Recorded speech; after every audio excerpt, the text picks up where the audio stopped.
Well, hello everyone.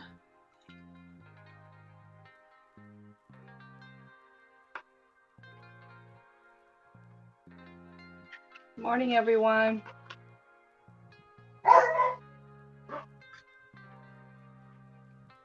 Oops. How come I don't see you on there? Oh, you're in the corner. That's right. I have to change that. Because Kim wasn't crafting or anything, so I just put her in a small box. Here we go.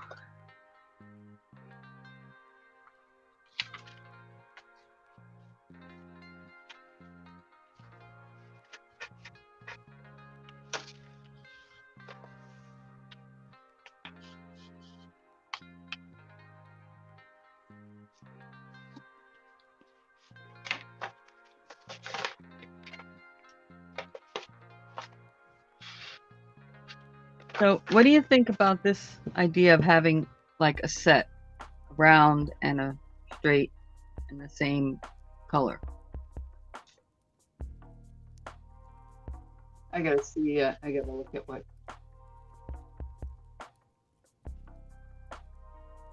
Like you're doing them as a set, carving, Right. and so like for somebody to purchase for their journal. Is Right. that? I think it's a great idea. Instead of just the doily, Yeah. have a coordinating trim in the same color.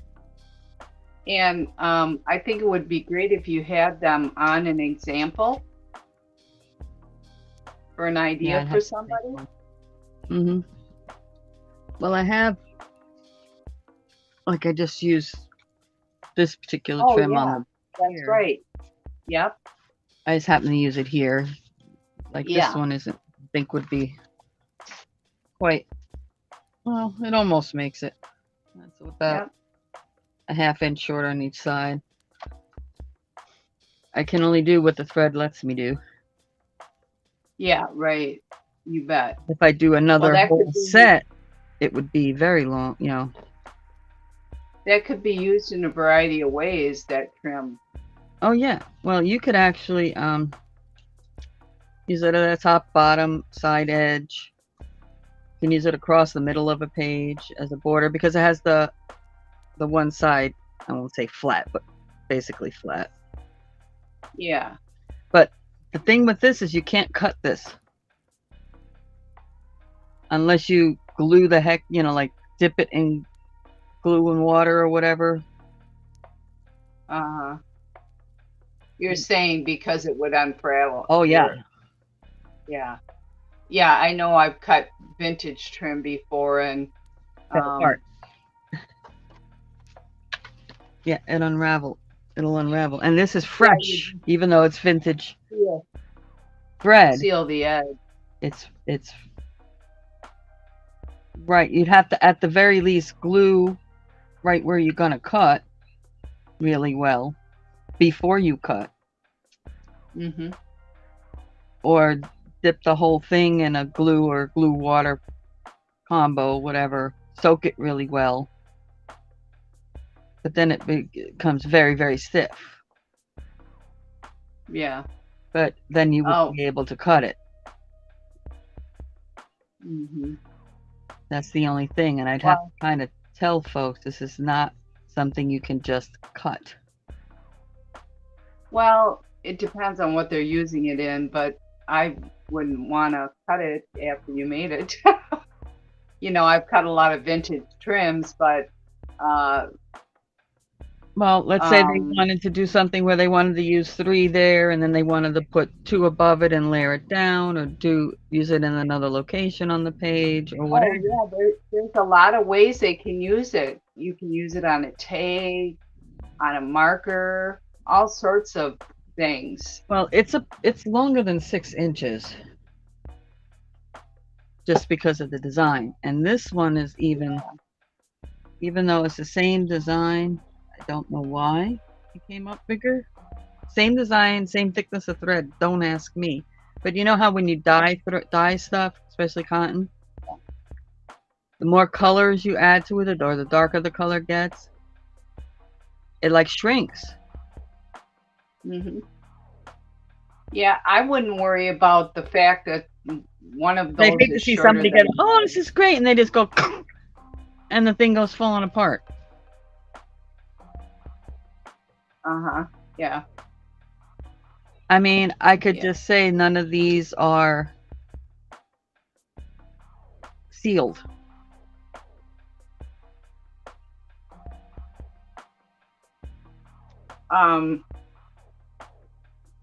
Yeah. I mean, I just don't want somebody to get it and go, ooh, and then cut it. And Oh, well, they're cutting it at their own risk. Any crocheted item that you cut is going to come apart if you pull on it. But if they're using it as a journal, if they cut it, I would definitely use a little bit of glue on the ends to seal those threads.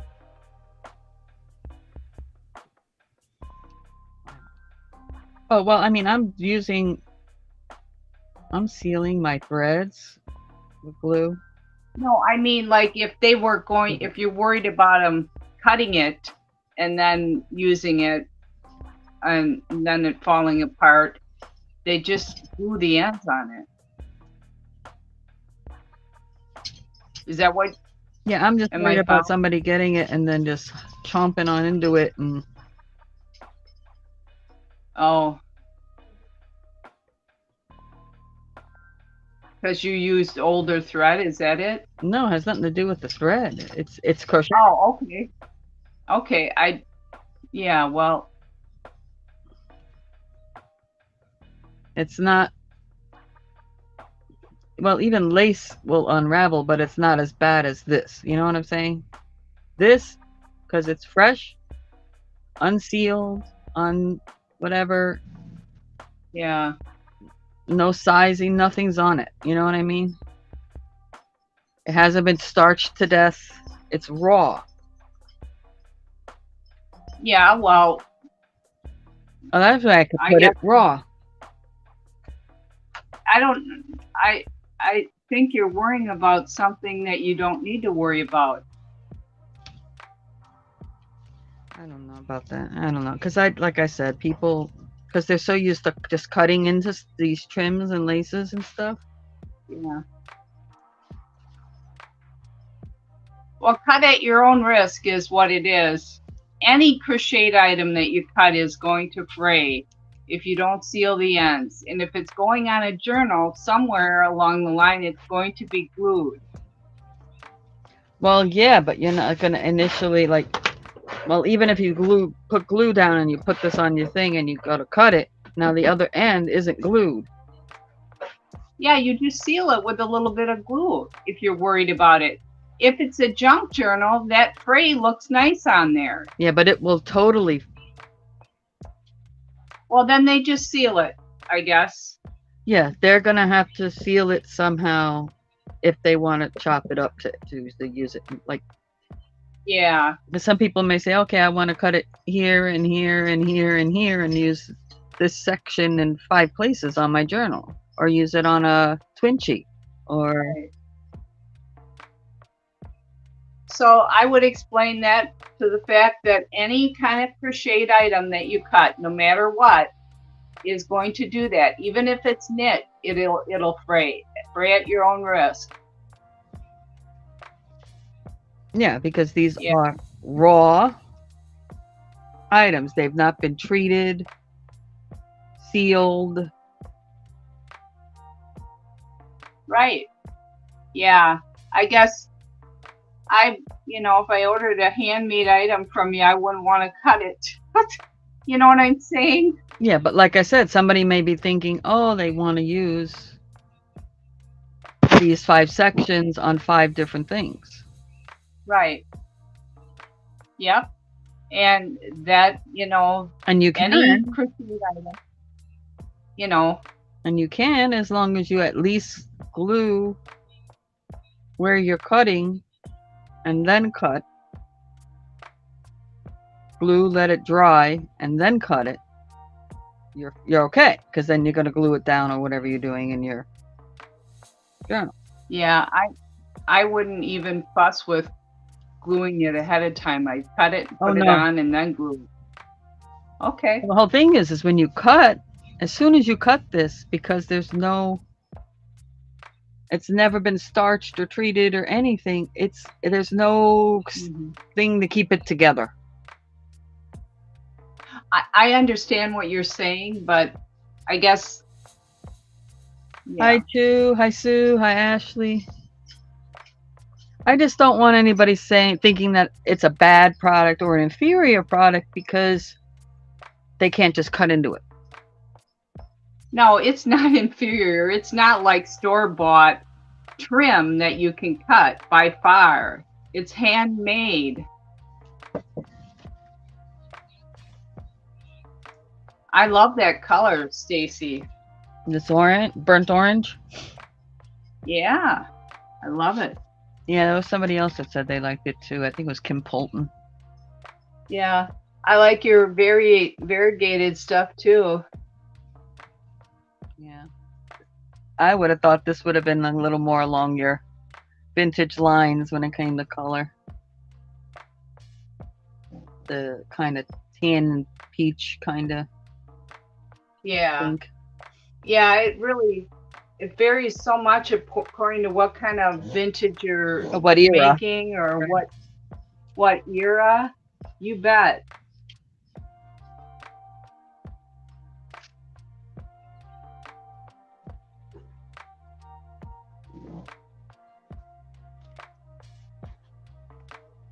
And then I was trying to think of pricing, what would be fair and not break the bank, so I can actually have these and go to somebody and they'll be happy.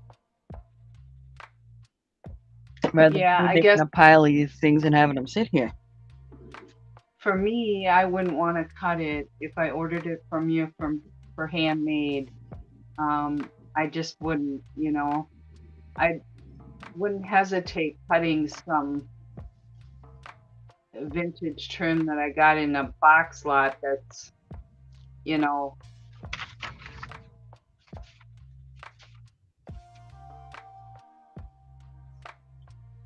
Hey, Donna. Morning, Donna. All right, guys. All right, I guys got a few people in the audience, so I'm just going to ask. Got a question, guys. Now, you've seen me make these. You know they're handmade. They're not store-bought. If I were to offer up this set, I'm just curious to see what you guys think would be fair pricing. Fair but affordable. I'll put it that way.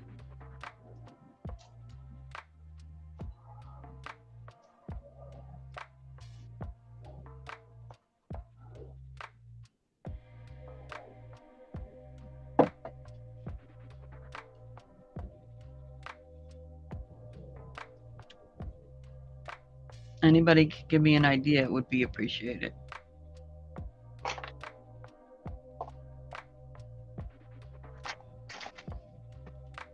For the set.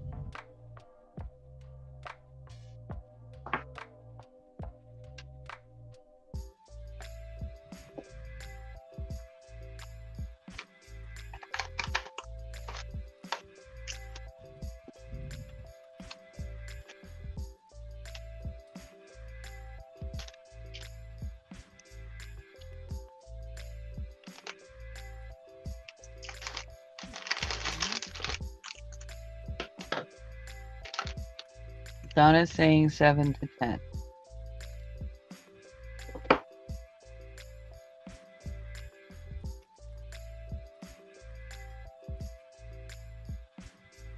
What are you thinking, Pam?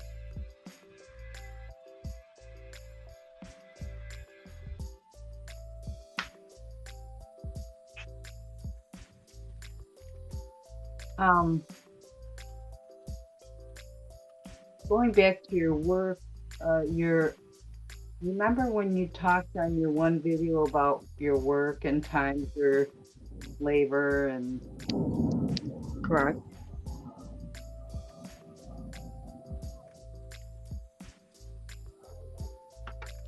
That's what I'd look at.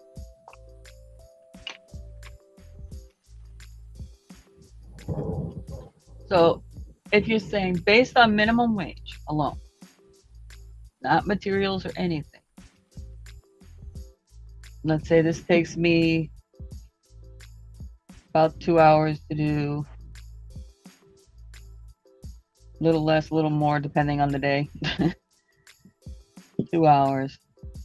And this takes me an hour, 45 minutes to an hour.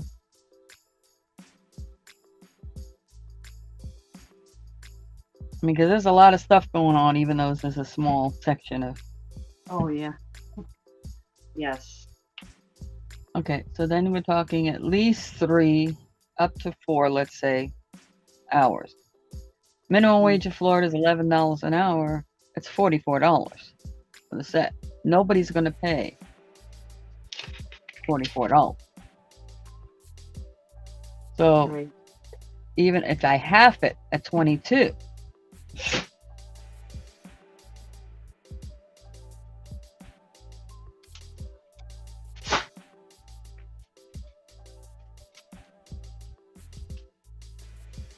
It's going to have to be your decision, Stacey. It's a hard one because it's handmade by you.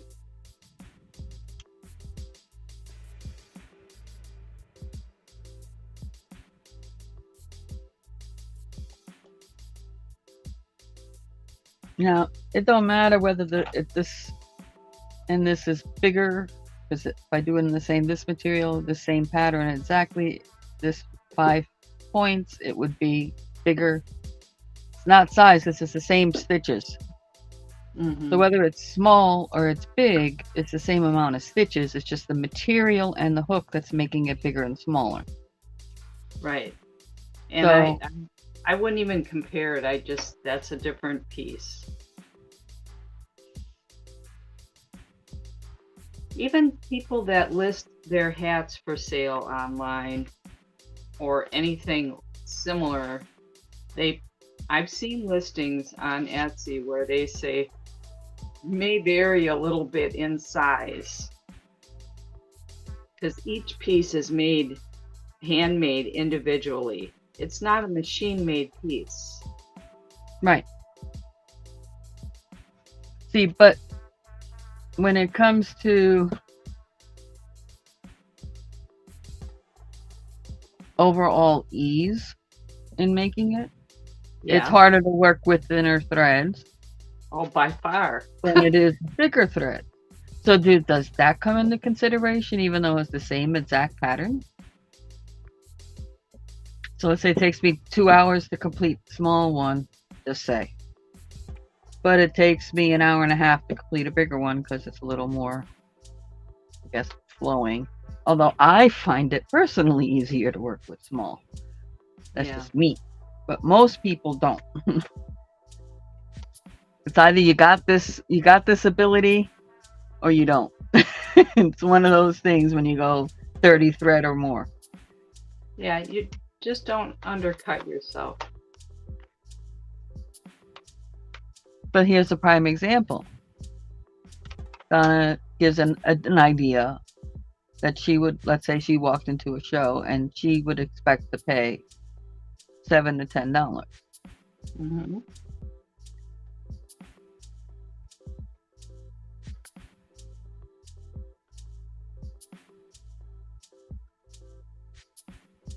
Yeah, for the set, I would say at least $10. See, where my thought was 12. Okay, 12. That's where my thought went. Yep. And that leaves room. If somebody buys quantity for you, it leaves a little bit of room. Well, yeah, of course. I mean, if they're buying multiples, well, I'm just that way,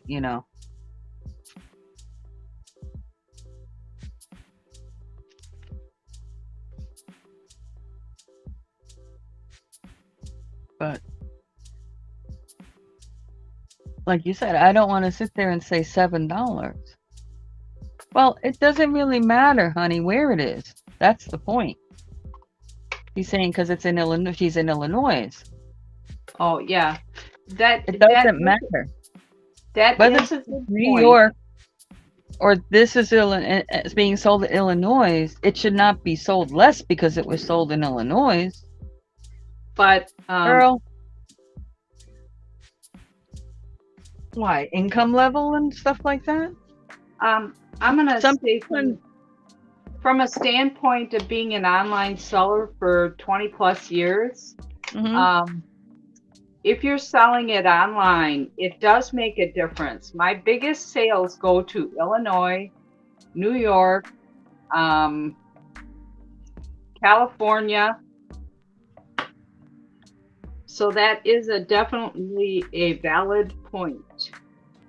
Okay, but she's saying 7 to 10 because that's because she's in Illinois.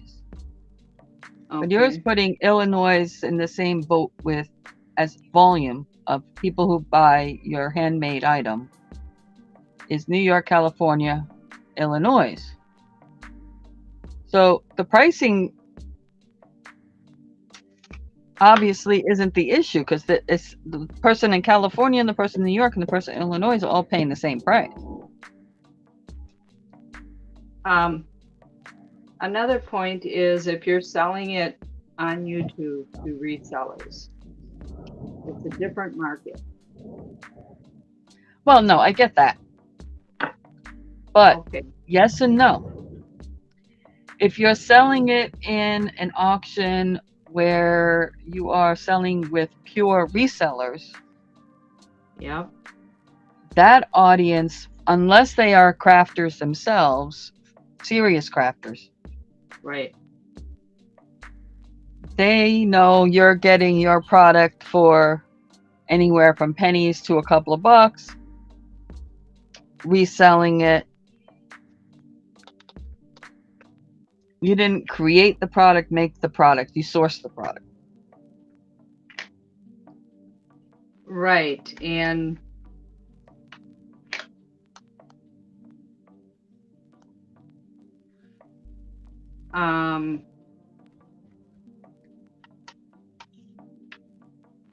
you didn't source it though.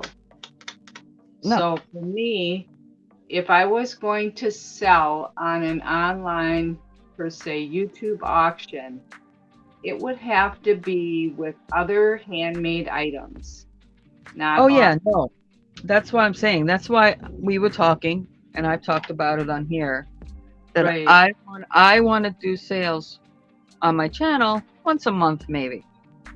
But it's for makers. The people that actually created what they're selling or have extra stuff in their stock supply wise to help other makers make things. Right. Okay. Yes.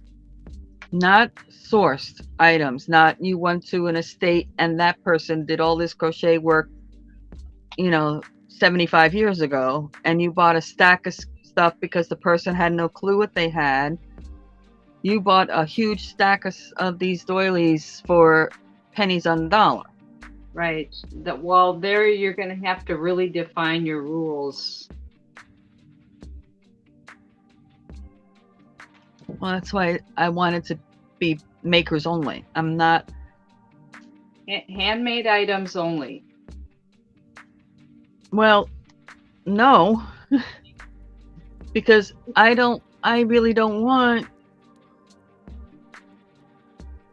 a pure reseller who sourced it to come sell. I want it truly to be the makers themselves. Right. Okay, so you're going to have to define those rules.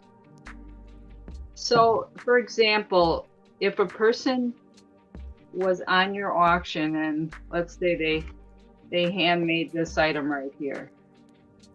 Oh, let me get me small. I didn't realize it was big. Go ahead. If you handmade this item right here, this isn't done, but right, I made this. That would be okay. Yes. Okay. What if what if it's this trim here that I purchased at a thrift store? That's different. Okay. That's an item to help create, to help a maker make. Would that be okay or not okay? Yes, that would be fine. But I don't want a person to say, hold on a second.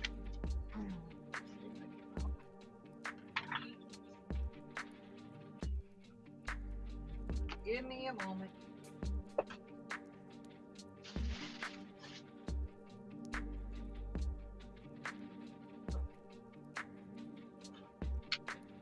Okay. Because so I don't want a person to say, go to like I said, go to an estate, go to garage sale, go to a thrift store, go to whatever. Buy this doll, this amigurumi doll that somebody else made. Yeah. For $1. All right. And come and sell it here. Yep. And I think that's an excellent point, Stacey. Right. So you'll have to because I've been to makers sales. Right. They call them makers sales. Okay. And sometimes in quantity, you can tell they probably didn't make it if they're telling you they got 100 pieces just sitting there waiting for you to have of the same exact item. You bet. Yeah. Now, I may have 100 of these, but A, you're seeing me make these on my live. B, it's multiple colors. It's not the same exact thing over again. Like can be ordered from somewhere or something like that. Right. You're making a valid point. That's what happened to the craft market. You know that. Back in the 80s. That's what destroyed it. Even Joanne Fabrics brought all that stuff in there and ruined their own. You saw it happen everywhere. And sadly, on Etsy, that's what's happened. Oh, yeah, that's what happened. I looked at Etsy when it first came out, and I was seriously contemplating becoming a seller on there. But even back then,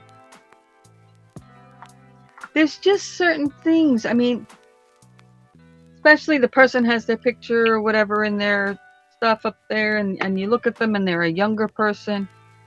But you're looking at this item and you know that's a vintage piece. And you know there's no way they made that piece. Yeah. This is all valid stuff that you're talking about. Yeah. I want to be true to the maker. That's what I want to be. So you need to make your own rules. You need to make your own rules. I mean, listen, I'm not kidding, hundreds of crocheted items. How many of them are already ready to go? I could plop up here right now, amigurumi, little animal blanket beds, like mini Afghans in the round or square for animals. Yeah. You could even use them if you wanted to on a table as a, it's thicker yarn, but you can do whatever you want with it. My crocheted small items, like I have multiple of some of it, but it's not like 1,000 of them. It's sad to say that I truly don't believe on YouTube that you're going to get the value. Oh, I'm not saying that. But what I'm saying is that when makers and creators, especially buy from other makers and creators, right, they understand the effort that goes in it. Right. So they know this at $12 in vintage form, in a vintage thread. The bigger ones are not. This is more modern thread. But these are literally vintage threads. And they understand the value behind this. So when you go $12, let's say, I'm not saying that's what it's going to be. I'm just saying, let's say you say $12. I think it's a good price. They already know they're getting a deal. Combined. Yeah, but yes, they do. But, you know, you're working on fine lines there, is what I'm saying. Right. It depends on who's in your audience. Well, that's the other thing too. As I've developed my channel, I have a mix of people in here. But everyone that comes in here, I find creates in some manner. Whether they color, whether they draw, whether they paint, whether they do fiber art, whether they do journaling, whether they do whatever. And the couple that don't, and I've said this before in the past on my channel, people don't realize how much they craft through their lifetime.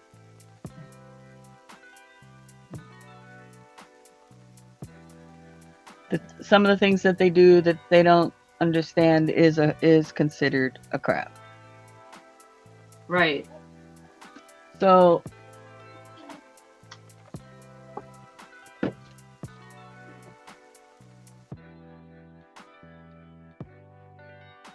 see, like this is another doily style I made.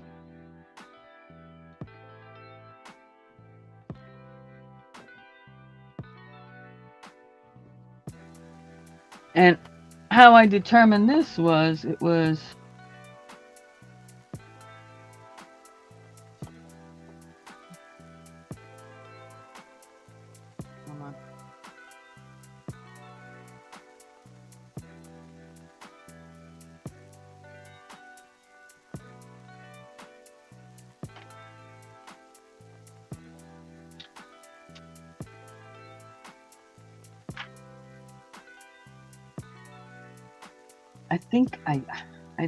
I think I sold this alone, I think, at $8.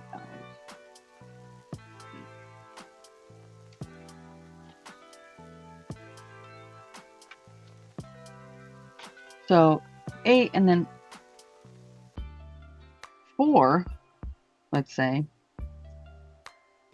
what was this, is 12.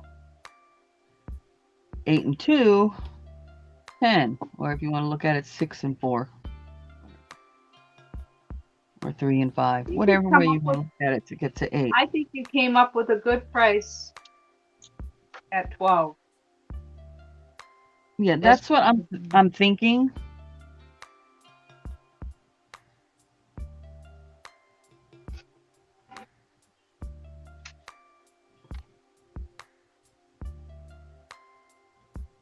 Because the other thing too is that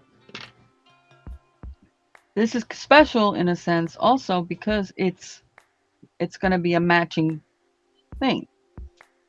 So right. So you're not to find the same exact, not necessarily in the creams or the whites, but to find them colorized or variegated or colored or variegated or whatever and matching in different forms, one being a round and one being a trim, doily and a trim, it's hard to find in the wild, I should say. Mm-hmm.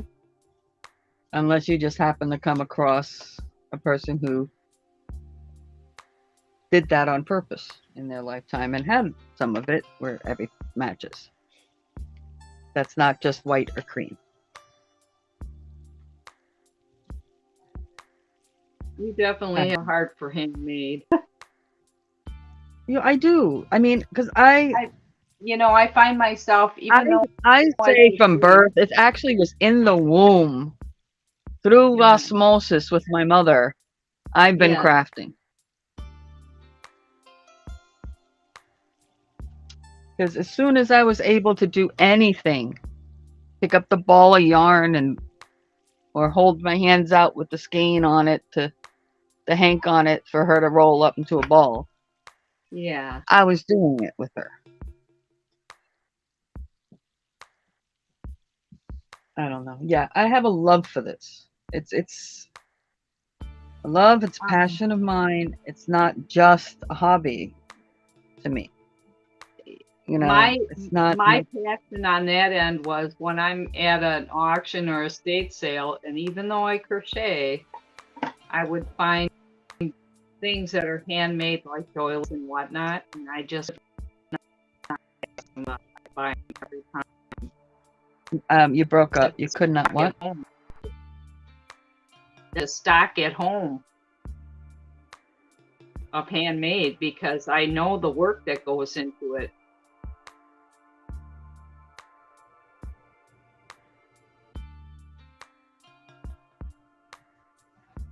Yeah, I think you've set your price, Stacy, and you know the rules that you're going to have. And I don't mind having this discussion with everybody raw like this, anybody who's in here, because then they understand the thought process behind it and why I'm doing what I'm doing.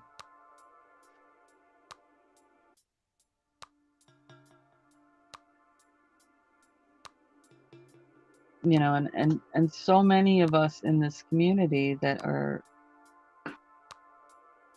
you know, that like I said, that this is not just purely a hobby they pick up every once in a while and do. This is a part of their just about daily life. It's something. They're doing something.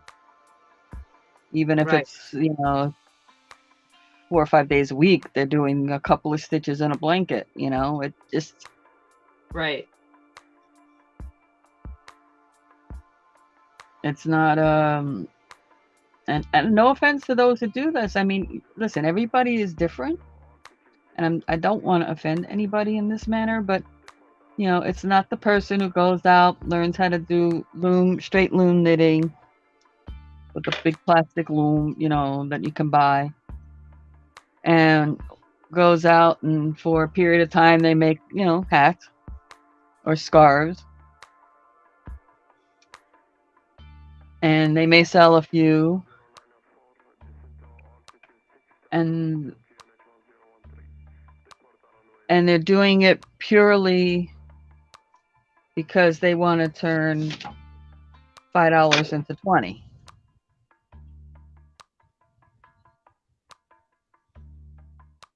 You know, it's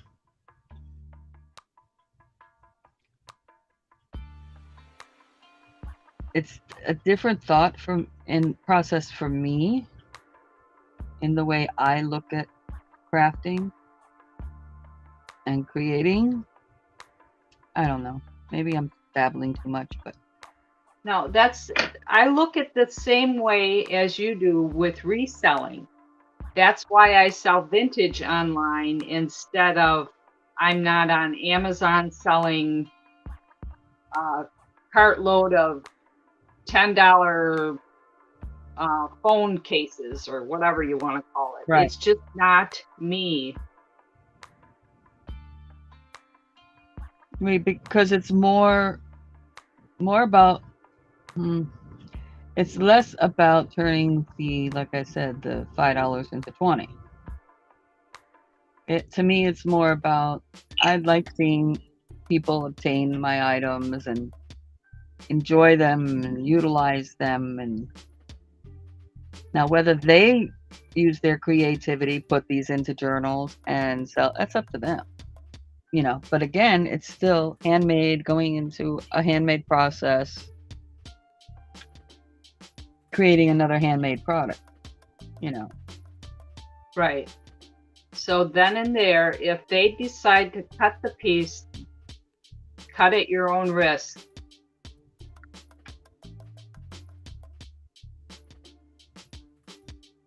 I personally wouldn't cut it. If I ordered a handmade piece from you, I wouldn't be cutting it. I just lost whoever was in here.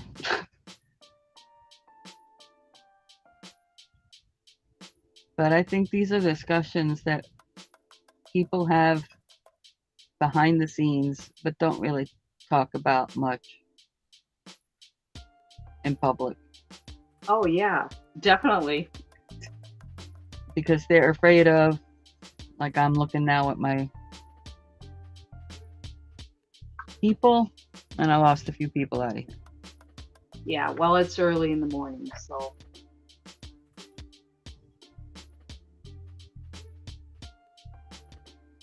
But I know at least one of them left because of this, because I'm discussing selling something or whatever.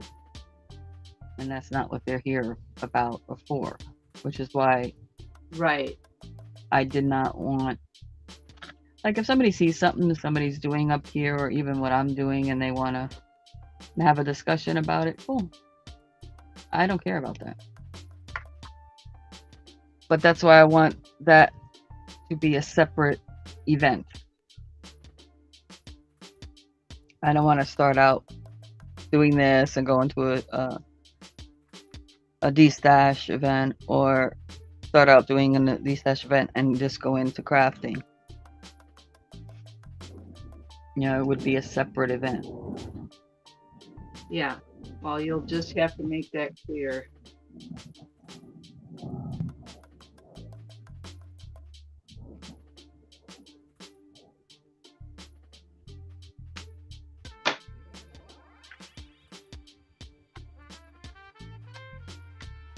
Like I personally, for example, if I was on one of your, if you open it up to other people, I personally wouldn't grab a pile of doilies that I purchased somewhere and try to sell them while you're selling handmade doilies. It's just not in the cards. Well, yes, correct, because you can I wouldn't do those that. Right. you can say $2 because you found it for a dime. Oh, I've seen less, but oh yeah, I wouldn't. Hi, Constance. There's a fine line there. Oh, morning, everyone. I'm glad you came in, Constance. Boy, she's gonna be like, why did I come in here today? Honey, I have a question for you. And you can choose not to answer. Just say, I'd prefer not to answer if you don't want to answer it. But I'm going to pose a question to you, honey, because I see you in lots of different styles of auctions on YouTube. So here's my question. If you went to an auction and was told, I'm gonna make myself big here so she can see this better. Yeah. And was told this matching set, doily. Well, I don't want to say it that way. If you saw this matching set, doily and trim,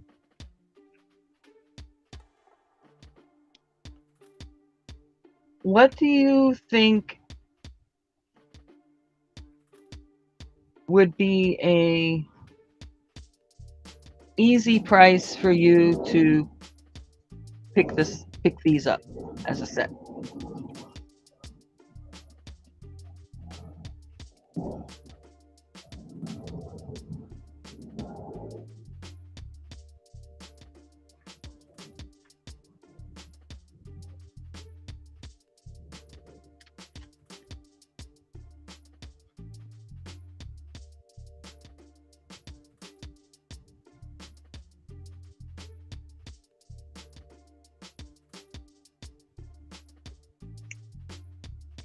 Just having conversations about auctions and handmade and sourced handmade items.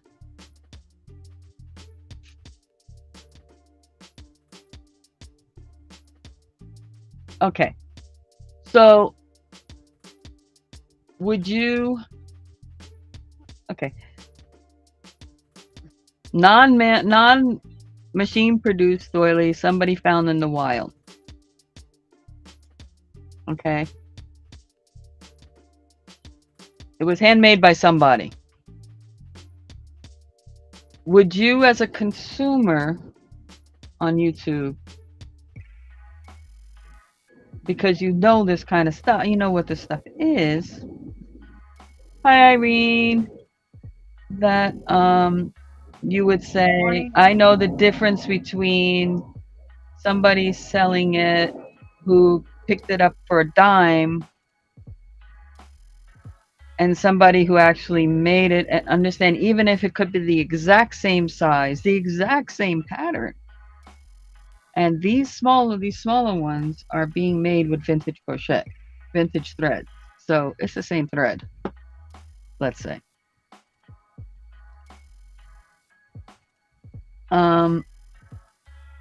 You would understand the person offering up is not going to sell this for $2.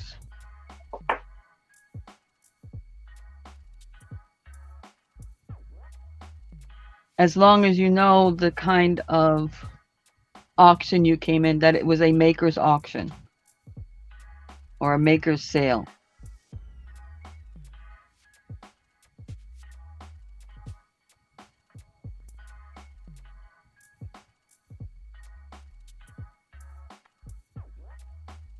Or would you go, oh, that's pretty,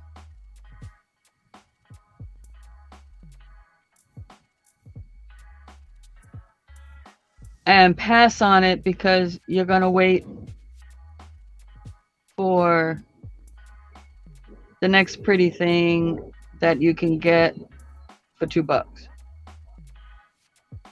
She goes to a lot of auctions, y'all. So she's been in multiple types of auctions. I have too in the last 20 years. Lots of them.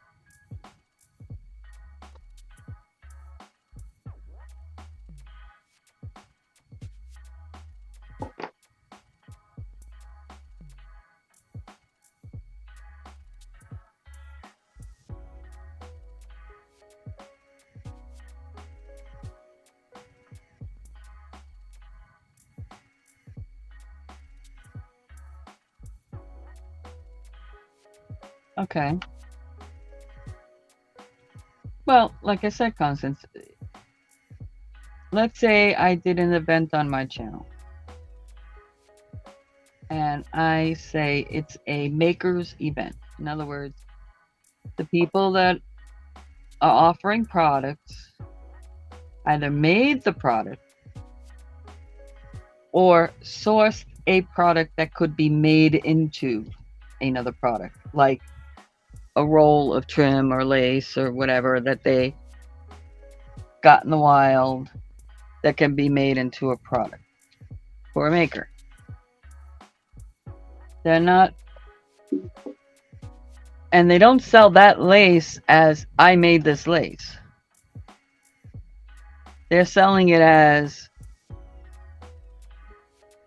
supplies.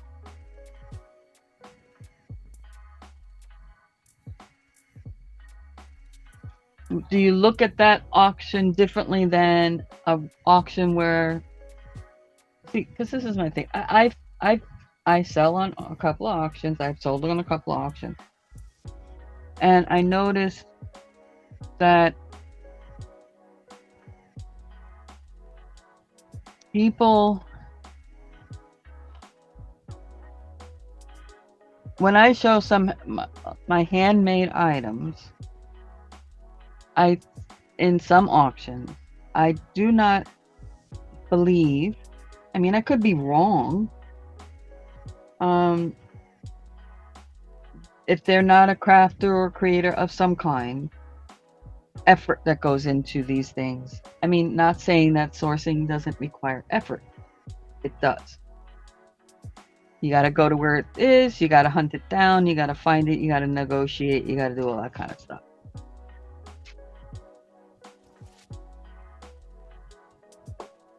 But I may be able to recreate this for as long as I have this particular thread available to me.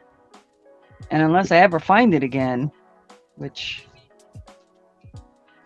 I doubt, I will never be able to recreate more. So,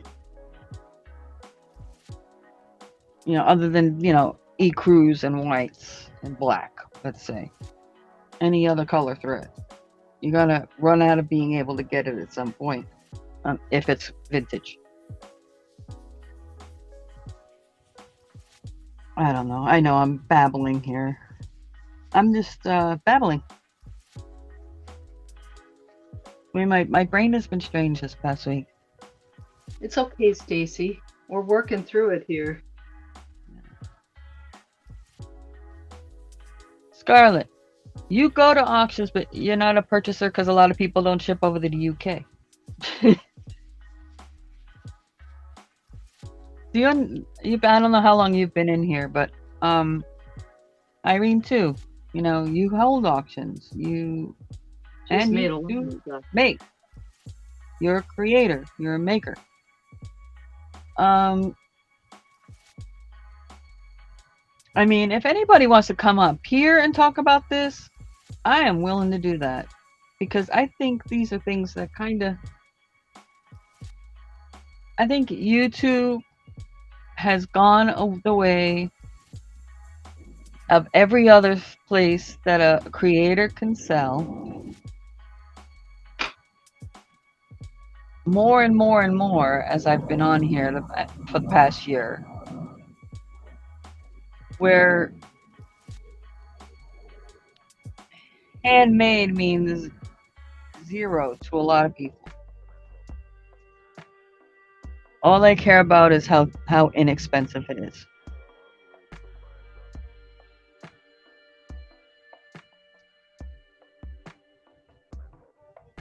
All those points are valid, Stacey. I mean, because just like I like creating this haven for us to come, and I'm mucking it up with this today, but this haven to come create or watch people create. If and when I want to. And there's been hesitation in me because I don't want to disappoint anyone who may come on here as well.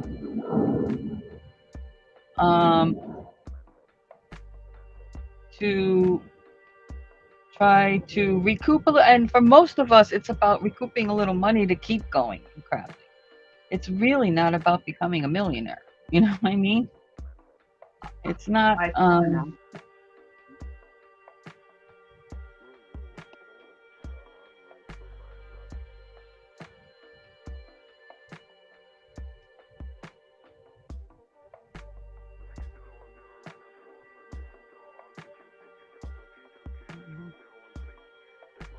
Irene, did you want to come up here? I'll send you the link, honey.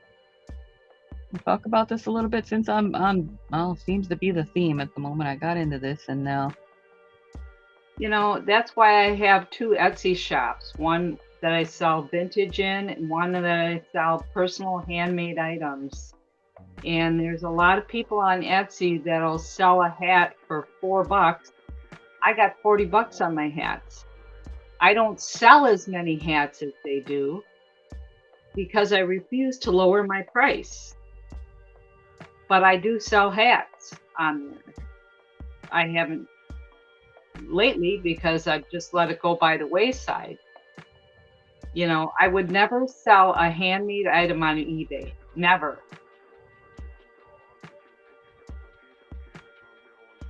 I'm just saying.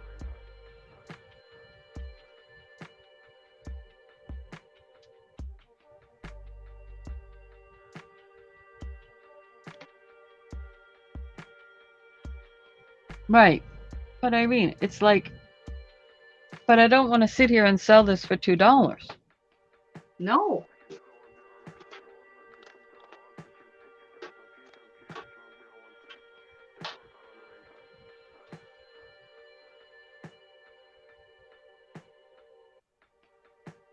Hi, Kathy.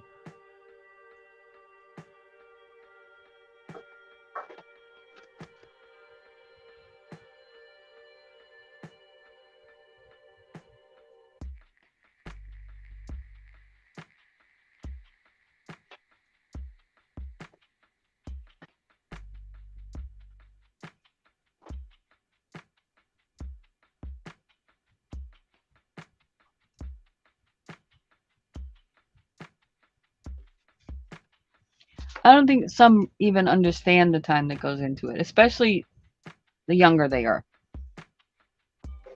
because they may not have somebody around them in their life that does these kind of things a lot more anymore than they used to. They're used to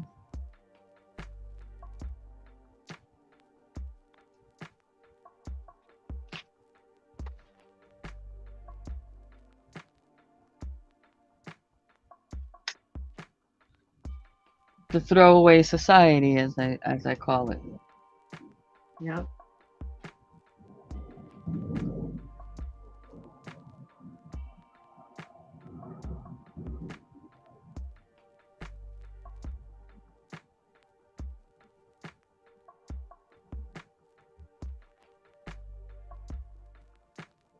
You know, they don't look at things in life as things that you treasure, things that would be handed down. That's a piece of history of somebody that made it. Those aren't going to be. That's not going to be your audience either. You can't change that. It can be, because if it's just a bargain hunter, there'll be very few things that they would find interest in to purchase, because they're not going to be willing to purchase based on pricing. You know, I'd want to have people come here and do this, but I can't guarantee anything in life, much less this. It's But your audience, Stacey. I don't want someone to be okay, I'll put it this way. I've been to sales and I've spent time and I've showed,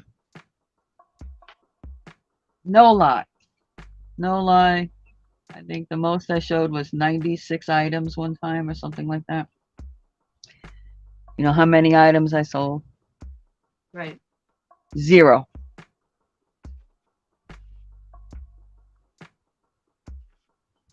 $96 items of stuff that I had made. 0. Let me give you an example though, and I'm going to go back to eBay. I have right now probably 600 items listed on it, but at one time had 1,000 items, but I haven't listed since December. Some of my items have been listed for 2-3 years, and they still sell. Oh, the right buyer that comes by, yes. Right. But so, when you're in a room, this is what I'm saying though. But when you're in a YouTube auction, you're not gonna. Yeah, you do, because I've been to channels. Yes, I have too, but I've been to many of them. I wouldn't pay the prices, and I respect what's going on because it is so overpriced. Right. But people are buying in that room. Yes. Yep. It's like somebody's saying $50 for this. Yeah. And people buy it. Right. Okay, I mean, I'm going to send you the link, sweetie.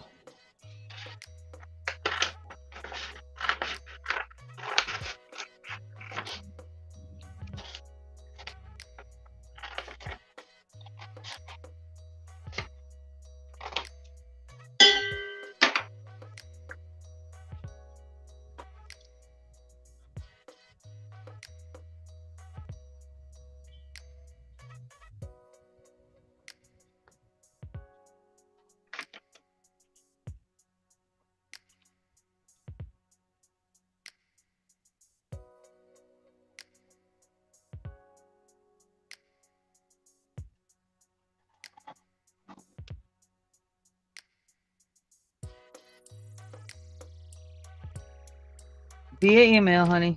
It's on its way.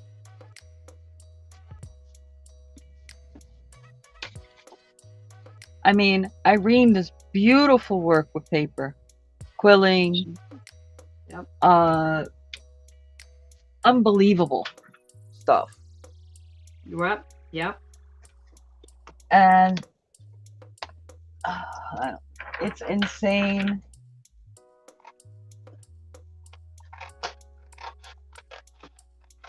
Hold on, here she is.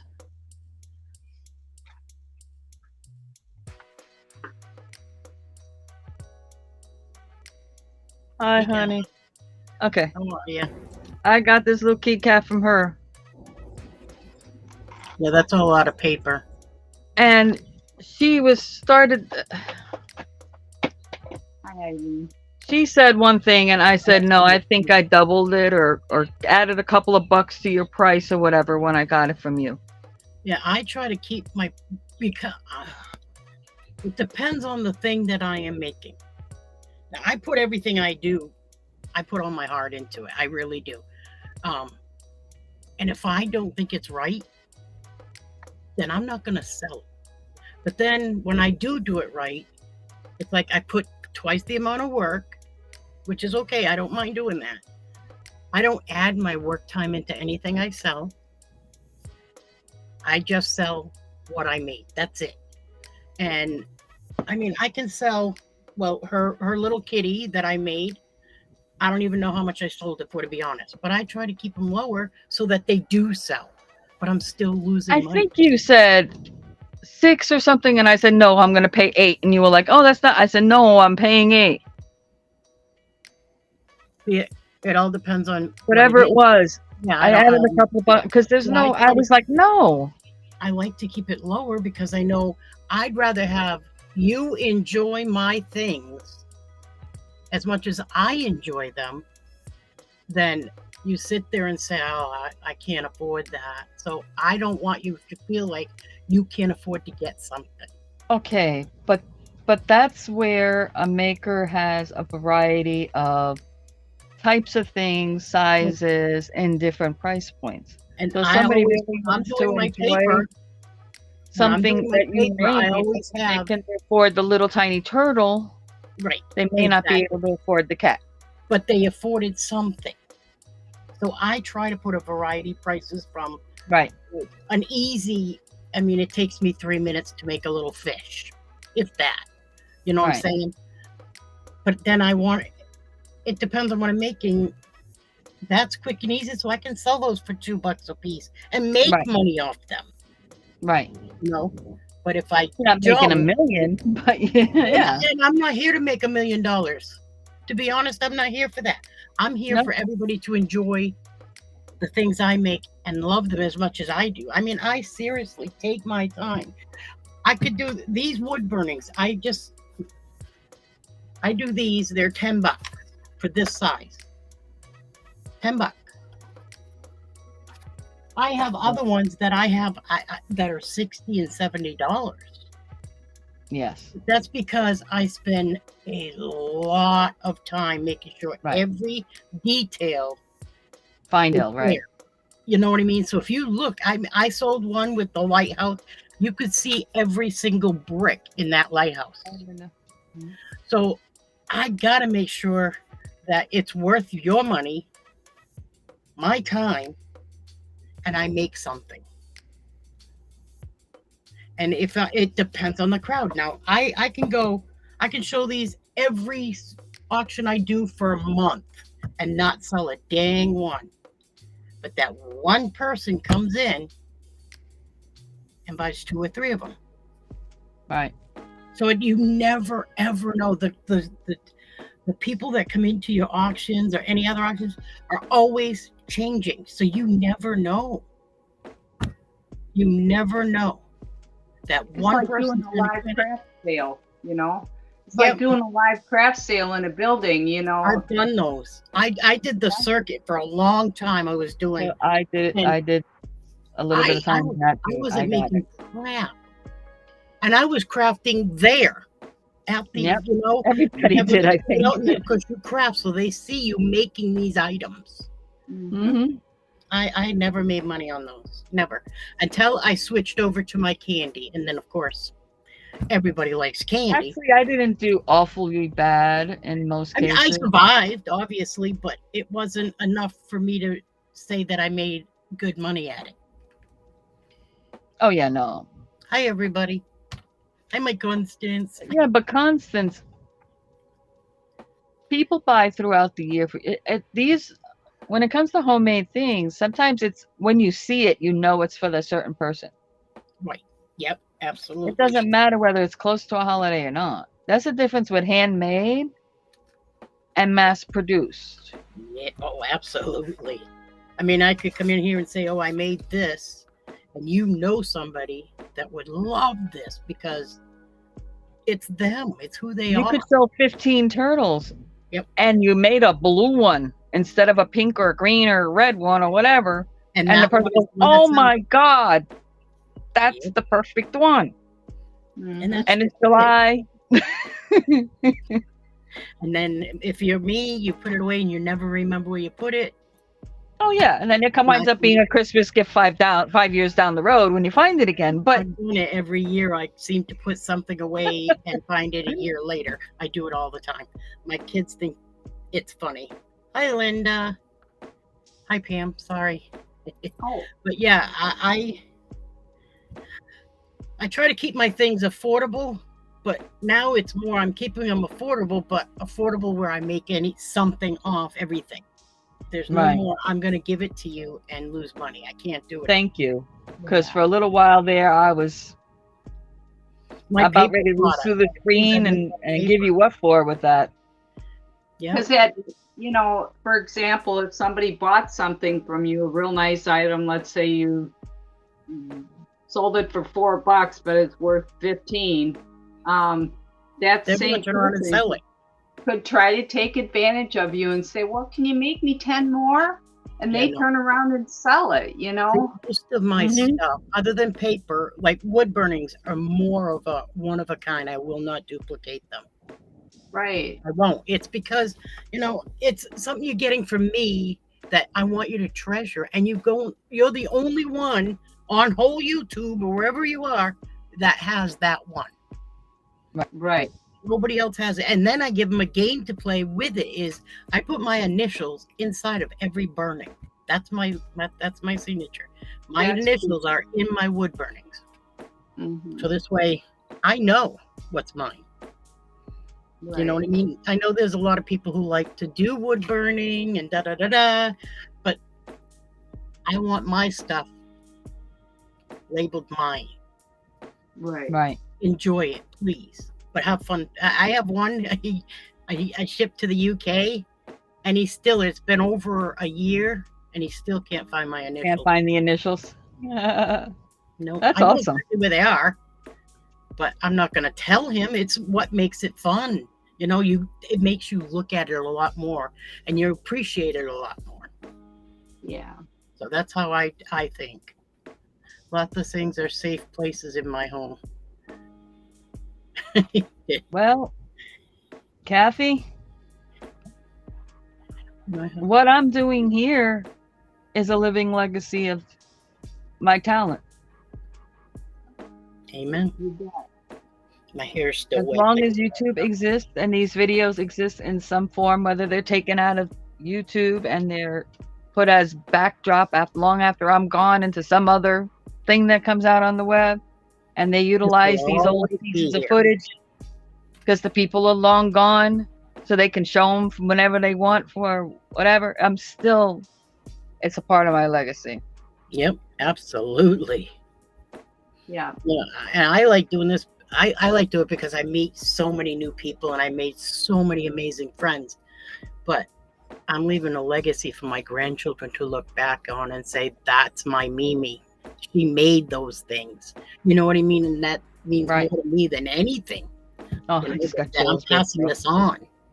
Yeah, I've made a lot of stuff for my grandkids, and my mom made a lot of stuff for my kids and myself, and and my stepmother didn't do any kind of craft, and my biological did crafts, but I didn't know her, whatever. But I try to pass things on to my grandkids. I don't know my granddaughters very well. We had a whole issue, but I'm going there in, 2 weeks? The end of June, the 29th. We're going to visit my granddaughters, and I've sent them jewelry, boxes of jewelry. I've sent them sewing machine. I've sent them bracelet making. I just want them to enjoy doing the craft. Even though they're young, I have my grandson every Friday, and he does crafts with me. Yeah, I do. They love to be in the kitchen. The boys, my grandsons, love being in the kitchen. That's their favorite Oh, thing. yeah, y'all. She makes some great chocolate. Just letting y'all know. There's one thing I never kept from my Irene. Her candy. Got to make sure you drop your link in there, because I want to make sure people are subscribed to you.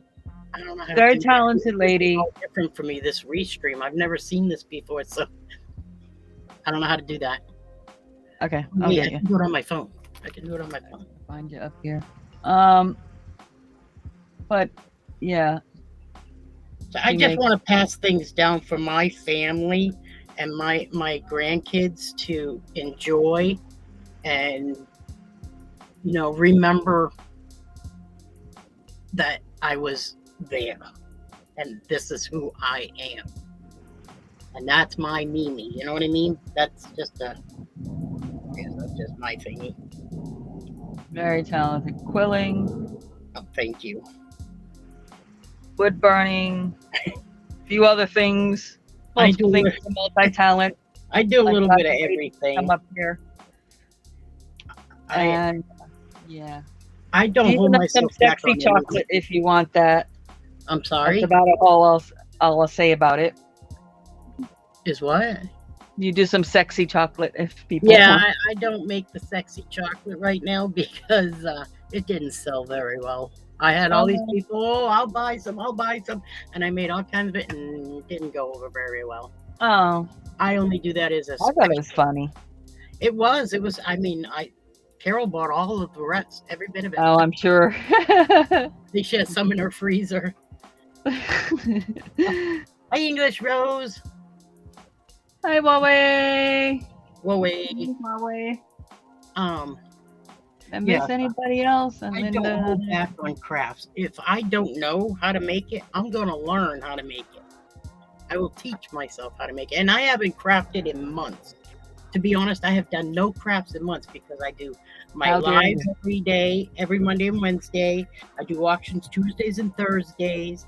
We're on break with Looney Ladies until fall, September. We start back up. Mm-hmm. So it's just been, I've been straight out busy. Mm-hmm. Of course, Carol bought it. Yeah, she did. She's a handful. But I decided today, as you were crafting, I'm like, you know what? I'm going to craft something today. I don't care. Good. That's another reason why I did this, because I want that to be an inspiration to people that, even if they're doing it in the audience, I like coming here and just, even if you're just in the background and there's just a little bit of music, or every now and then you say something.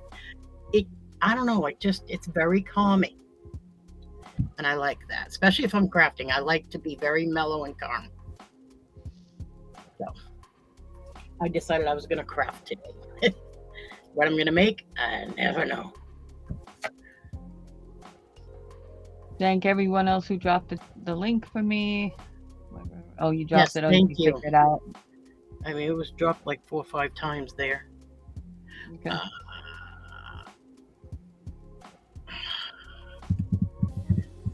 Yeah, I'm sorry. Sometimes I get on these tangents of this subject because I don't hear it. It's good to know this information. Because to me, the appreciation level for artists, for crafters, has been so faded. Yep. Over the years. You're not appreciated as much as you should be for what you do. Right. You know what I mean? We're not saying it's not even pats on the. It's not pat back. No, God, no. Because I'm not that self-centered that I need that. No. I'm going to do this regardless. Yep. Because you like what you do. But I want to see it go somewhere. I can only hold so much in my little place. I know.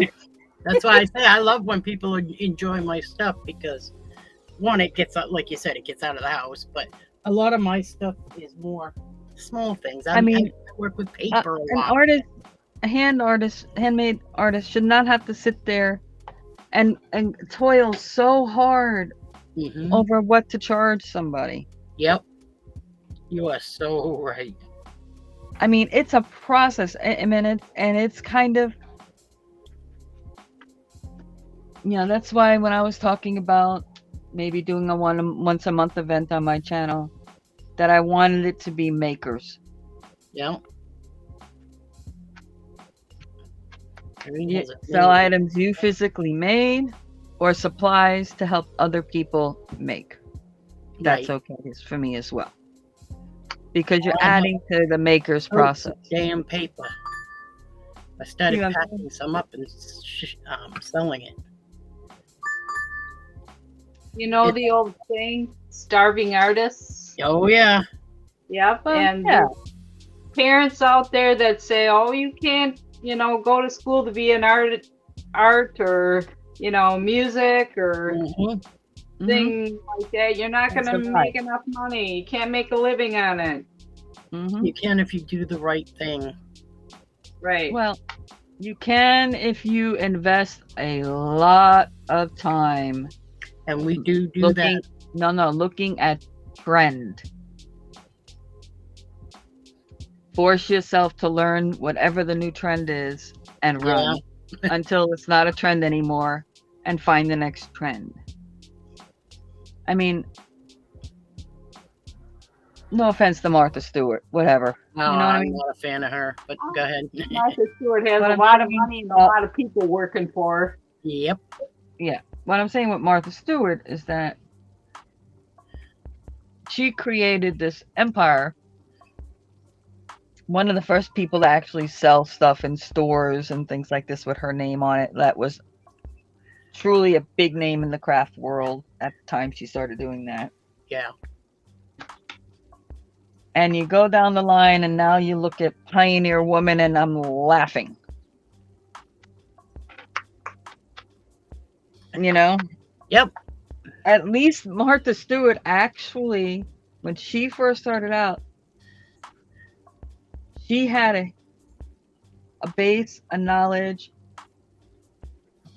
books and stuff prior to doing this stuff in stores of her own projects, her own designs, her own whatever, I may not be now it's just, I'm not going to knock her because she did know what she was doing.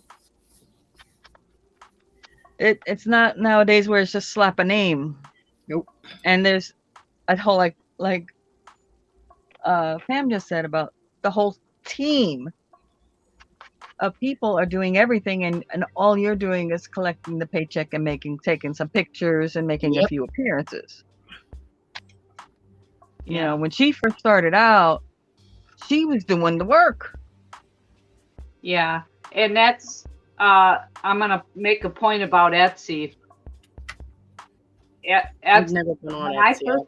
When I first got on Etsy in 2009, it was like that. It had to be handmade by you in certain categories. But they changed it several years back where you can have other people making your items. I forget what they call it, but it distorted that whole.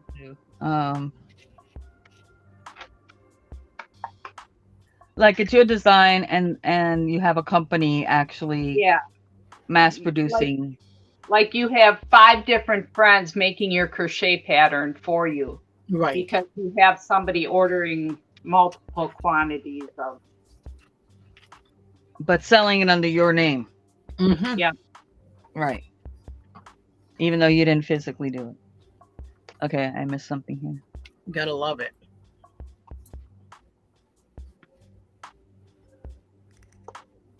Yeah, things change.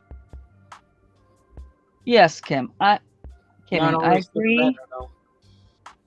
Yes, I'm in that same boat. I have to. And as for as long as I'm breathing and physically able, I will create.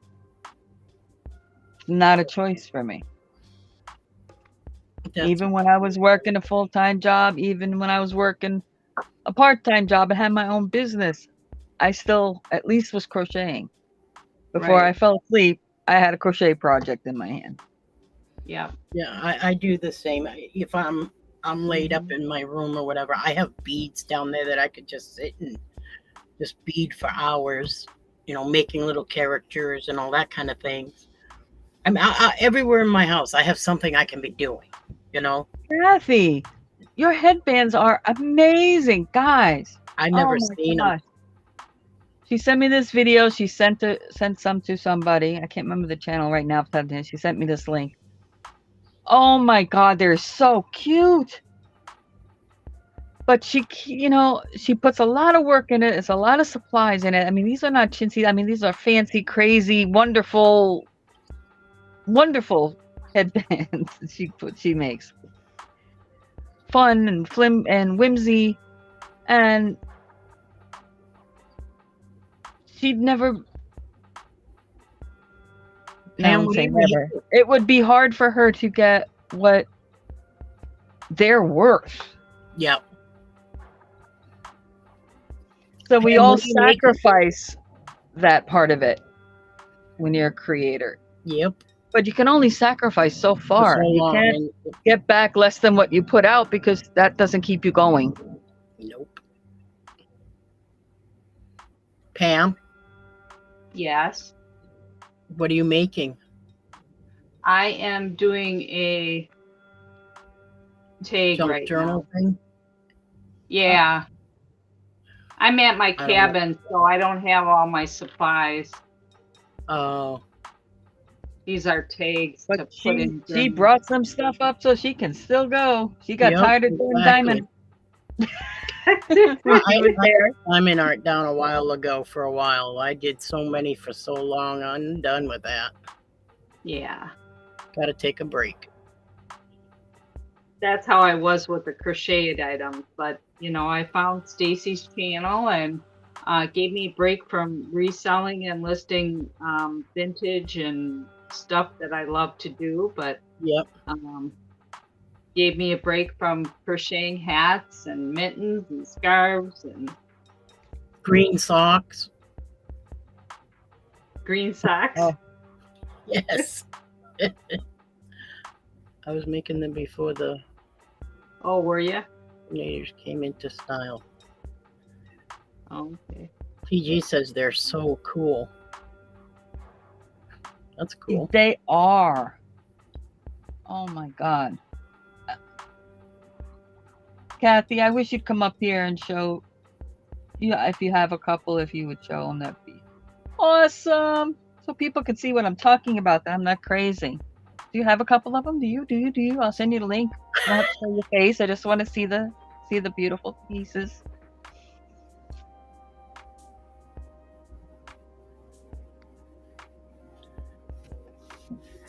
All right, I got to get ready for my live. I have a live coming up here shortly. Okay. So I'm going to go get ready to do that. Up. You're more than welcome anytime, Irene. I know. Thank you, Stacey. I appreciate that. I just got to craft today. I feel like I need to do something. But, all right, you guys have a great day. And hopefully we'll talk soon. Okay, Irene. Bye, guys.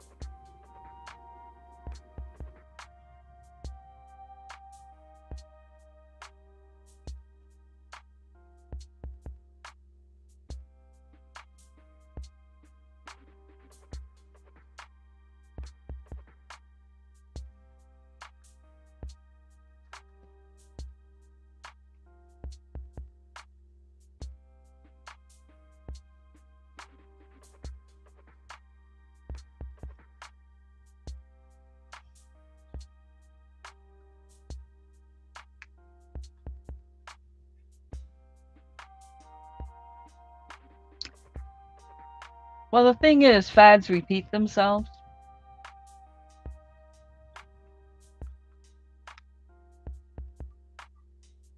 People are scared of new sometimes and different.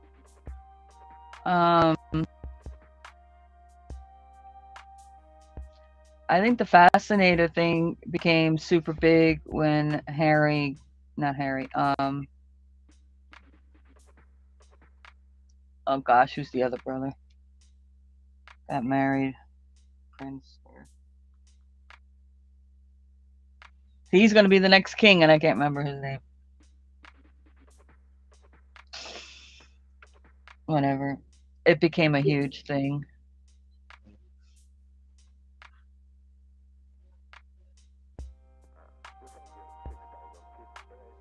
It's not Charles. Let's see, that's his dad. 80s stuff has come back already, Constance. Where have you been? Oh, yeah, that's been for a while. 90s, too. Yep, 90s started creeping back in. Hey, Grandma. Thank you, Dana. You're the only one that mentioned the raid. Thank you for coming in. We're talking handmade items and value and worth and economy and sales and yeah, all that kind of stuff.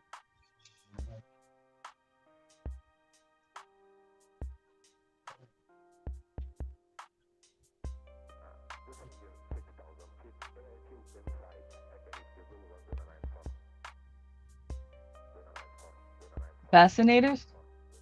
Kimmy? Cool. I so want her to come up here and show a couple of those pieces. They're just unbelievable what she does.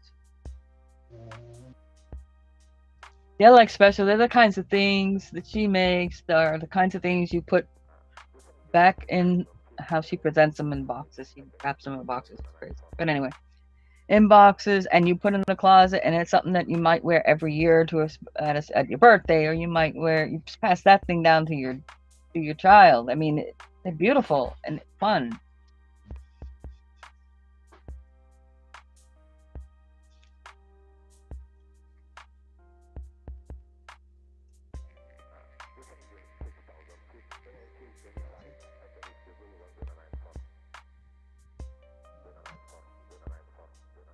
Okay, give me a moment.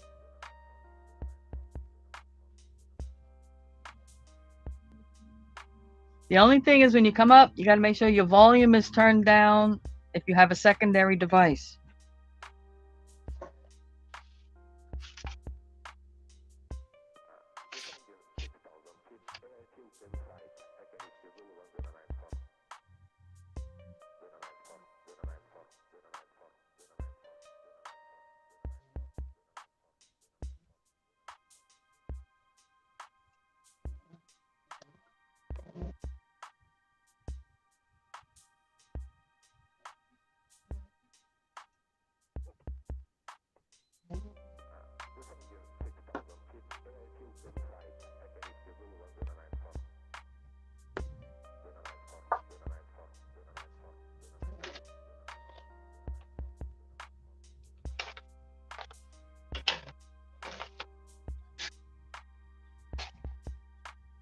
Well, yeah.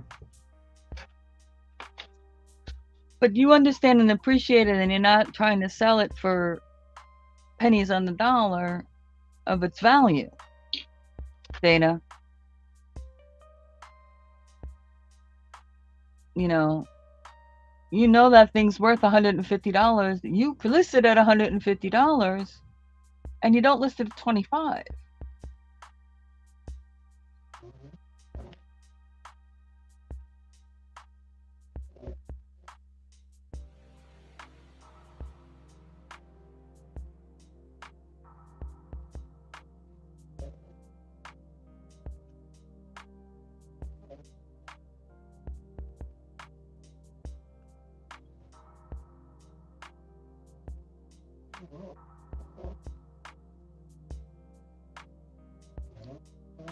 You never do. Many, many years ago, you would. for those that Scarlett, for those that weren't able to do certain types of things, like some people couldn't crochet, but they could sew. So they could make a bunch of sewing things, but they couldn't crochet. So they would purchase a crocheted item from a person who crocheted. If they saw a sewing item, more than likely back in the days, they can basically look at it, take a little time to study it, and they can recreate for the most part exactly what they see. Almost, in most cases, exactly what they see.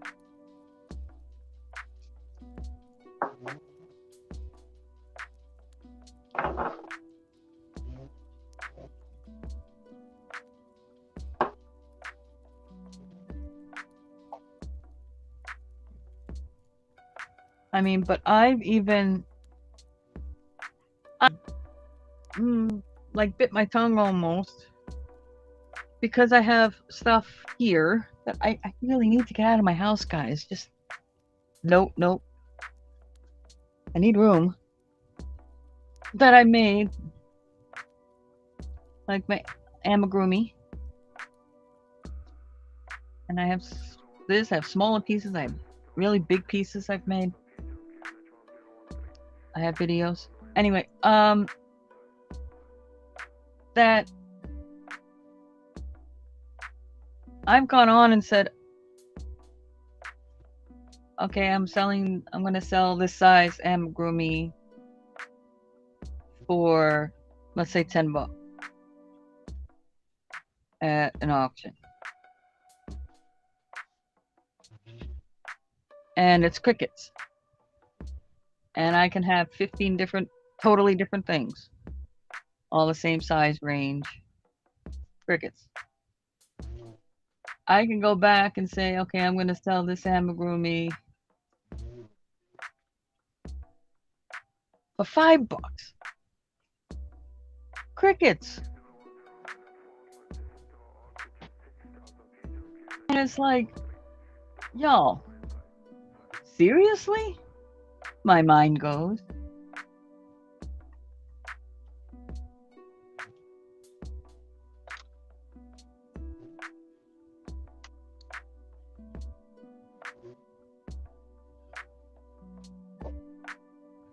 I mean,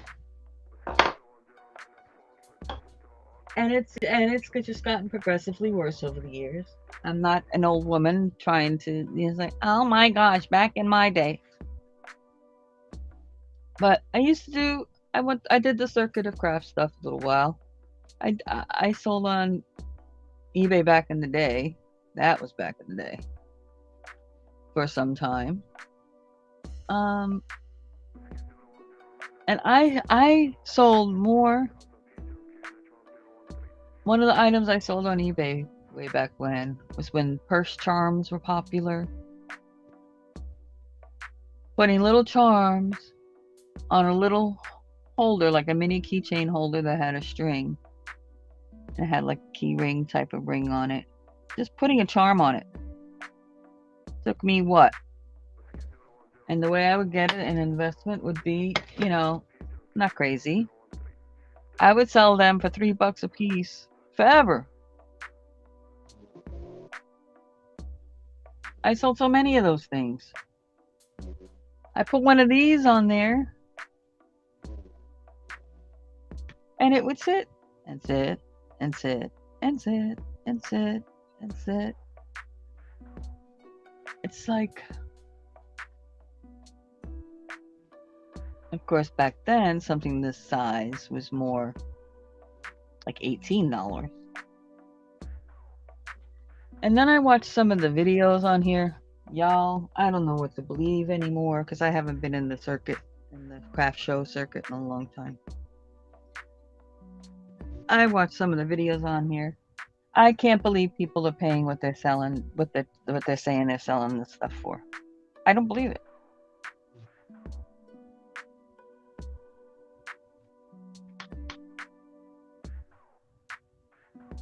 I've been on both sides, craft markets, craft sales, and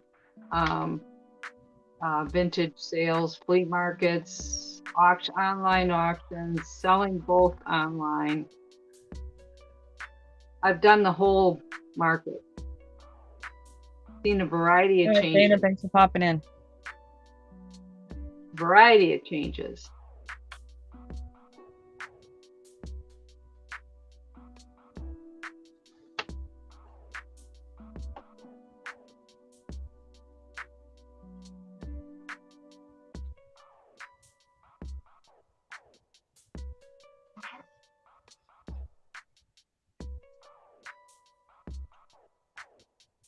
My mom had a ceramic shop in her basement for 30-some years and taught ceramic classes. I used to help her out with craft ceramic shows, craft shows. All right, Kathy, you're gonna have to let me know when you think you're ready.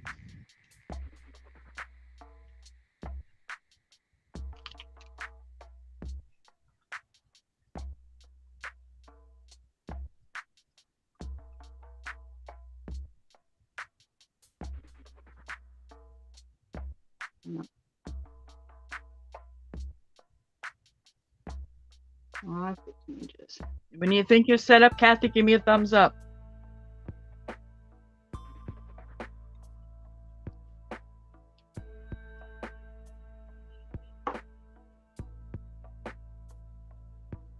Oh, she was there and then she's gone. Must have did the, oh, I hit the button.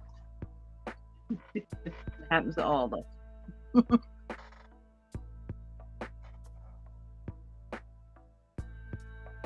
I wish I knew how to tat, because tatting is a hot item. Mm.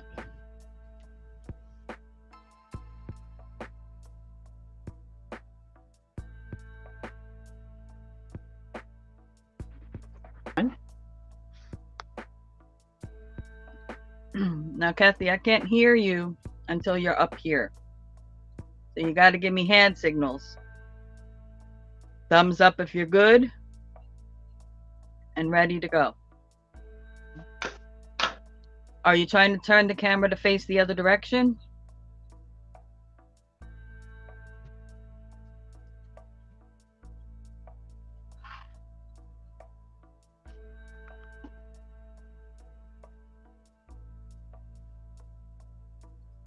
If so, Pam, you got to be able to cover this a little bit. I don't know where the 3 dots are located on her screen. Okay, let me see. Where I'm the 3 working dots on one device.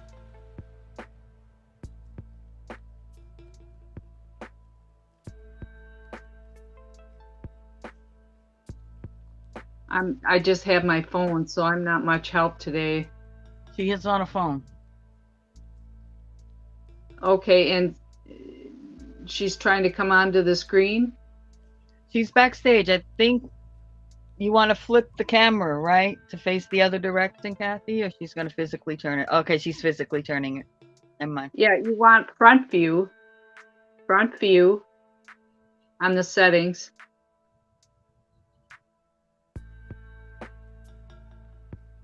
If your camera is facing you, under the tools, the 3 dots, you click the 3 dots.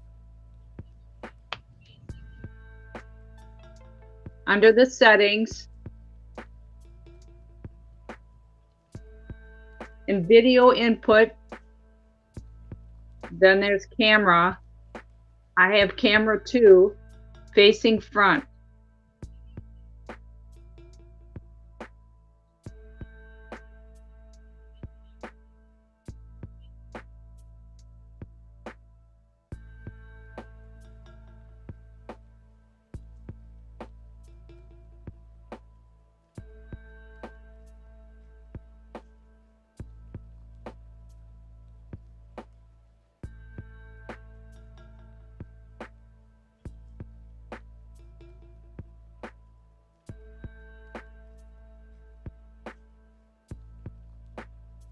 Oh, she dropped off again. Yeah, I was trying to find the buttons for her and I clicked myself off. Well, I'm trying to respect. I don't think she wants to have her face up, so I'm trying to make sure that's not up before I put her up here. Oh, okay. Well, then of course she'd want to have the little camera button. Right, she has the items on the table. I think she's trying to figure out how to flip the camera. I'm no help today because all I have is my phone, and when I'm at home, I have. Working with this phone.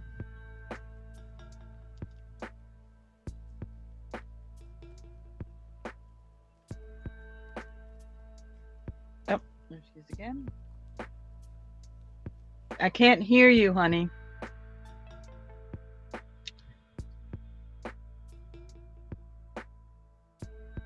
There's 3 dots. That's the menu for settings.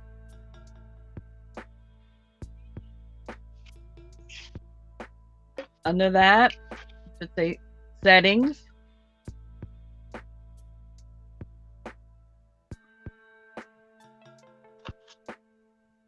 And then I think it's video.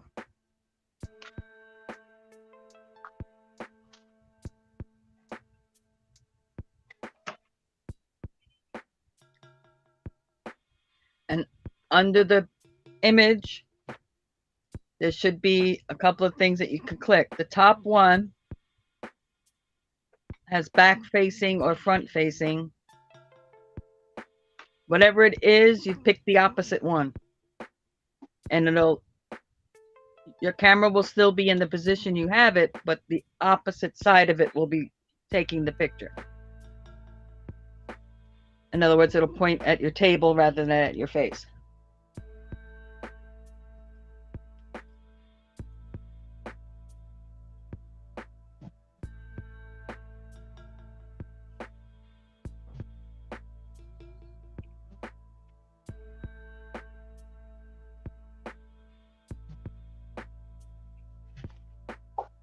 All right, Cass.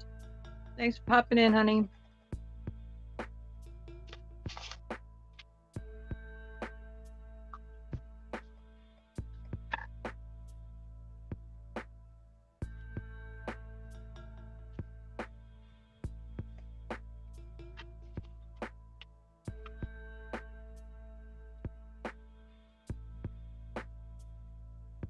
Oh, signal strength this one down.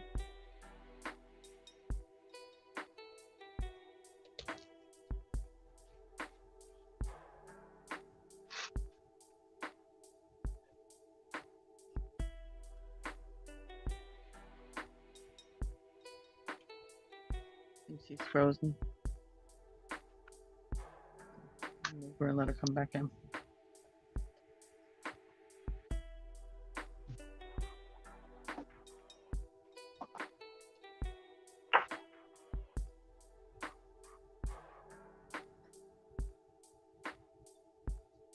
Okay.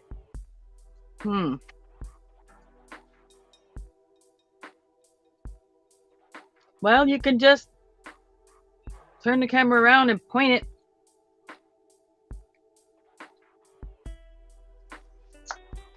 I'm trying to figure out how to. Is the front of her phone facing her? Or is the front of her phone facing her? So then she needs her front camera. The front camera setting.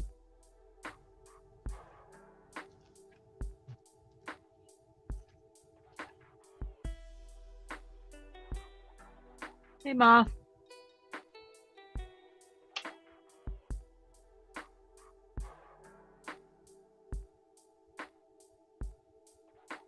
So if her screen is facing her, she needs front camera setting?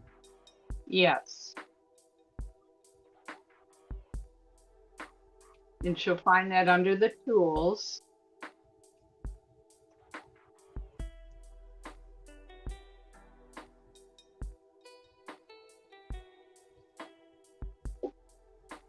Okay.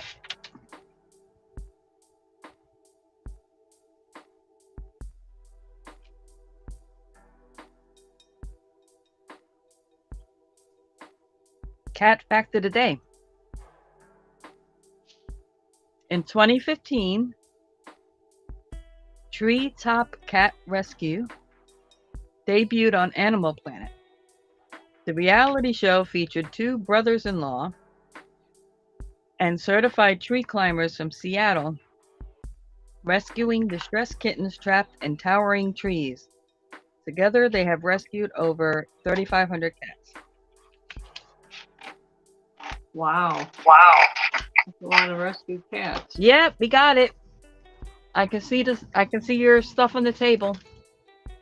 All right.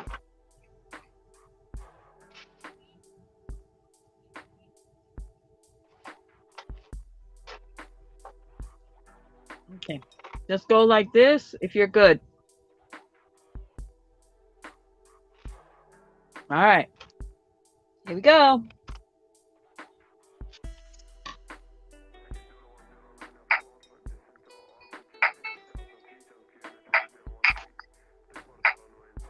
Look at these things. Cool. Okay, so set the devices on. These are some of my Whatever you Valentine's. have YouTube on, you need to lower down.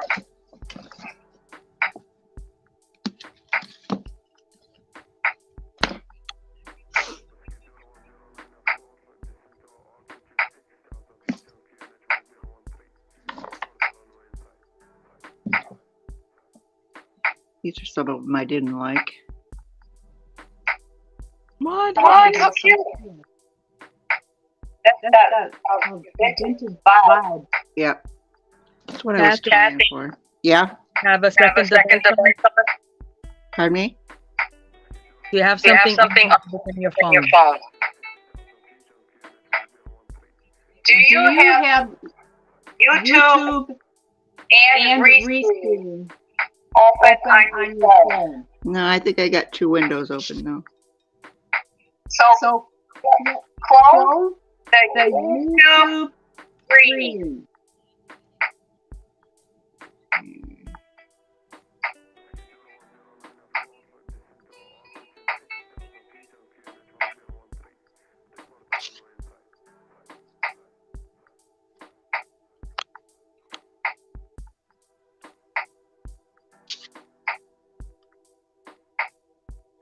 Okay. Am I still here or not? No. Let's see. You shouldn't be able to hear yourself. I don't. Interesting. We're echoing. Stacey. No, we're repeating through her mic.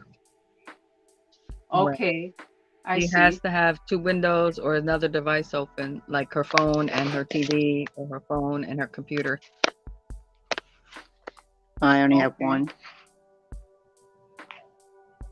Because I'm in the basement. You're only using your phone, Kathy? Yeah. Okay, Yep. I'm going to reload, see if it fixes it.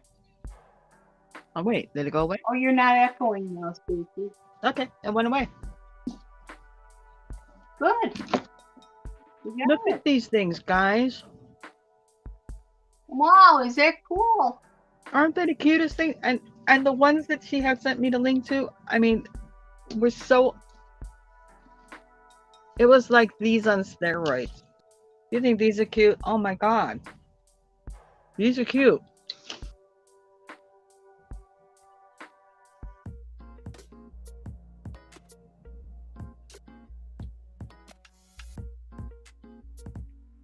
Pull them apart.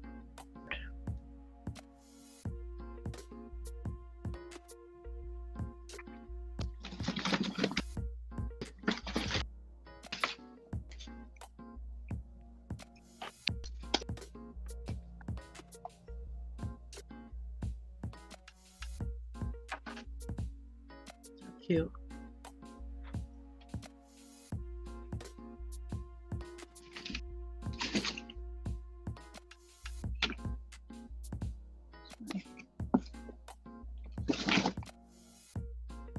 This one's a little too heavy to wear, but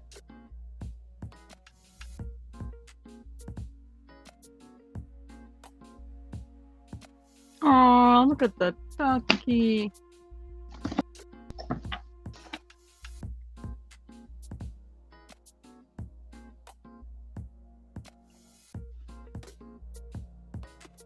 Oh, nice.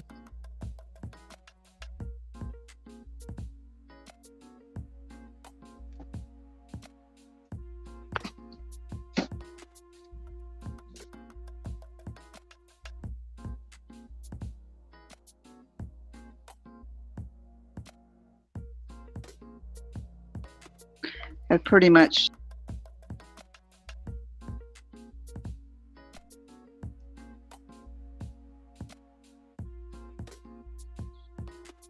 Okay. Well, I appreciate you coming on to show us.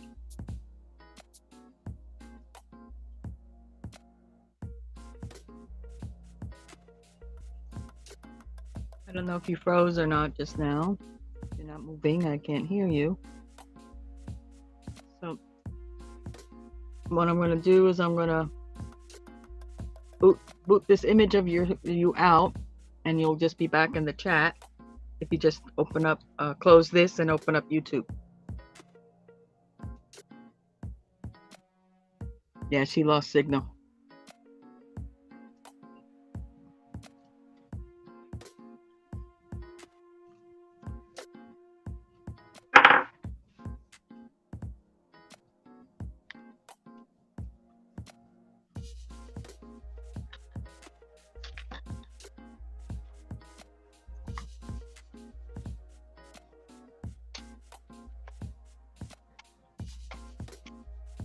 Yeah, I've seen some others. Incredible. She does incredible work. The ducky kind of one really kind of reminded me of some of the other ones that I've seen of hers. Yeah, Super she has some elaborate. cool stuff there.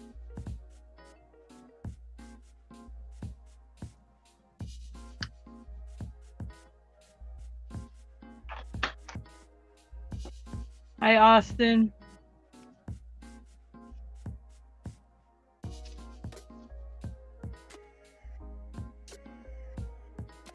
Like I said, but she makes stuff that you would put away and reuse. You wouldn't just toss that out, you know? Yeah. Well, I wouldn't, but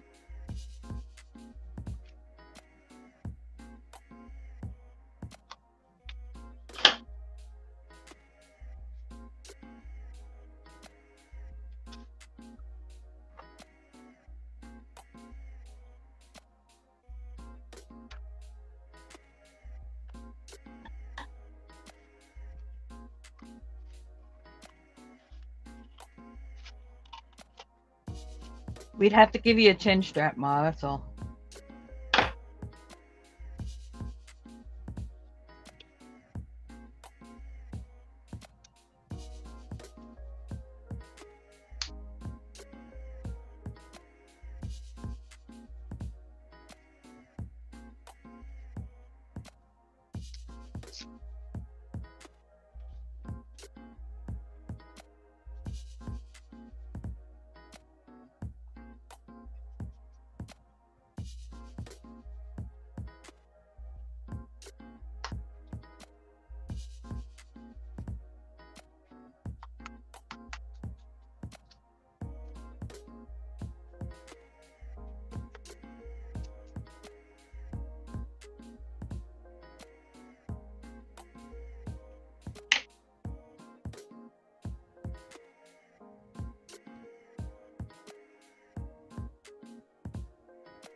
It's okay, Kathy. We saw a few of them. Look really pretty, honey.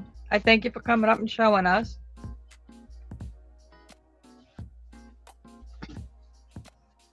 One of these days, we're gonna have to help you figure that out, and you could come up and hang out and at least make one of those up here online with us. It'd be cool.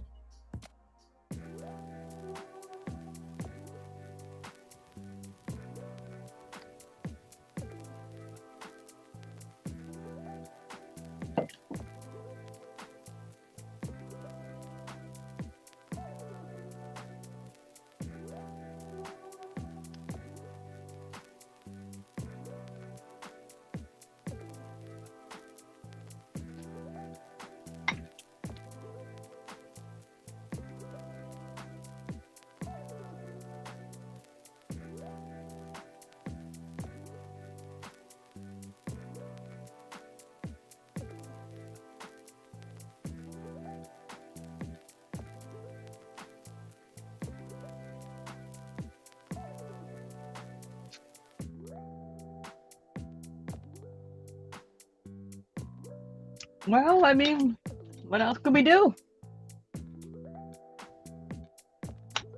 Solve the problem, wouldn't it?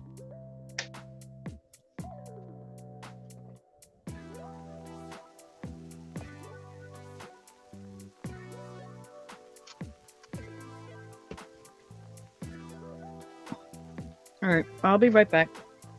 Okay.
Just so everybody knows, I can't see the chat right now while I'm working, so I'm not ignoring anybody if they're talking.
Just taking a look to see if you guys are talking here. Yeah, if you want to. Kathy, you can share that link.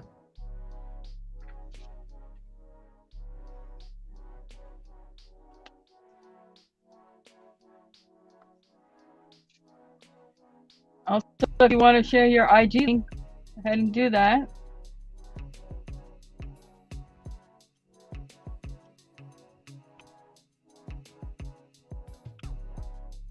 Hi, John.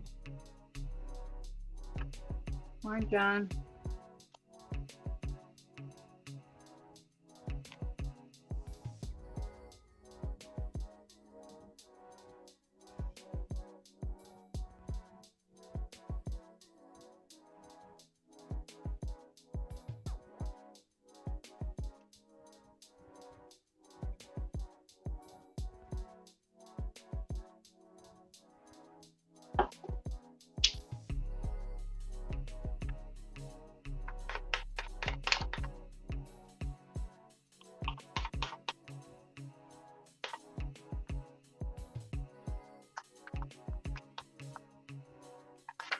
Yeah, it was fun.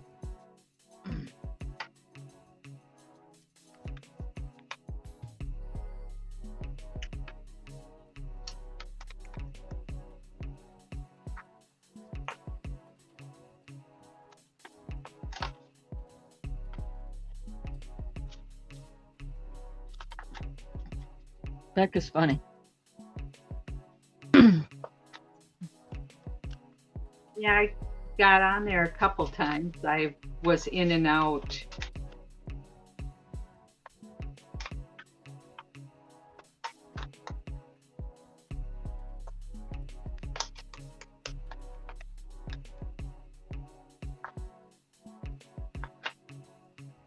Oh, no problem. You don't need to thank me, Tina. Nope.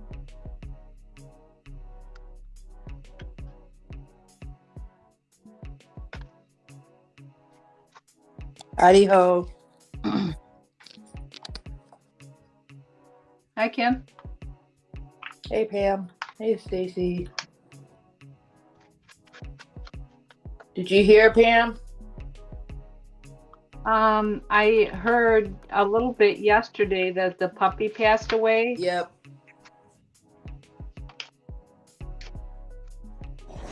Sorry to hear that, Kim. Yeah, I know. It was a 50-50 chance. She had the probo. Definitely had the probo. Oh, I thought you said she didn't. Well, in Mexican it's a different name. So Oh. I couldn't pronounce it in Mexican.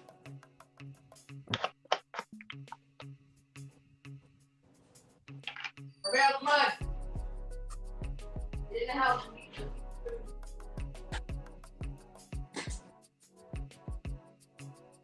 Bro, galleta?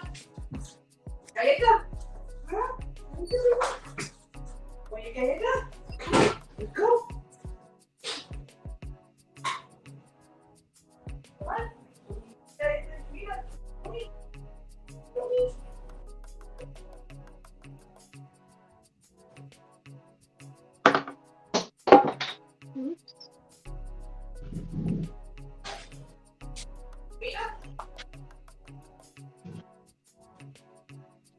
Girl, look! Here! Girl, look!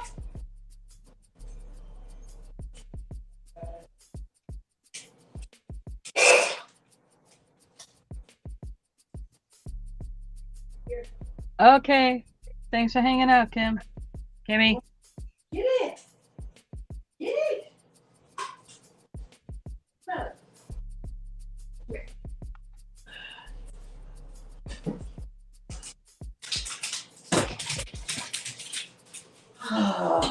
This dog is spoiled today. Come on. Up. Yeah. Here.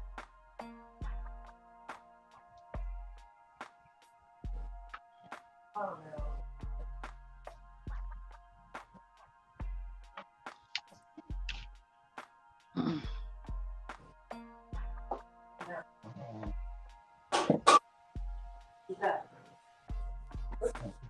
there. Where? What is wrong with you?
Oh, thank you, Kathy, for sharing that.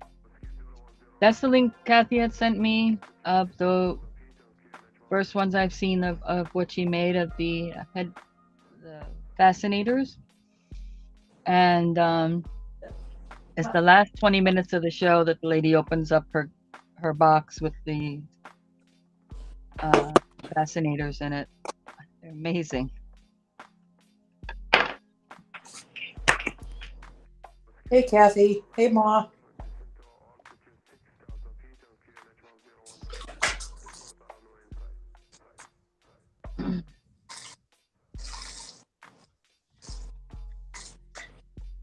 What's the matter, baby boy? Come here. Say hello. Come here. Come on.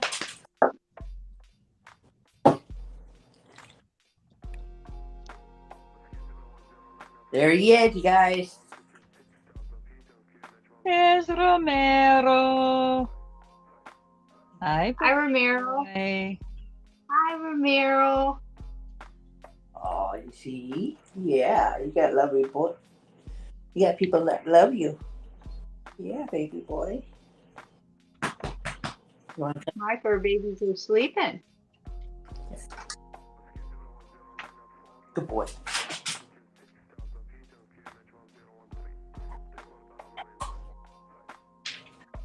Yeah, the supervisor's sleeping at the moment too on the table. Come on, Romero. No, come on. Get it. Get it. Check it out. Come on, right here. One more. Romero. Okay. Key. Come on.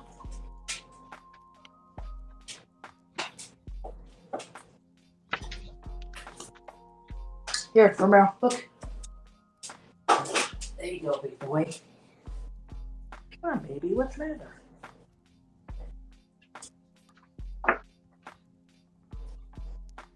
Come on, boy. It's okay. You're just not hungry right now?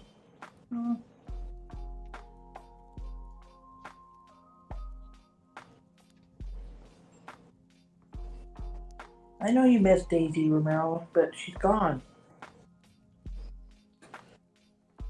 She's never coming back. She died. Baby boy. You'll see her again though. Yeah, you'll see her up in the rainbow.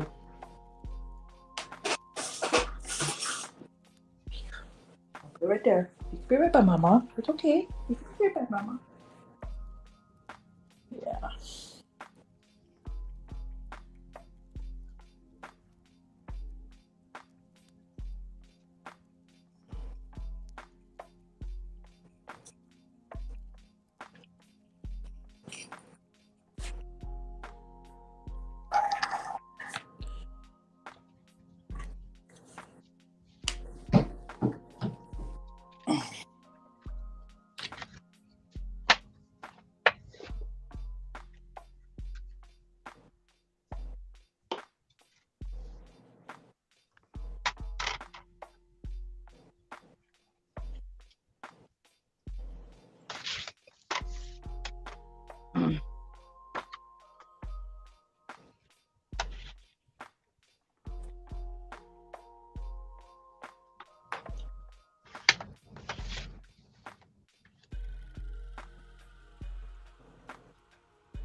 He's not wanting to eat. I'm worried about he might have it now. Shit. No. What did the Sorry. What did the puppy have? Huh? What did the puppy have? Parvo. What did the puppy have? Parvo. Parvo? Oh. Okay. But he's been vaccinated, right? Yeah. Well, then he Probably doesn't. Probably just a little depressed. Probably. Because he's right here, and then his bowl's right here beside me, and he doesn't want to eat it. So. Well, he'll eat when he's hungry. Yeah. Normally he eats it right away, but that's okay. No, you said another time too, before this happened, that there was a day he didn't eat right away and then he ate later. Yeah.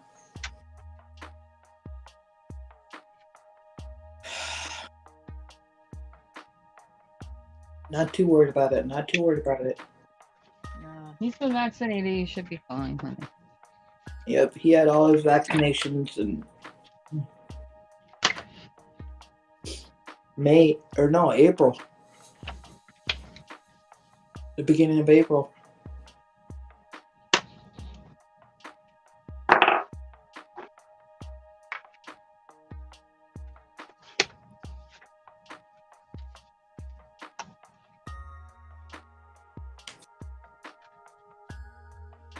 Romero, come here. Come here. It's okay, baby. I know you're depressed. You'll see her again later. Up in heaven whenever you go. Yeah. Come here. Romero, come here. Come on. Come on, baby. Come here. Up here by mama. Yeah. Oh, baby boy. That baby boy. Okay. Yeah. What? What? What? Yeah, my baby boy. It's okay.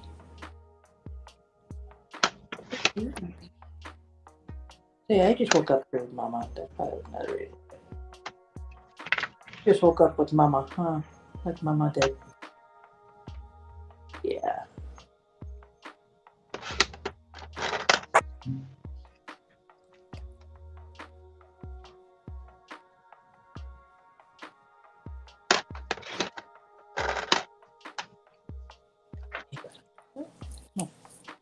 I'll be right back, you guys. All right. Come on, let's go back. Over here, this way. No, this way.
Yeah, okay. It's okay. Yeah. It's okay. We're not going nowhere. You silly?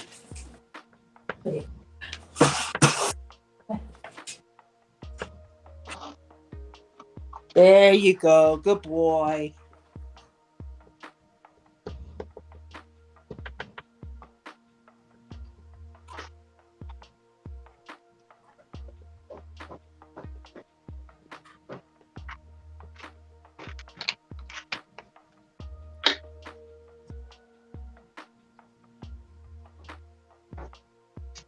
Yeah, good boy, Romero. Good boy. Good boy, Romero. Yes, you are. Go ahead.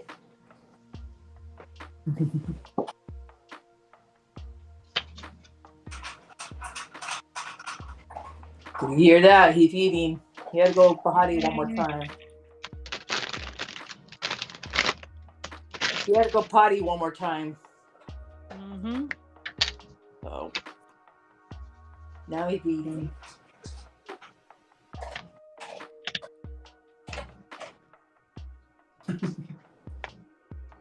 Go ahead, Romero. It's okay. Hey, you got it. Look at it. Look it. Right here. Look. Right here. Come here.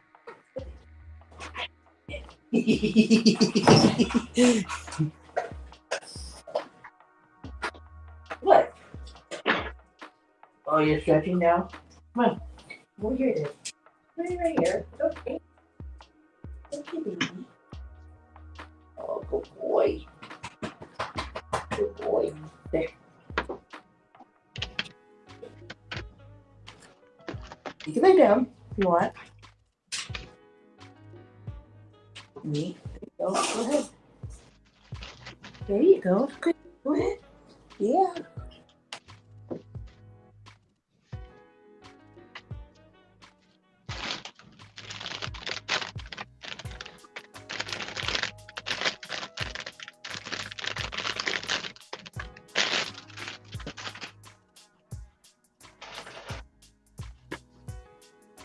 Romero.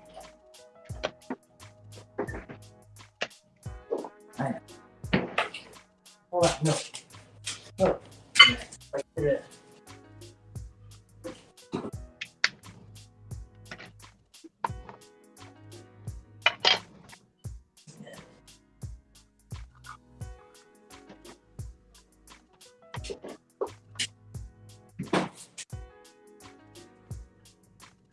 Move.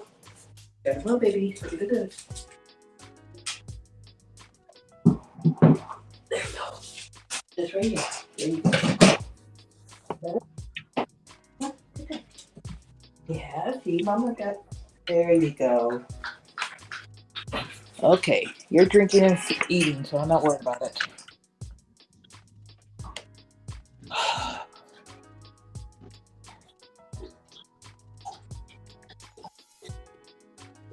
I gotta fill up this water bottle though. Pretty soon.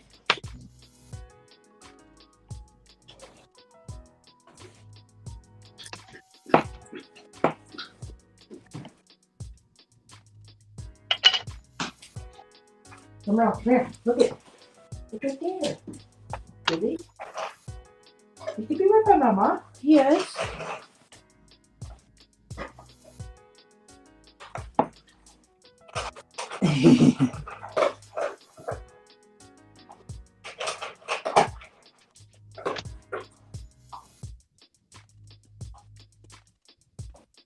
But go ahead and eat. It's okay. Want me to do your water bottle plate? You're eating? Okay. Come on, here. Go ahead and eat. I'll do your water bottle.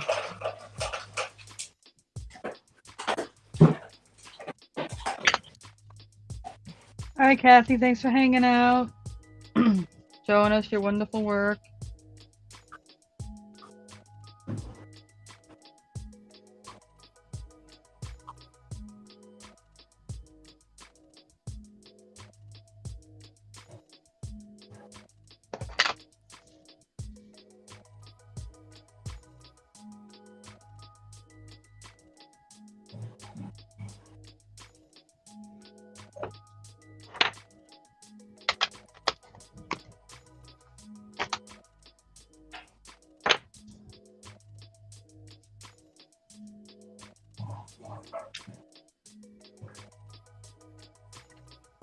Romero, look.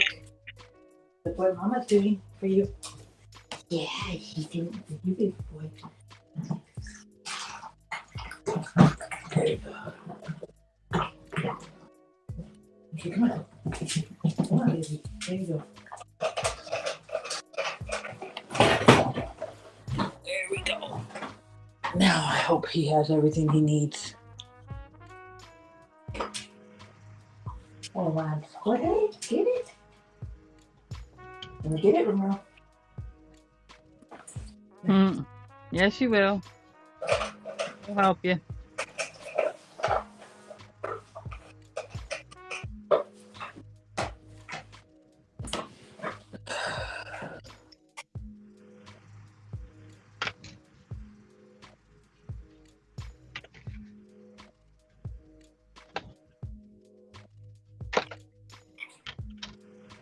Romero, come on.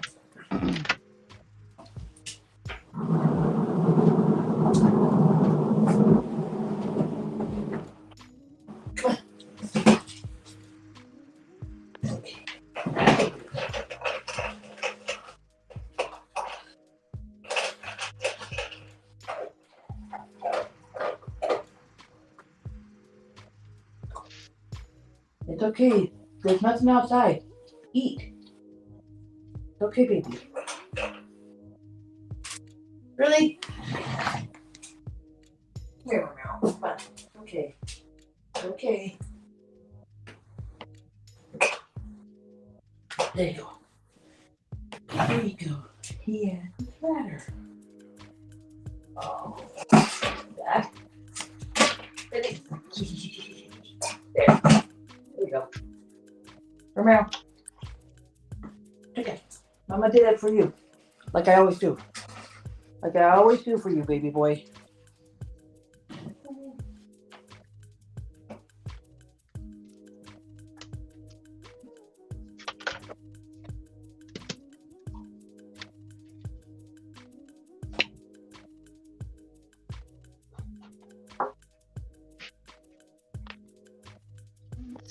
Romero, it's okay. It's just my music, my friend's music.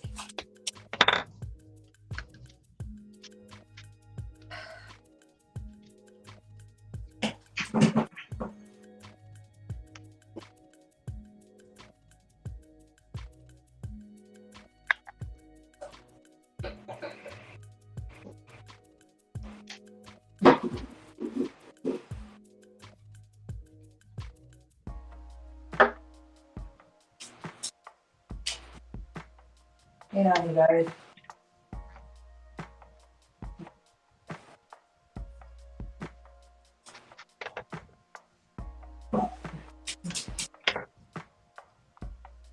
You wanna go?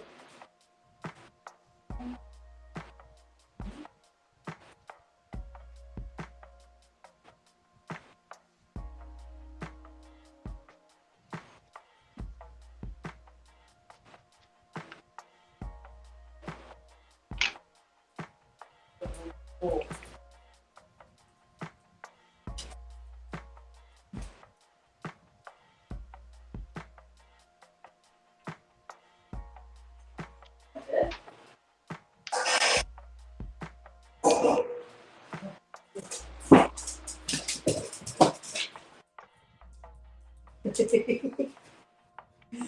See, new bowl now. See, okay.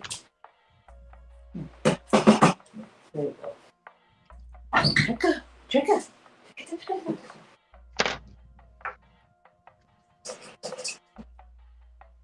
Yeah, see, teclito. Yeah, okay.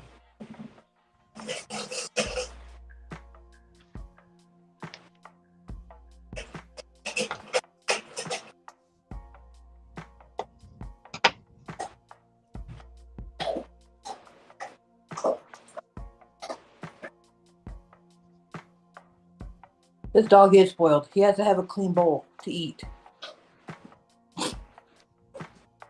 Well, would you want to eat out of dirty dishes? No, but still, I just forgot that Yeah, we have those stainless steel bowls, and I wash them all the time or interchange them. You know, get a clean one out. No, come on. Okay. Okay, come on. Come on, baby. It's okay. Come here. Come on. Come on, Mama. Come on, big boy. Say hello, everybody, again. My big boy. My big boy. Yes, you are Mama's big boy. Yes, you're Mama's big boy.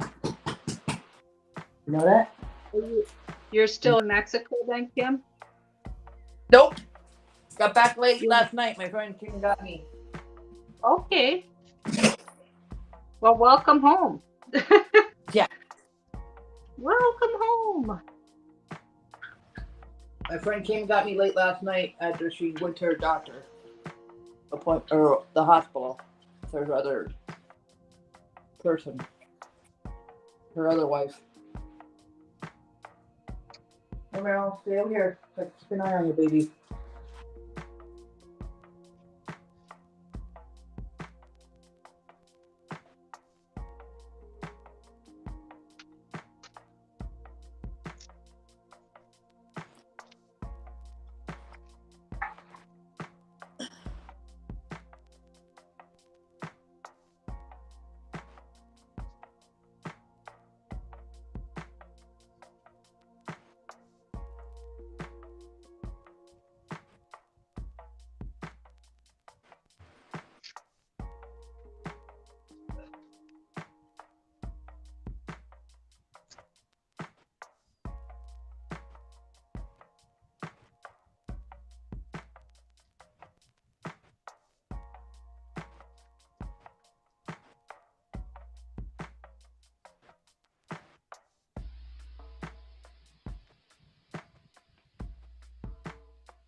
He eat most of it. I'm not worried about it. As long as he's eating little by little. When he's hungry, he'll eat the rest. So. Yep. Different activities and different environments affect dogs. They do. It affects my dogs anyhow, I should say. And their activity level for the day. Yeah. He's getting older too, so he's just looking around now. How old is he? He's 7 years old right now. Okay. Yeah, my dogs are 6.5. Well, one of them 6 months older, so one's 6 years, one's approximately 6.5. Yeah. So yeah, he just came older. Hey, Harry. Hey, Harry. Morning, Harry.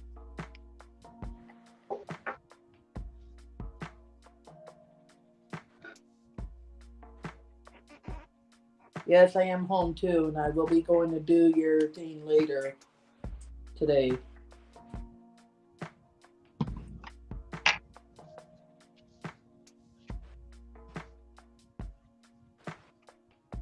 I got him up on my desk up here. No, I don't. They're in the order box still. Silly me.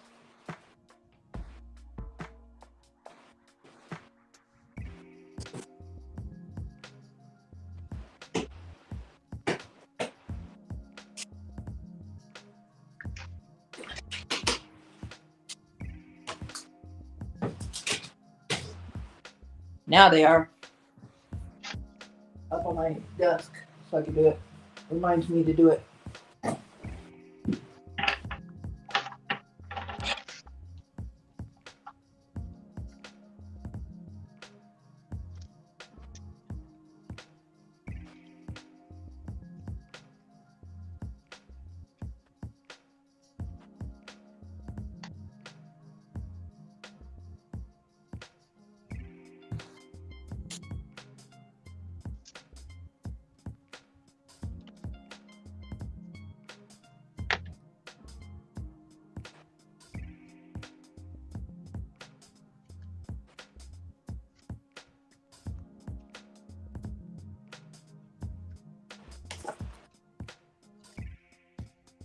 Yeah, yesterday I was trying to get me a tablet, Stacy, from through my company. They wanted $55 up front. I'm like, I don't got that money right now. Yeah.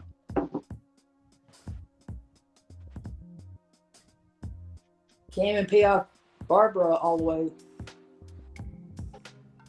I owe her money too.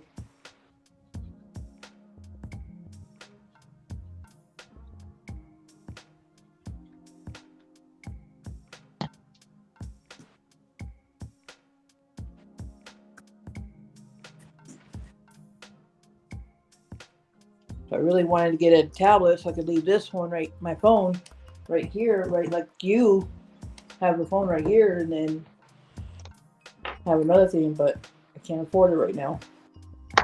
Whoa. Yeah, but you have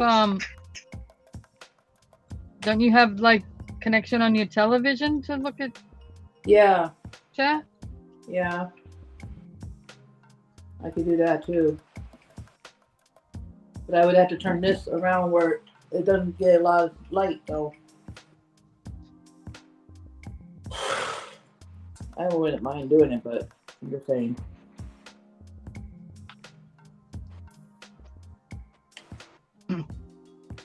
He went to go put out. He went to go look around out there in the cage.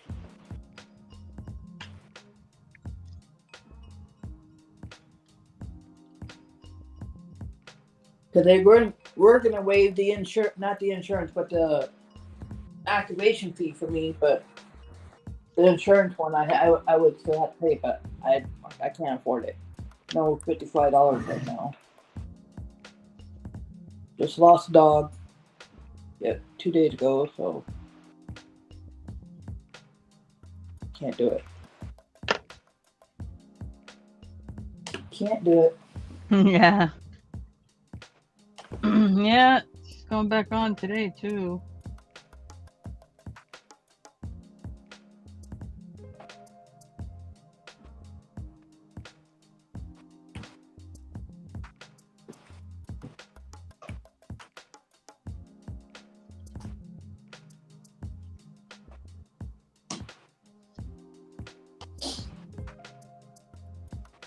I missed it yesterday, Stacy. You guys were on weren't you guys on yesterday or Friday? It was Friday, I think. This regular show? Yeah, I was on yesterday. Yeah. I was on here yesterday with you, but I meant from when you said you were going to go on to another craft area. Oh. I think that was Friday. Really wasn't about me. Yeah. I went to actually help Ma out, get a few supplies. She can start getting into the paper thing because she's really interested in doing it. Yeah.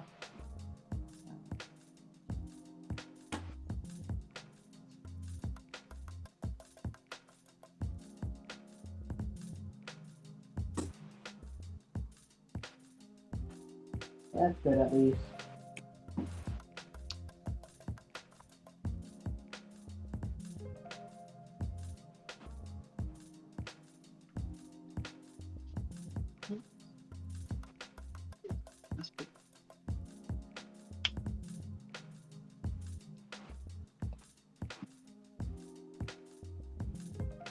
Yeah, well, make sure you take a nap because she's going to be back on today for God knows how long. Who's going to be back on? Becca. Oh, is she? Okay. With just this device, I'm kind of out of the loop there. I know I had her on for a little bit yesterday, in and out, but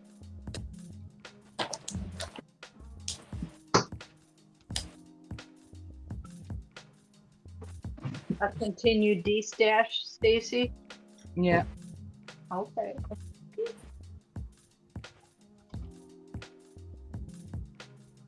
Tonight, or do you happen to know what time? 3 o'clock, I think. But I don't know what posting or where she is.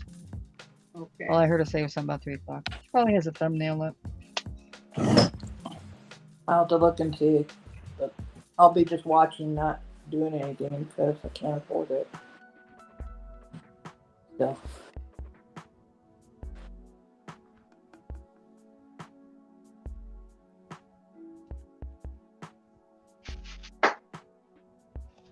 Well, it's crafting and paper supplies and things like that, books and things you can use in journals and things. Yeah.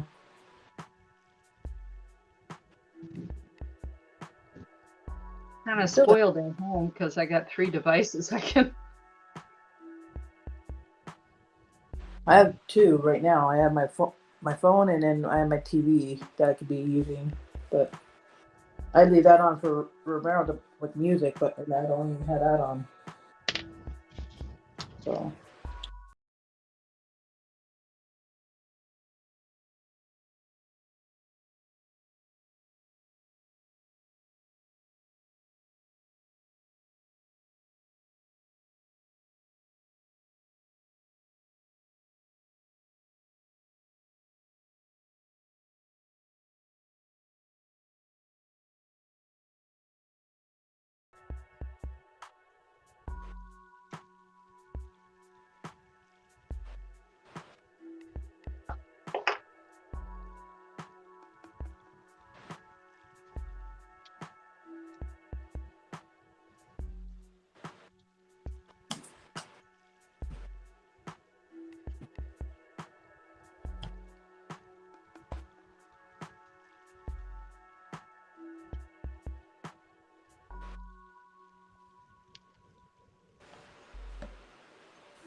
Yeah, when I told the other owner yesterday before I left that she had passed, he's like, no. I'm like, yep.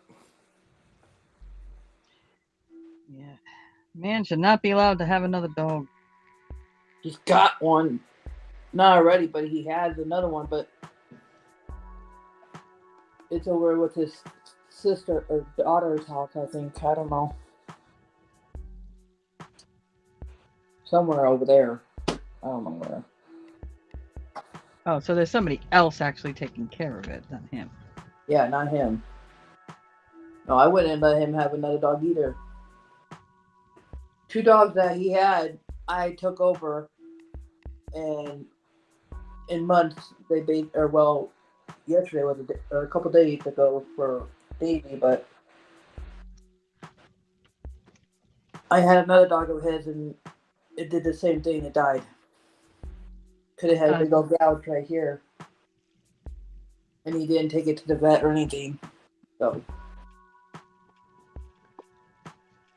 That'd be too hard for me to deal with. Too stressful, too emotional. I wouldn't even be able to be around that kind of person that doesn't take care of an animal. Like I'd be a that. Mexican prison. Oh, it's not good for your health. Not good for my health. I'm not trying to speak for other people, but I can't.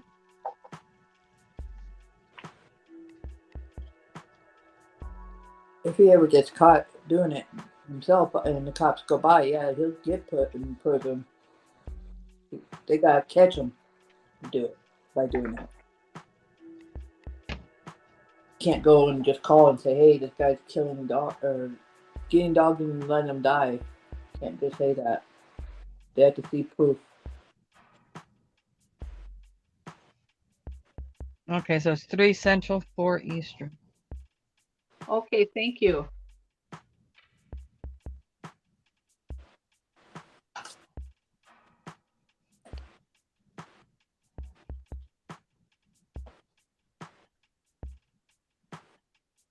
Three Central, 4 East. Okay.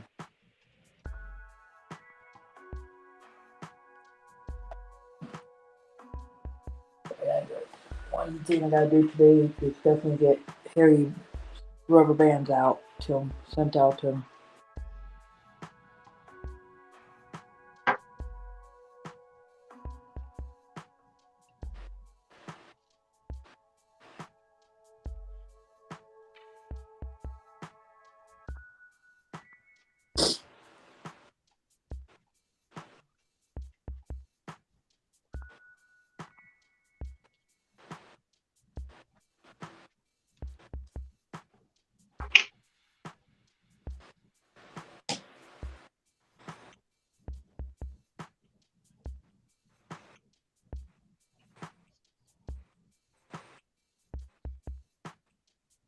Yep, it is.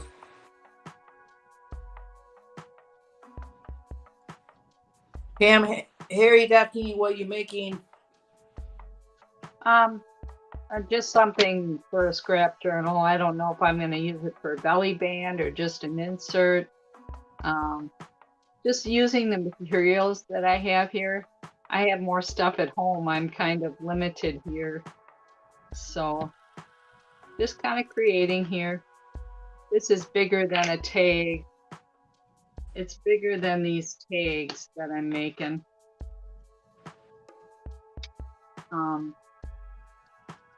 So I may use it as a belly band or something in one of my journals.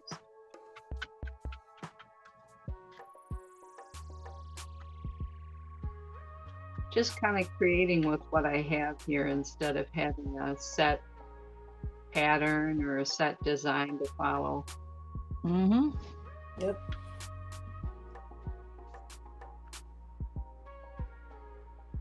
I got a bundle of these envelopes. I think I showed you guys last week at a thrift store, a whole bundle of them. And I'm kind of utilizing the paper off of them.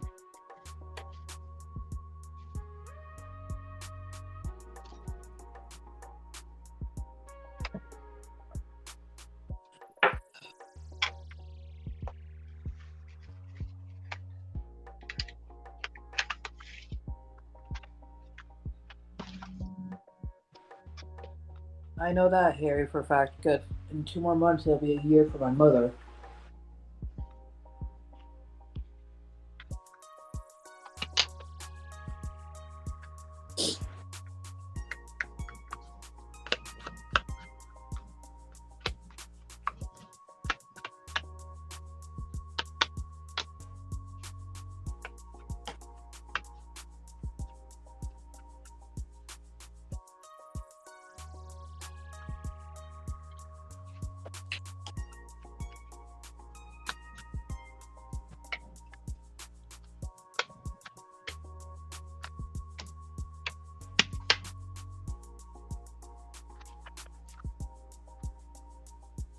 Can't believe how time flies. Yep.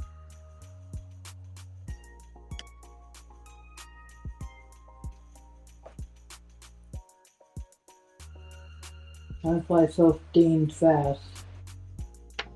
Pitiful. Yeah, the older you get, the faster it goes too. Man. Yeah, I know. Don't remind me. The first year I lost my dad was the hardest. The first 5 years hard. He's been gone for 12 years.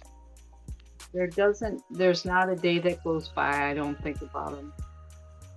My grandmother's been gone since 97, I think it was. And that was the first close family death I had to deal with, and it was really hard because she lived in our house in an apartment upstairs in our vintage 2-story home. Yeah. And it was tough. But I have a lot of great memories from my dad, and I can see some of those things as a grandparent now with my grandkids that he, family memories coming to light with my grandkids and carrying on different traditions and Yep.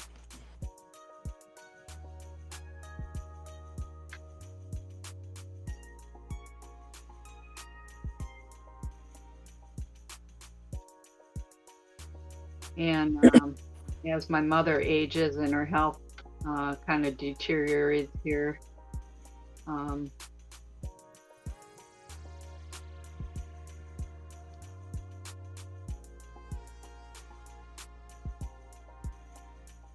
she's going to be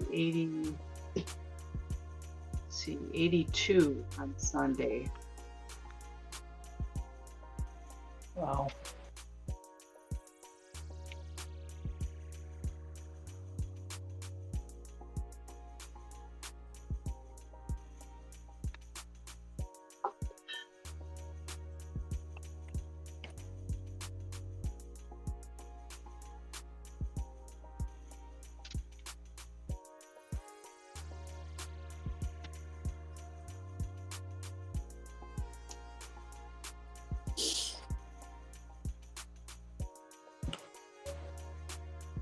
Mm-hmm.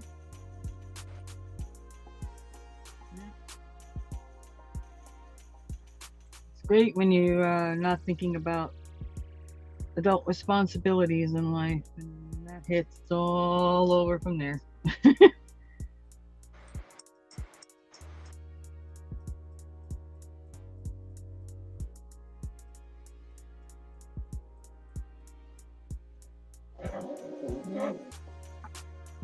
Yep. My daughter's just now learning more on adult responsibilities more and more every day. My ex-husband's wife is doing little by little with her. She wants to go out and live on her own, but she's not old. She doesn't understand the meaning of saving money yet. So we're trying to teach her more.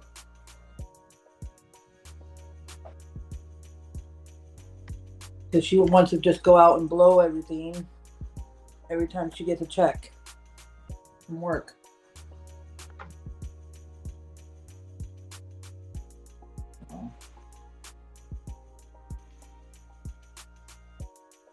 Yeah. Because she thinks it's like an allowance.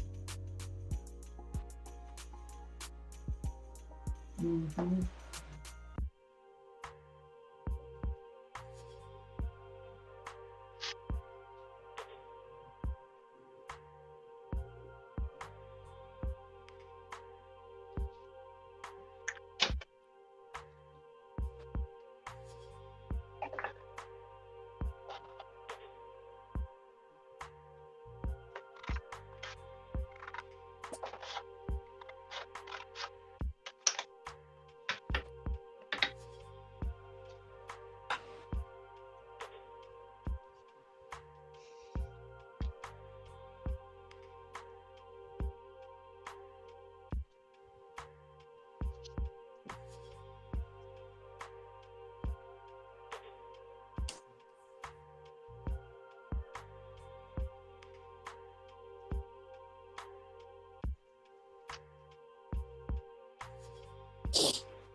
I think we generally all, when we were young, always were like, I can't wait till I'm whatever it is. That was the milestone age of, you don't need to listen to mom and dad anymore.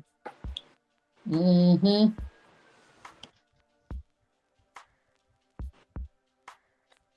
I had to listen to my mom, or my dad at least, more than my mom, because my mom and my dad got divorced when I was 16.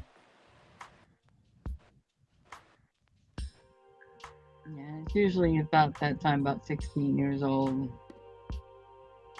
15 actually, you're like, I can't wait till I'm 16 and I can emancipate myself from you if I wanted to, whatever.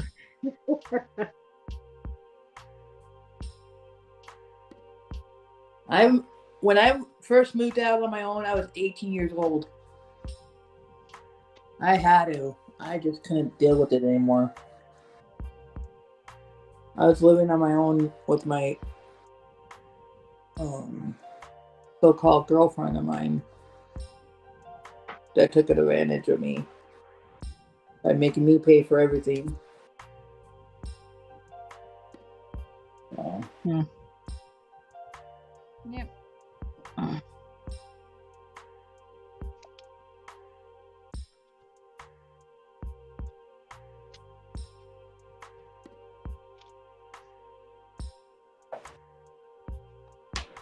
Well, I kind of consider myself blessed that my parents died at the age they did, or my dad, and that my mom has lived as long as she has.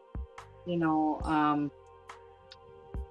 I look at Stacey, and she lost her parents when she was in her teens, and I mean, that's yeah, I was 15 for mom and 17 for dad.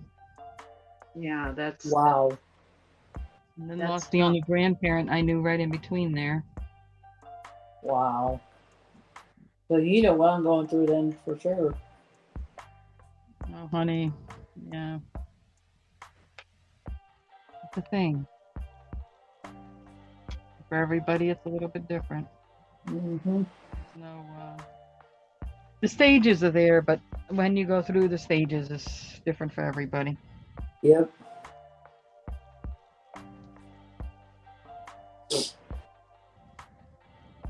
I mean, it's been a long time, and there are moments in life where I wish I could just pick up a phone and call my mom, you know. That's the same way with me. I wish I could pick up the phone and call her. Matter of fact, I did one time, and another person that they deleted her phone number off her account or her name off the account of that phone number. And I'm like, wow. Well, they get reassigned nowadays pretty quick. Yeah, I know.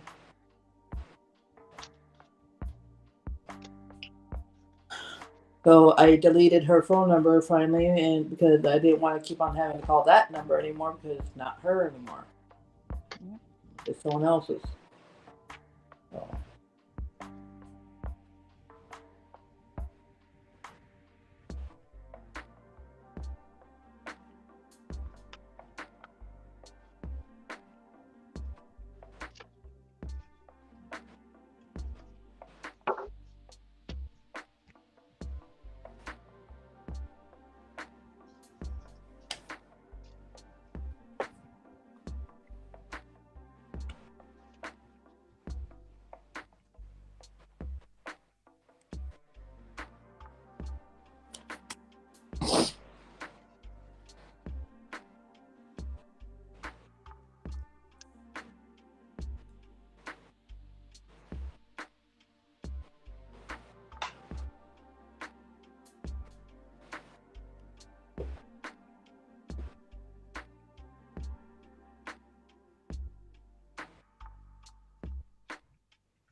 Boy.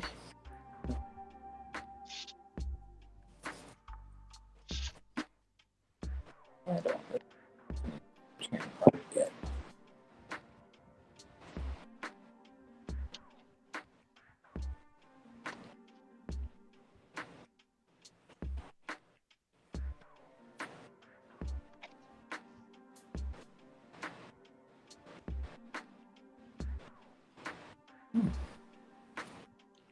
Well, I know who made this picture.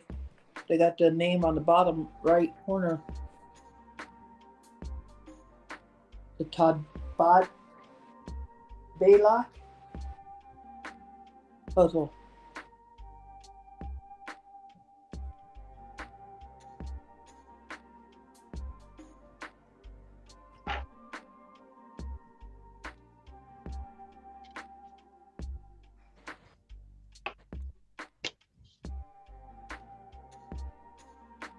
Yeah, if it's well known enough an artist, you'll see his signature on it.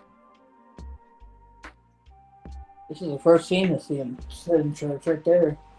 It's like if you get a Guy Harvey puzzle, his signature will be on the picture. Yeah. Darn it.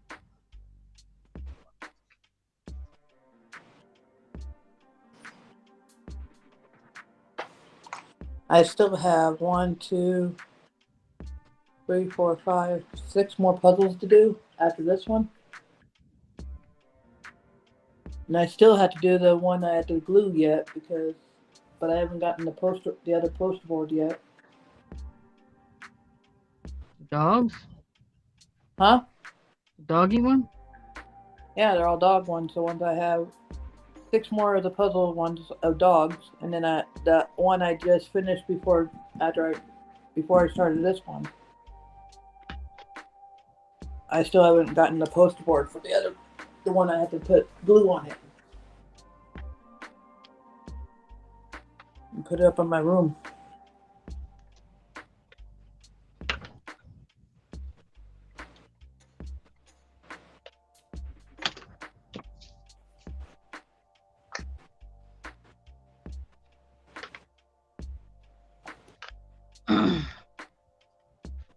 That's nice.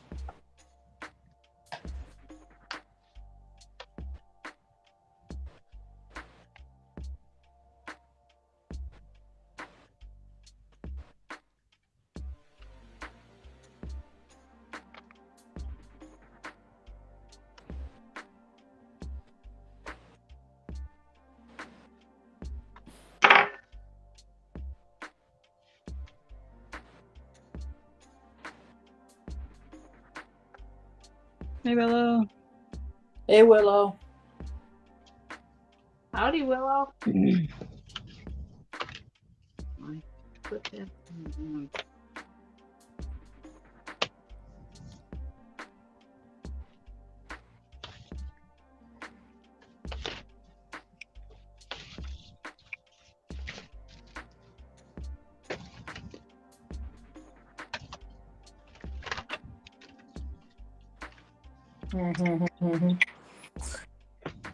Confusing names again, Harry?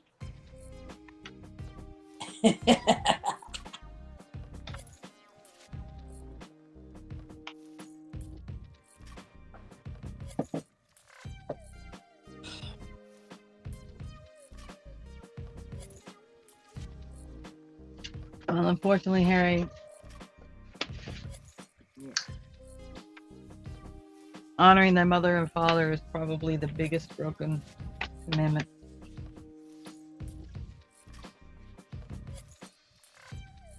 In 2 more months, it's going to be hard for me.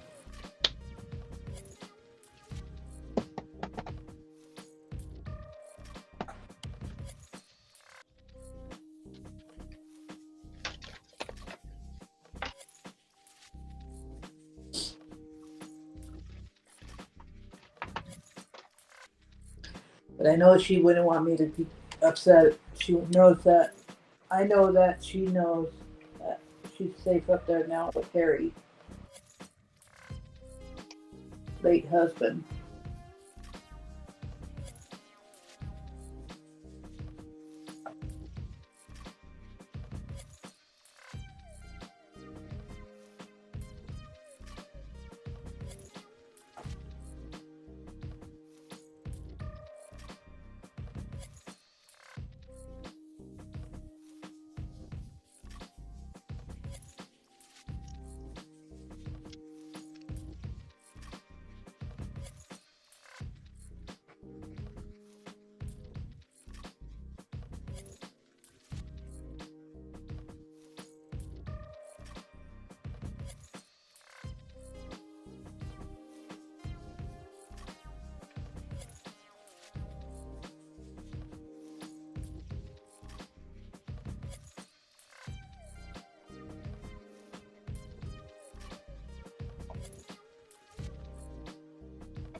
And actually, I think his anniversary coming up again pretty soon. Like that.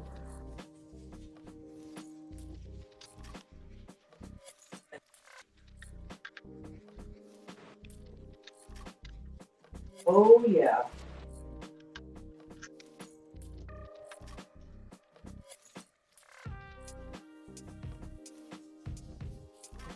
Oh, back-to-back months. That's gonna be hard for me. Oh.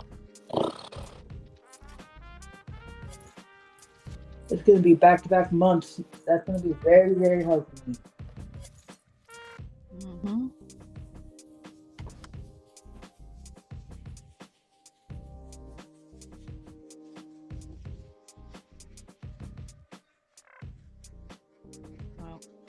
My dad would have held on 5 more days. They would have died the same day, 2 years apart. Wow. Wow. That's right. And the only reason why he didn't was because I had a conversation with him. And he told me point blank that he was hanging on because of me. He was worried about me. I was the youngest. And I told him I would be okay. And the next overnight, he passed.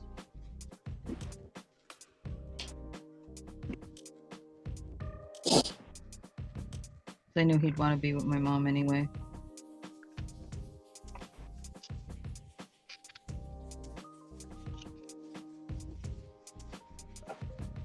And I was already out of the household on my own at that point.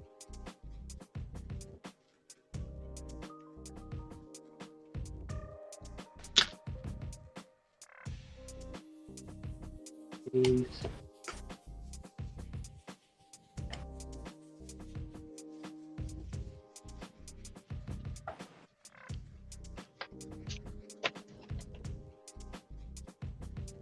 Okay, awesome.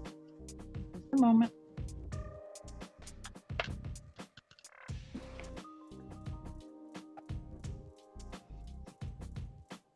Don't say if I'd like this. Go, hey girl, send me the link.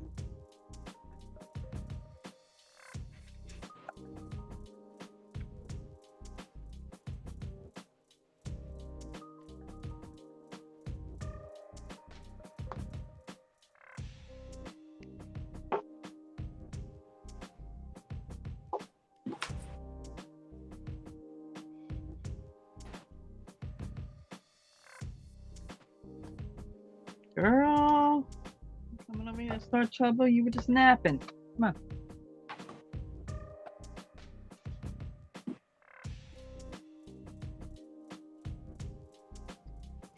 Your supervisor again? Yeah, she's awake from her nap. Uh-oh. Uh-oh. Peace and tranquility is over. The storm is about to arrive. She already arrived. She just wants to start trouble now.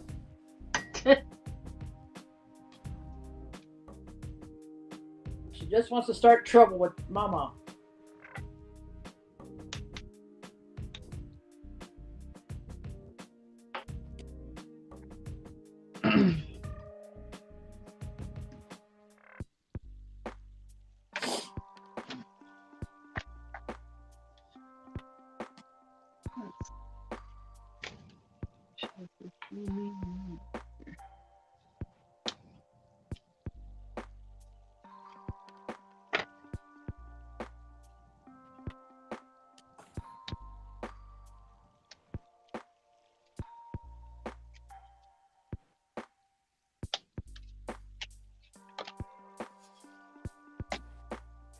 I'm not working on the train, and it's like, okay, it wants me to work on the train.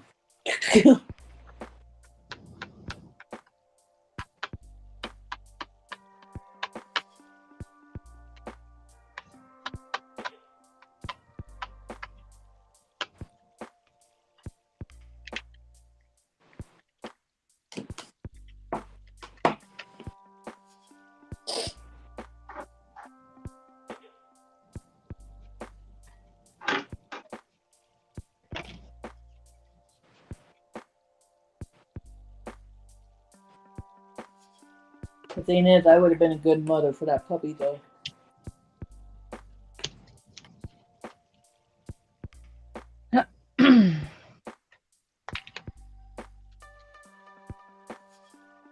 Wasn't meant to be, honey. But you were a good mummy to that puppy. Been a short life, better than its own owner was. Yeah, I know. But still, it hurts. Yeah.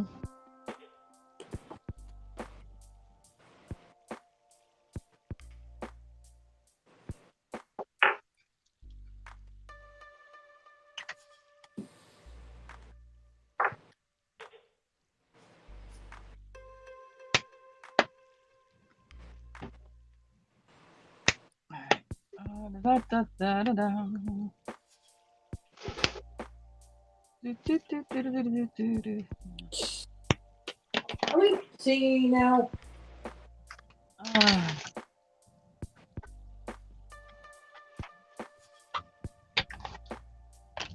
Trying to clear the brain a little.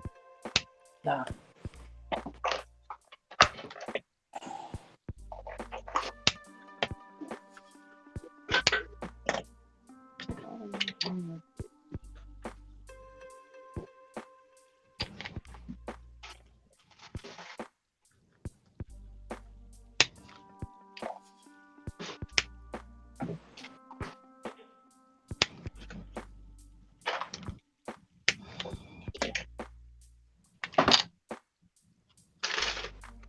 So Tina, you have no stencils?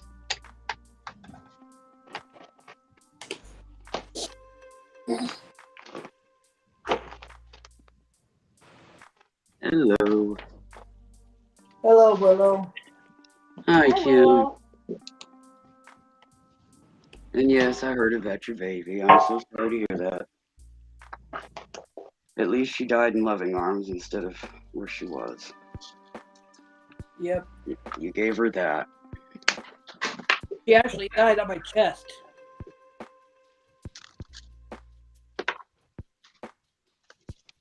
You know what I'm saying, though. Yeah, I know. I had her on my chest and she died. Yeah.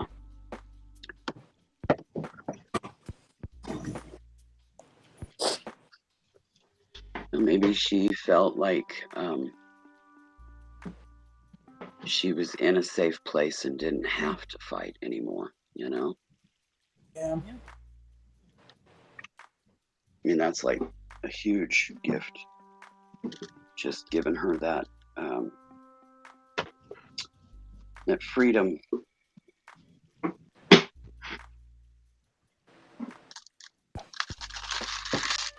Trying to remember where I left off here.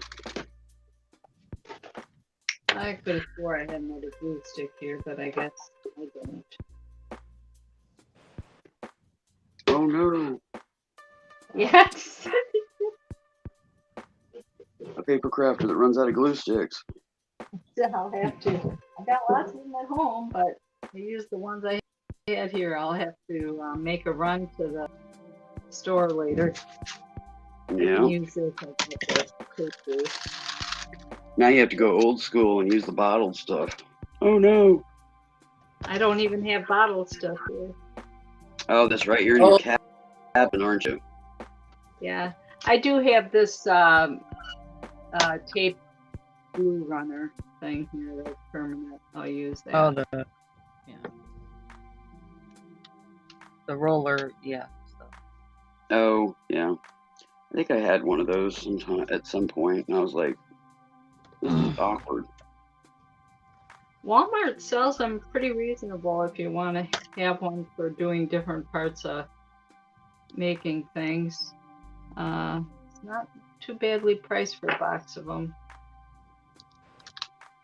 Okay. Which means Tamu probably has them for a tenth of that, and 3 times as many. I haven't touched Tamu yet, which I'll have to do. Oh. Eventually, but I should get some liquid glue too. It'd go further. That's me. I tend to do the glue sticks or the liquid. You know, I mean, I can apply it with a freaking toothpick or even the end of a straight pen if I have to. And it saves money. When I craft on the serious cheap.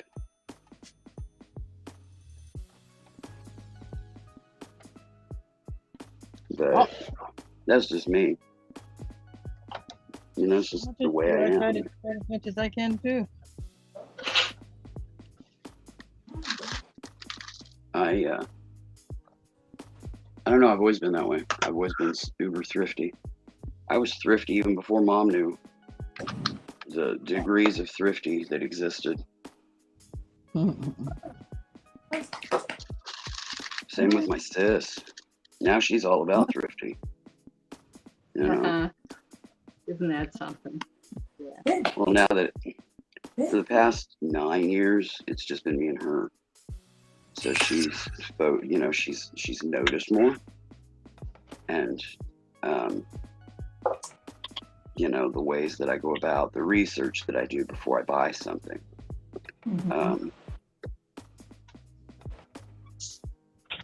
You know, just do I have what would work without having to buy anything? And if not, then what exactly do I need? It's going to balance between what you got making it happen and convenience, or ability. You know, well, I'm not going to be able to do it that way, so I got to do it this way. What's that going to cost me? You know, kind of stuff. Yeah. Because some stuff I just physically can't do anymore.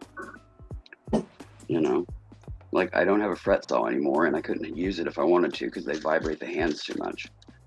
But, you know, wood cutouts. Where can I get cheap wood cutouts, you know?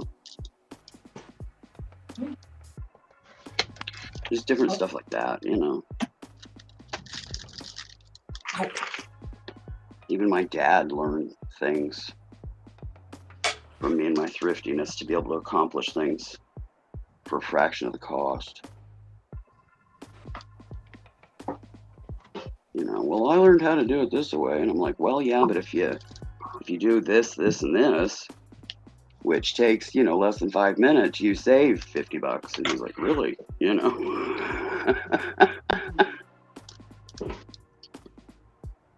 I'm a tightwad. What can I say? Willow. What? Pretty boy. Oh, there's Romero. Hello, Romero. You handsome little man. Yes. You're such a handsome young man. Yes. You're a beautiful puppy dog. All right.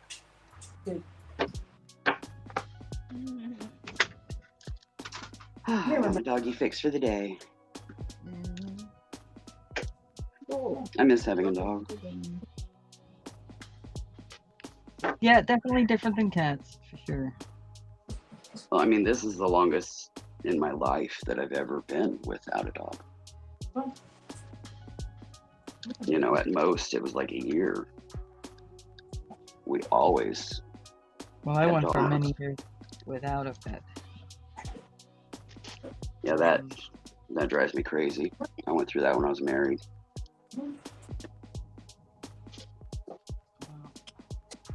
And in the end, I adopted a dog. And he tried to fight me for it, the divorce. And I got the dog.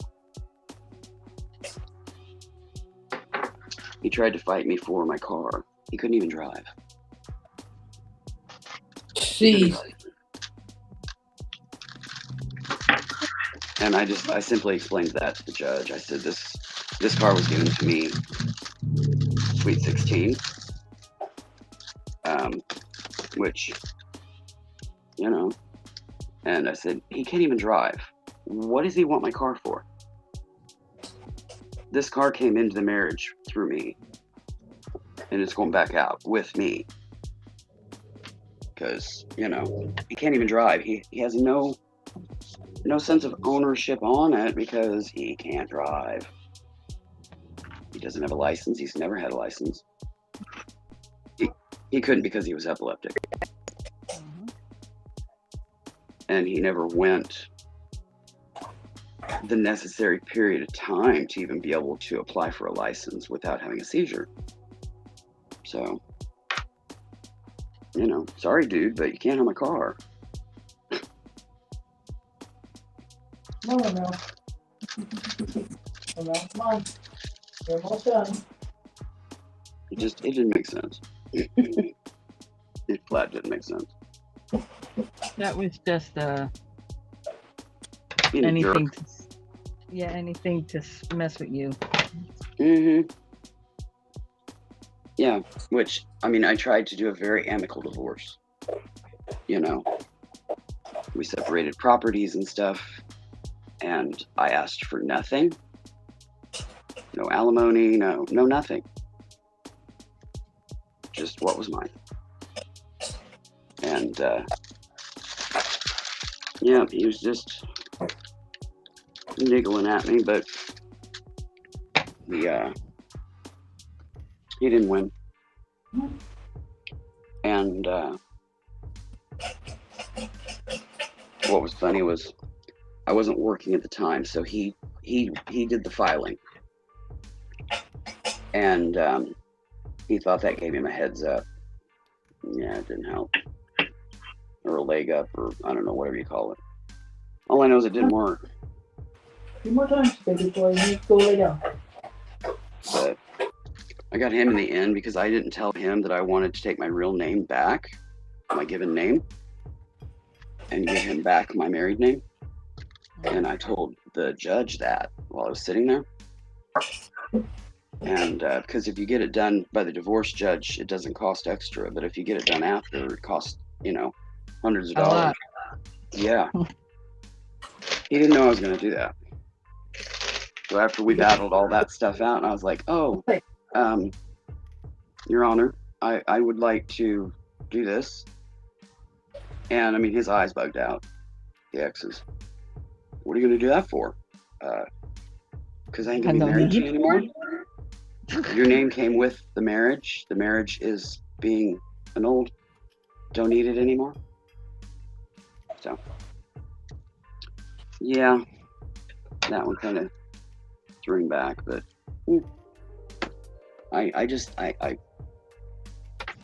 I threw him back. Name and all.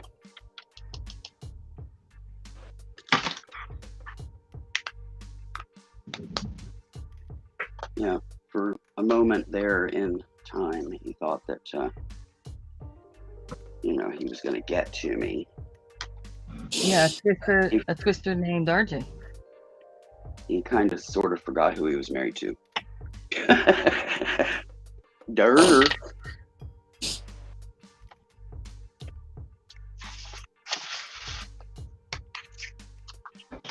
Yeah, he had him a dirty dirt moment.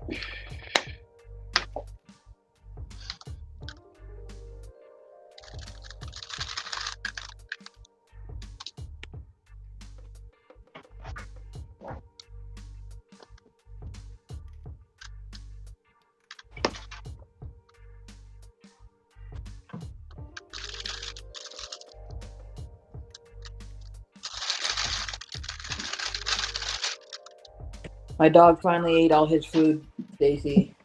Good. That's good. Was he Fine. upset? Like I said, he was vaccinated and stuff, all that, so fine. I Still he's just a little upset about the dog. it'll take Yeah. a few days and he'll be back to the swing of things. Yeah, he'll be back on track soon enough. Yeah. I'm not worried too much. I just needed him to at least. Yeah. I bet you somebody scrapped that stuff because both of those pieces are gone. I said, Alive. Your water bottle to go back in the kitchen now that you're done drinking. It's either that or they needed them. And I'm perfectly fine with that. Yeah. I didn't. Time for him to go. stair railings. I had some iron stair railings. Yeah, there's no bingo tonight. I know. Everybody's gonna feel so. At least 60 people are gonna feel so lost. Oh, no bingo, huh? Yeah. Has anybody checked to see if maybe Anne's doing bingo tonight? Anne's Arts and Crafts could be doing it tonight I don't know. to fill the gap. Oh, now you're in a playful mood. Now you're in a playful I mood. do not know. There's always something on to watch. Yeah. Yeah, there's always something. No, I'm sure there'll be a crafting something I can watch. Yeah. Now he's in a playful mood. Yeah, I went on Jessica's last night. Passion Art Jessica. Yes. Oh, yeah. They were playing Hangman. Mm-hmm. And she had her desk chair makes sounds Mm-hmm. that sounds like farts. And the room was just busting up laughing from various jokes being dropped in the chat about farts.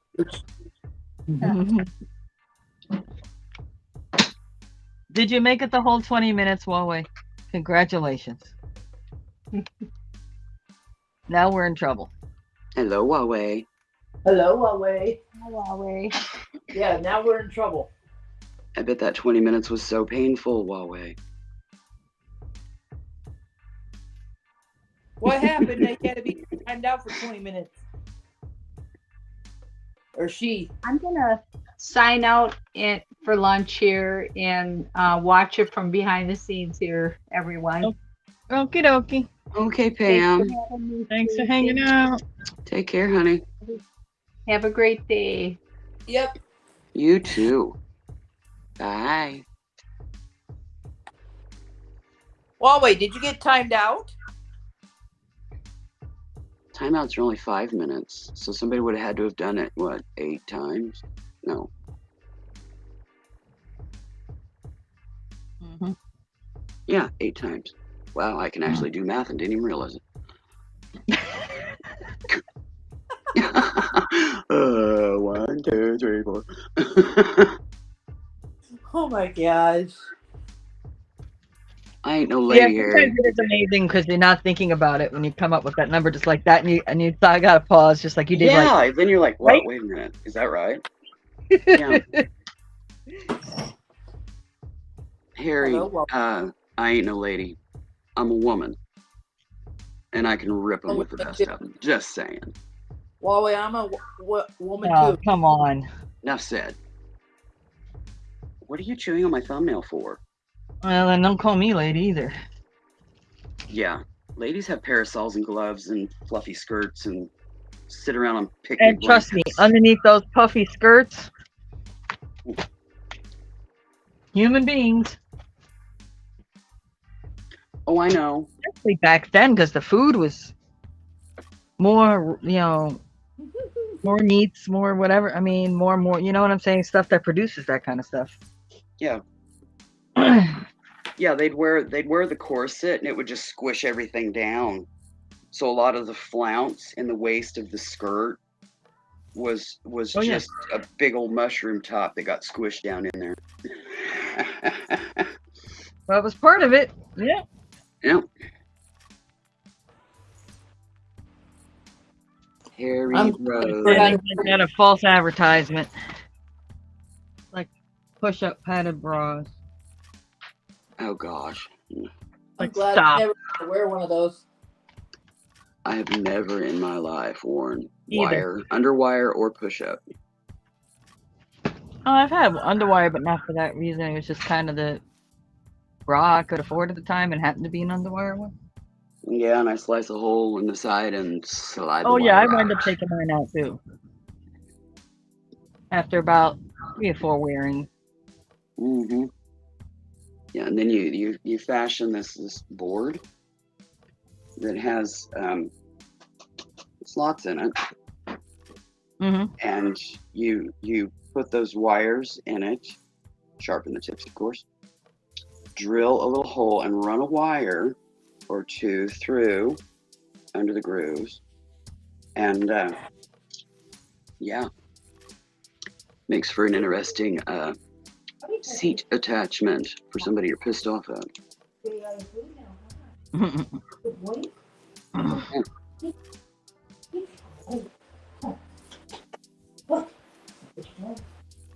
No man has ever been probed like the wrath of a woman.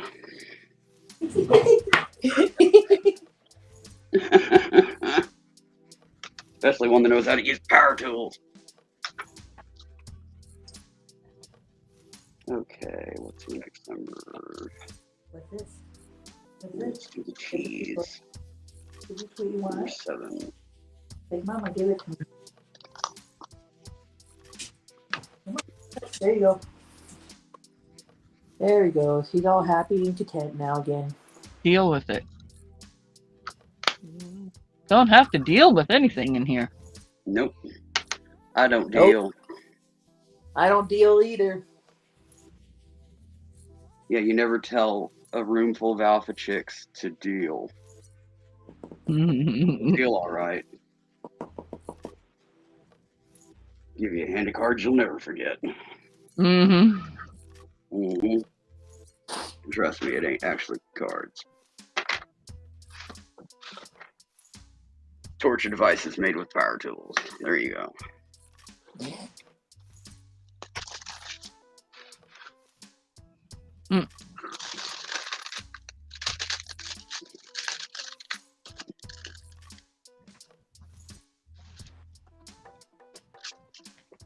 Yeah, you think MacGyver could MacGyver? A woman with power tools can MacGyver far more deceptively than any MacGyver. Well, wait, you don't have to delete. Oh. There we go with the deleting again, huh? Well, I know an easy way to delete everything she says. She's having an "oh, what was me" moment. Two pushes on my screen. Huawei, knock it off.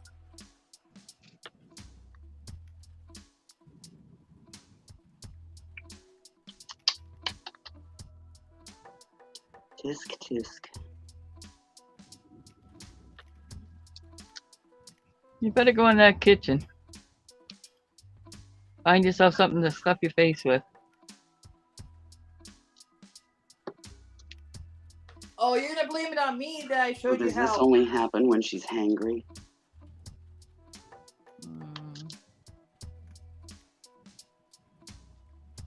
He's blaming it on, or she's blaming it on me that I showed her how to do it. I'm waiting.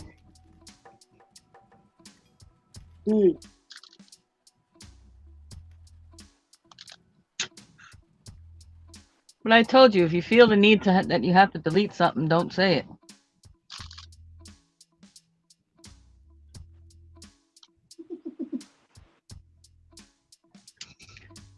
I don't get the deleting thing unless it's, like auction data that's...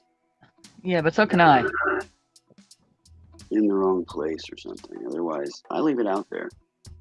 Take it or leave it. It is what it is.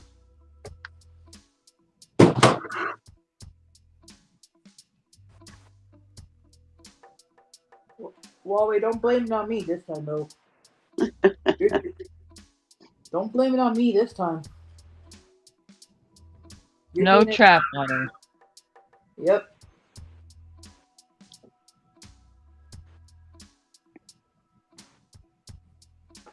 You're doing it on your own. Yeah. Don't be walking on the sticky board. I don't need you flipping out. No, I don't.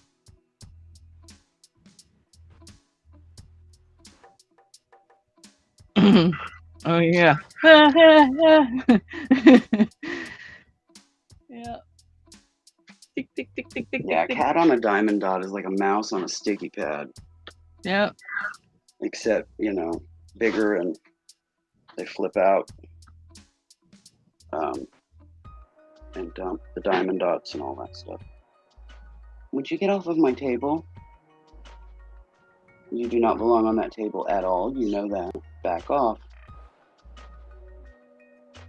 Don't stiffen your spine. Get off that table. Thank you. She's just trying to puff herself up. No, she's just trying to push my buttons today. She can tell I'm feeling ornery, so she's wanting to get her share.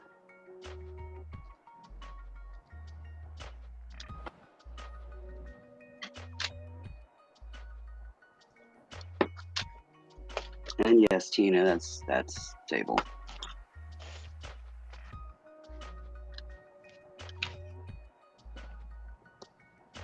Yesterday afternoon, I was on a footstool in front of my shower, scrubbing some tote stuff that needed a scrub down, and using my hose in my shower to, rinse them off. I had a bucket that I had soapy Lysol water in, and every cat in the house had to come and check it out. They want to try to get in the shower and all this stuff, and only one of them actually made it into stepping into the shower, and she promptly got, her paws rinsed and dried off, and yeah, she was done at that point because she does not like her paws touched. But, she's got soapy bleach solution chemical on her feet, so, I'm not going to have her licking that off her feet, so, her feet got a bath. And I did all of that, and I tried to put her out of the bathroom. I was just going to close it off and clear the cats out because it was too distracting trying to do that while I'm trying to do the other. And I set her down and, give her butt a little push, and instead of going out the door, she slips around to the right and darts behind the toilet, thinking I can't get her there. Wrong. She is, you can't spritz her with water for reprimand or, anything like that. She has PTSD. And for whatever reason that triggers it. So you have to get behind the toilet and scoop her up and give her lovin's and then send her out the door and just shut the door. And, which I try to do that with my cats anyways, but I can't always do the bending down and the picking up with my spine. But with her, it don't matter what my pain level is, it has to be done that way. She just cannot tolerate anything else. She freeze frames and just freaks out. You can just see her eyes, she's just sends her into a crazy moment. So, dealing with her is entirely different than any other cat I've had because she has PTSD. Yes, cats can get PTSD from trauma. She was the one that was strangling on tattered tarpaulin under my trailer and had a late night rescue, of which I had to call Sis home from work early to do so because I couldn't get under the trailer. But yeah, she's traumatized from all of that. She's slowly getting better, but she's always going to have issues there.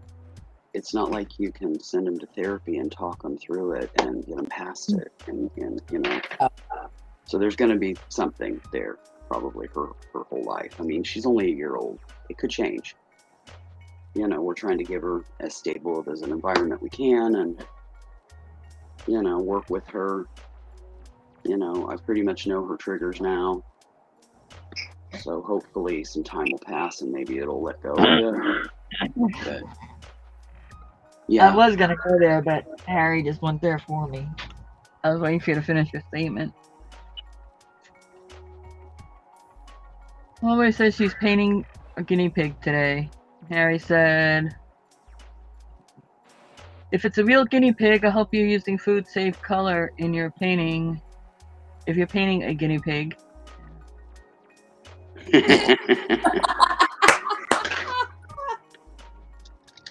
Oh my gosh. Yeah, talk about PTSD. Paint a guinea pig. Harry, good way to go. Good way to go. Yes, Huawei, you need the same some of the black licorice for Cal. She should be back hopefully soon. Yeah, I hope she's all right. I don't know the backstory, but obviously she's not been feeling well. She has not expressed her backstory, so I'll just be brief about it. You don't She have to tell needed me anything. I'm just saying that. No, she needed a life break. Ah, that happens. Yep. Happens to all of us. We've all taken breaks at some point. Yep. So hopefully she's supposedly getting out today at some point. But don't know when we'll see. You probably see her later on tonight somewhere. On somebody's. Because she's been popping in and out.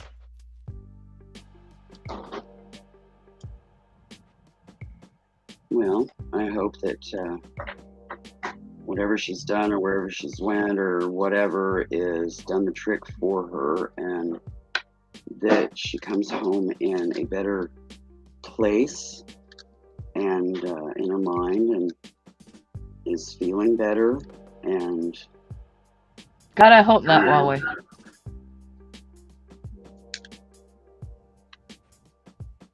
I miss seeing her crafty lives. Yep.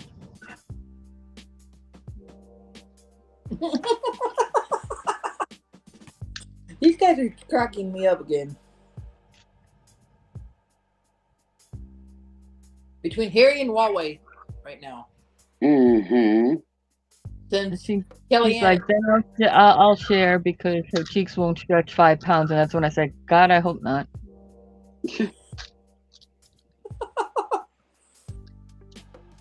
Yeah, really, that's like 3/4 of a gallon of milk. That's a big stretch, girl.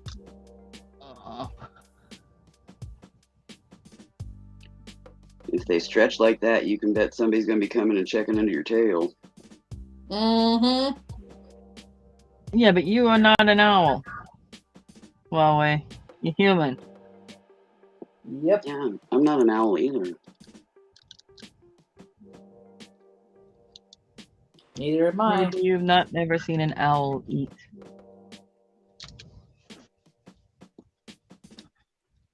Oh, even more so what an owl does after they eat. You know. Tail? Where did you get tail from? Oh my god. Alright, I'll be right If her back. cheeks stretch, as in guinea pig.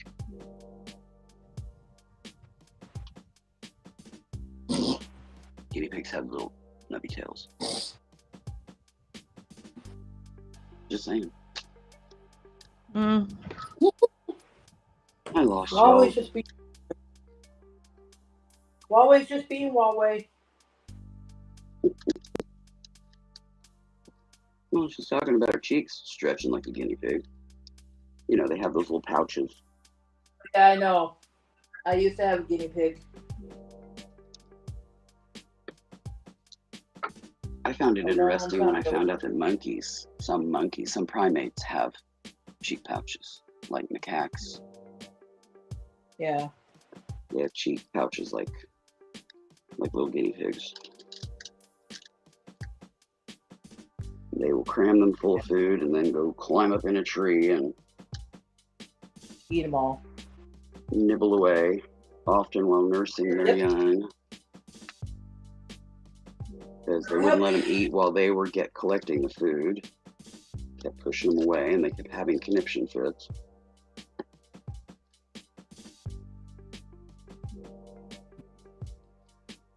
Because they're hungry too, and don't have the patience to wait on mom to forage or bag up enough food to stuff full of her pouches so that she'll go up in the tree and let them eat. Let them eat while she's eating. And baby monkeys do not understand that.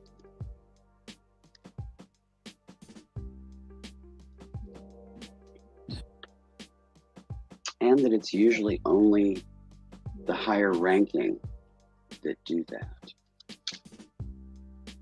the lower ranking monkeys often just go ahead and let them nurse.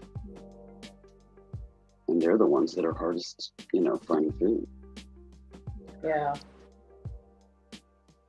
The higher rankings seem to be far more disciplined and a bit more tortured because of the discipline.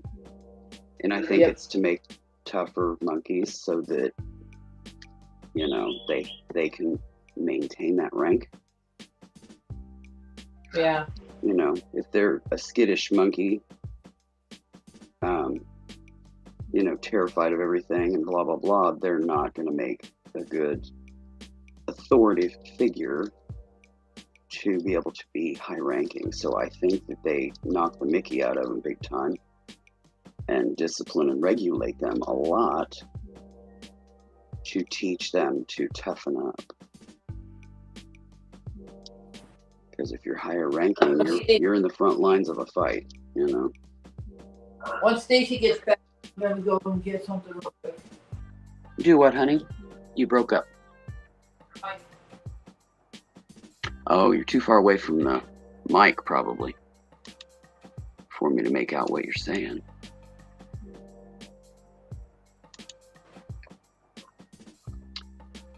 Oh, here comes the notifications already.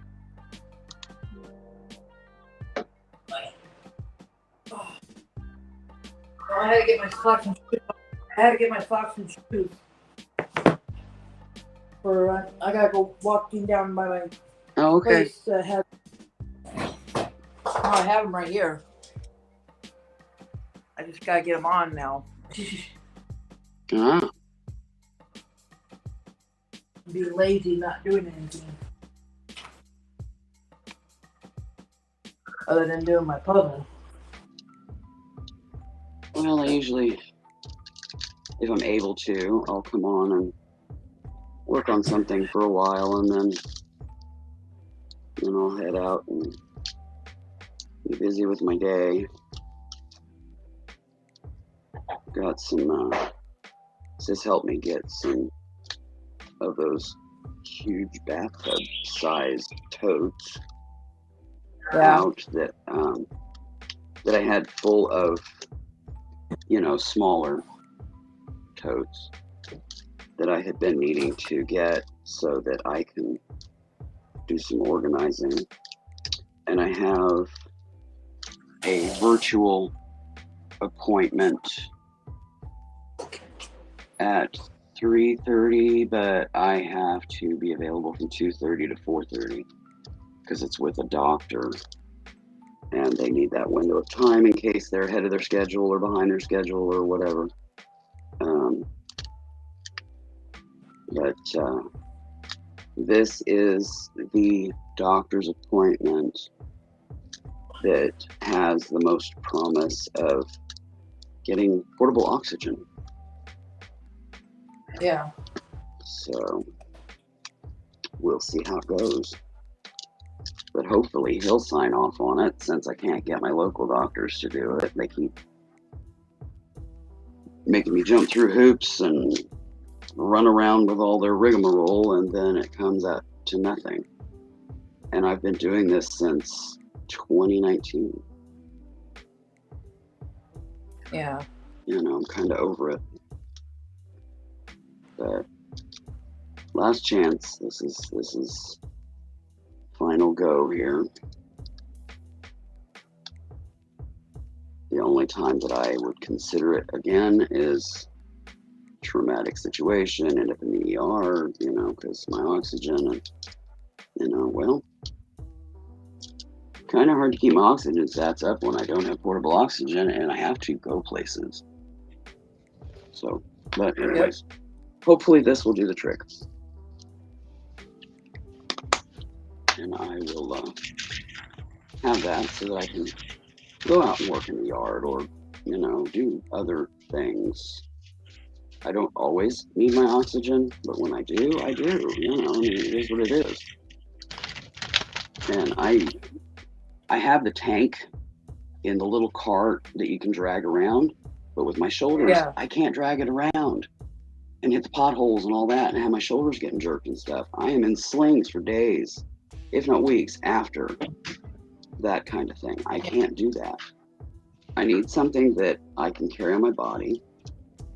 The things that they have, most of their belts and things like that, aren't going to work for me. So I'm going to have to make my own and customize it to suit my needs. And, which I can do that, you know, I sew.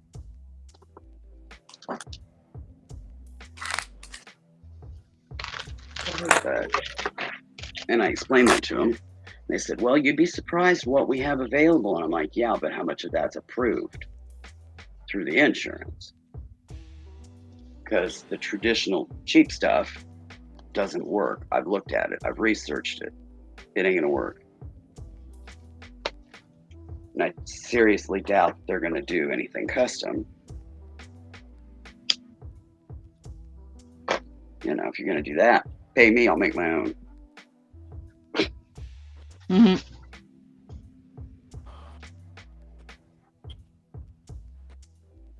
14 so far.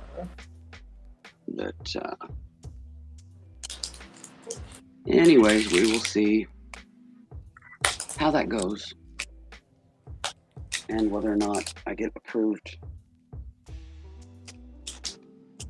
for In a bubble wrapping, so the Harry. You're playing with bubble wrap? No, the envelope for Harry's rubber bands. Oh. It has bubble and wrap in between. Mm-hmm. So,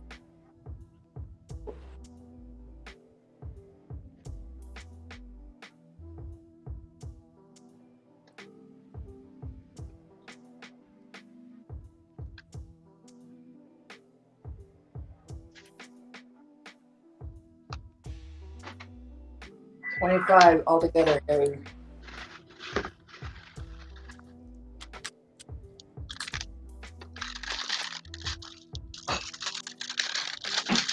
Got enough pack to good and tight.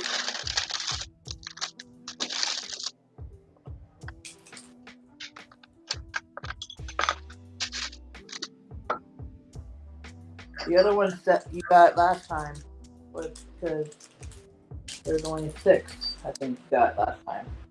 Now there's 25 altogether. Yeah, I got 3 packages over here by me that I need to get opened up. Just brought them in earlier.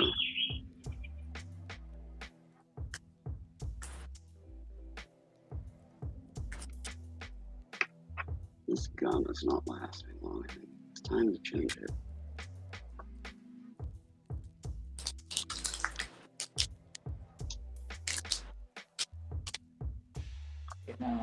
It starts getting, you know, like body oils on it, or I don't know what, and it just doesn't work worth a flip anymore.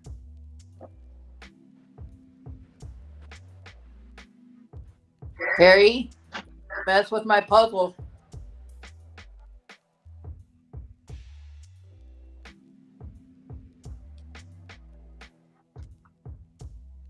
You see what I'm doing right now for you?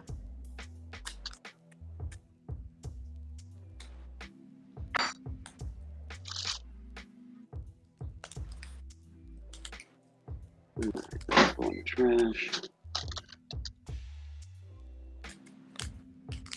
And Sis 3 better not mess with my puzzle either.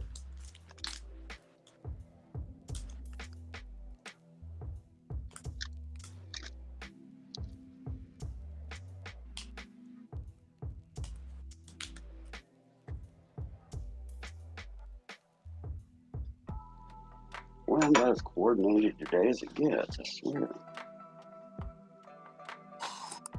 I'm having me a Captain Fumble Nuts day.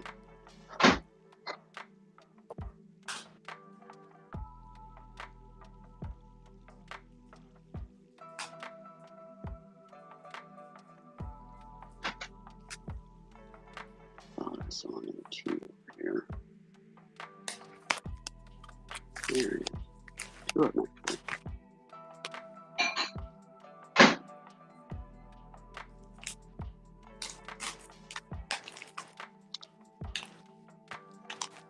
Okay, now we move to this side.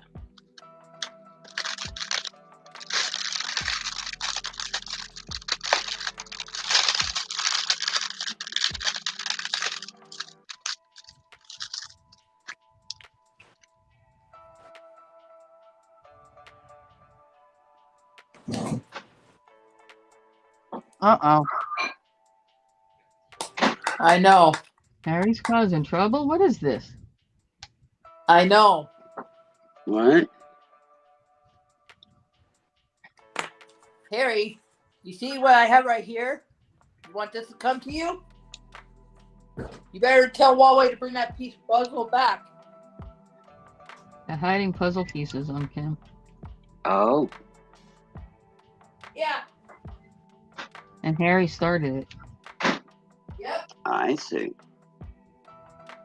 And now I just told Harry off. I said, if he wants his rubber bands, you better tell Huawei to put it back.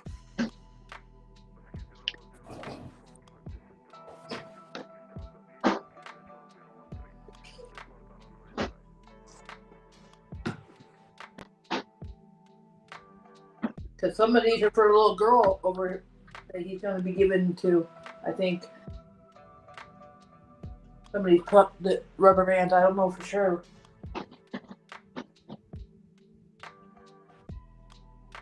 We've got a few rubber bands around here, but we don't use very many of them because of the cats.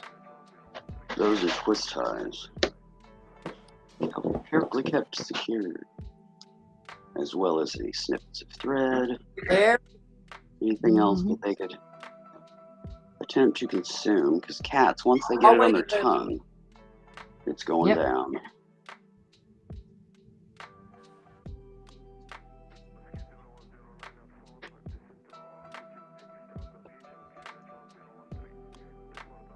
Got a pretty good sized area here to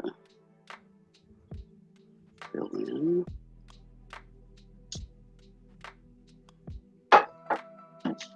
And Harry never gets in trouble with me. And he is now.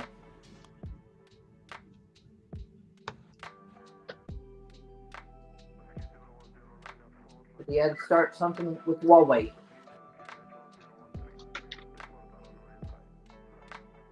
Yeah, but you're not Huawei, and Huawei's, you're the one doing the puzzle. Yeah, but Huawei always likes to get Harry in trouble. Oh. Yeah, Harry did it himself this time, though. Yeah, Harry did it himself. That's what I'm saying. Harry better tell Huawei to put it back.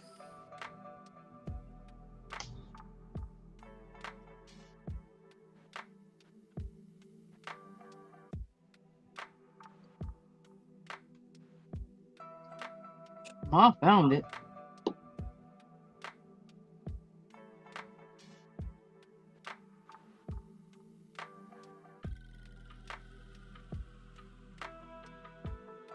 For whatever reason, that gem is got like black specks in it or something. It's like a dirty gem. A dirty gem? Yeah. So it goes in my scrap jar.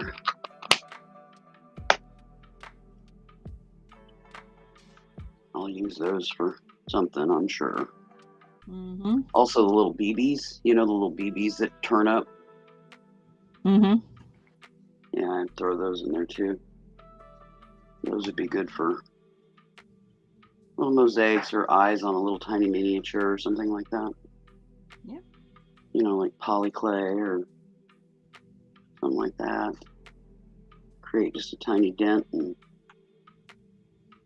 then when you bake it, and then after it comes out and it cools, then you can glue it in place and have little teeny tiny eyes for a little critter or something.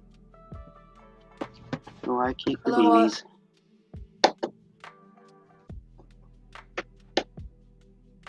They'd be perfect for like a tiny little bird's eye or a little hedgehog or.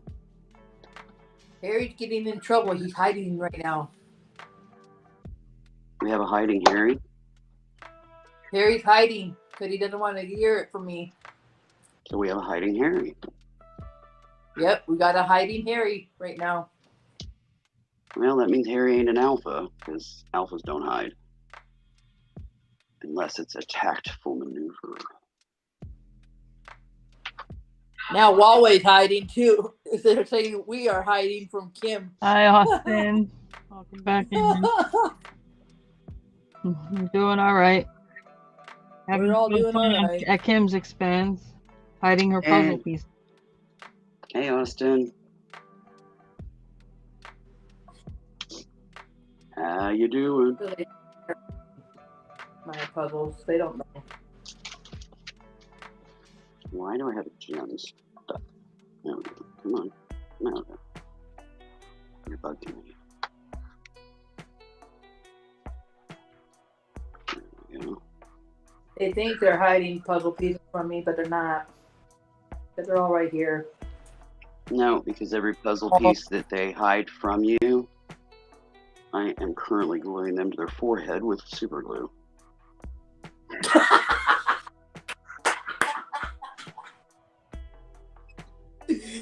Way to go. Man.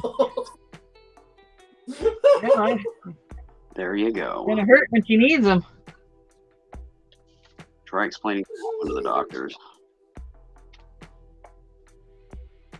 Philosopher, she did it. How could she do it? She lives 3,000 miles away or whatever. I don't know, but she did. Yeah, a likely story. Harry saying, sis 3, my best little sis, her best woman ever. Hey, super glue is removable if you know how. Yeah, it is. Contact cement, on the other hand, not so much. I have that too.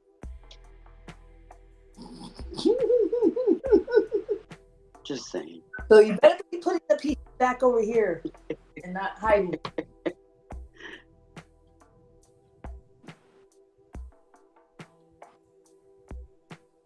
You know you're gonna have Kim in the middle of the night up counting pieces. No, because she'll know right where they are.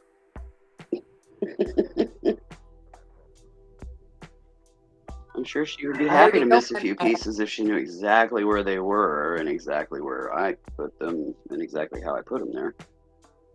She would find that quite amusing. There's some right here in front of me, and all the rest of them are up on my board. So that I know where all they are.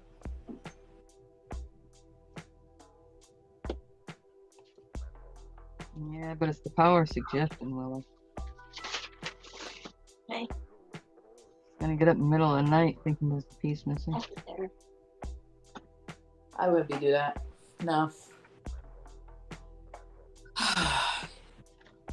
I have a security dog that barks. Yes, they do. Well, I was just thinking backup. Yeah. We have that window unit, but it's a pain in the butt. Well, if you wouldn't put bagels on the ceiling, they wouldn't drop away. I mean, I don't know. Just a thought. Yeah.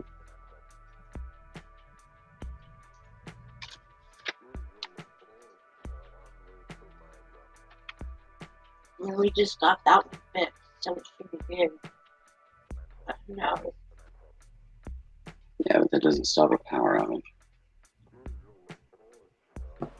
And I'm sure as soon as the heat of the summer arises that they are going to get a little spicy with that this year. I just have a feeling.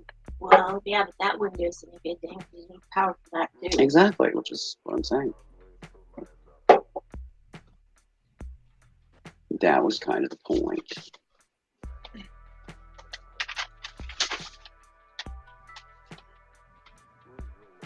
Oh, I thought that was a neat walk, and it's a freaking fire pit. Bummer. Yeah, until they don't fall on your head. I didn't know Jimmy Dean made bacon. Cool. Austin, if he was doing better, he would not be messing around with my puzzle pieces.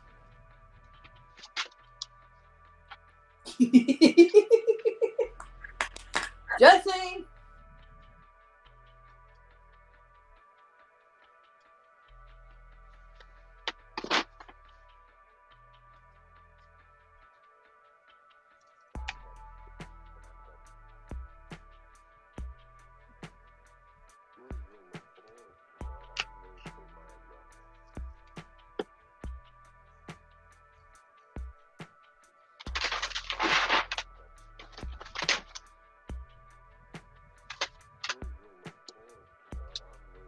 Okay, I'm gonna take a break from this and open my mail. See what I got. Hey, my friend. You see what Harry just said? What did Harry just say? Well, we like picking on Kim. It's fun. Yeah, but if you pick on Kim, I got her back. So if you pick on Kim, you got to go through me. Your power tool, lady. Have fun with that. Vroom, vroom. Try it, you guys. Try it. Let's see if you get past Willow. Got to add another element of fun. Yeah. Try and get past Willow. Get past me. To get to me. She ain't gonna let you get past her. Yep. Try to run. I love hunting rabbits.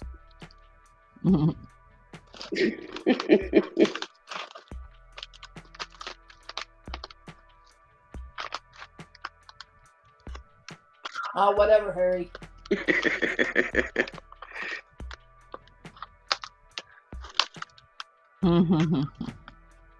Yeah. Oh, I don't need a catapult. Good trebuchet will beat any catapult. A good, well-made trebuchet.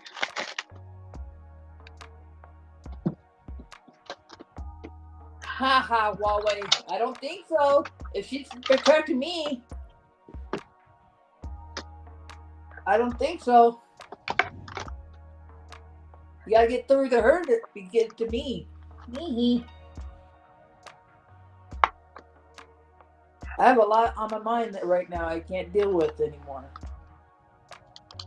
Right now.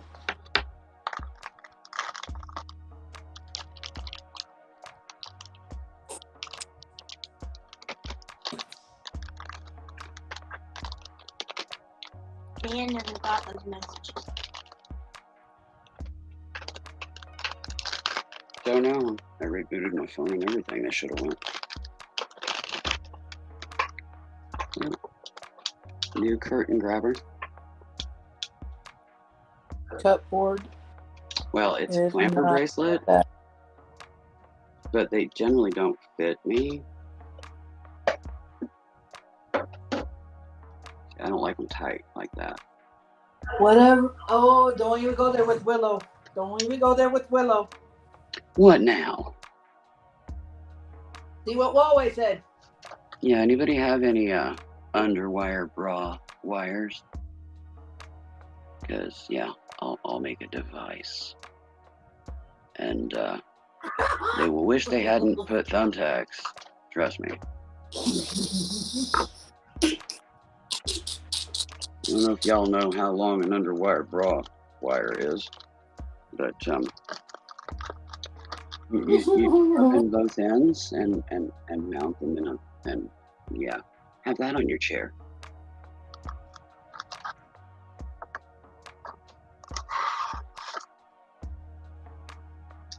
Yeah, you don't just get a thumbtack. You feel like you've been probed. Ma's helping you build your puzzle. Ma, I can't do it yet. She's helping you. Thank you. These rubber bands in here. I already have one put there. I got to glue and put it up on my wall. But I got to get another poster board. This is a vintage necklace that came with the chain. I think it's vintage. For right now, yeah, Willow is the new prison guard. Well, not super vintage. This is Leah Sophia. Only the second item in Leah Sophia that I have liked. But it's party.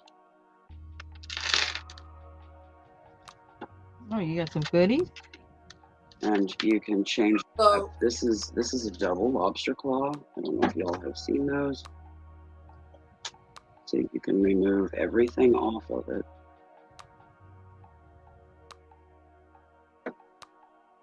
And change. Yeah, what was the point of that? There's two chains on here. Oh no, it's actually one long chain. And you can set it to be a single, a double, a triple strand. Because when you hit the thumb thing on here, let me turn the light on. When you hit the thumb thing on here, it opens both sides.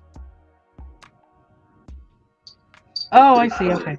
Yeah, they're pretty clever. But it's one super long chain. See, it's all one piece. And you can do it multiple or single or whatever.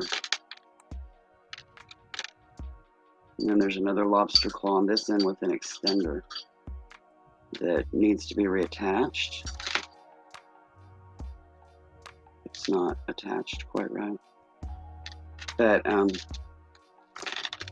yeah, it's one of those multi-use type necklaces where it can When I be saw done in those, I was several trying to ways. figure out how you're going to use it for eyeglasses.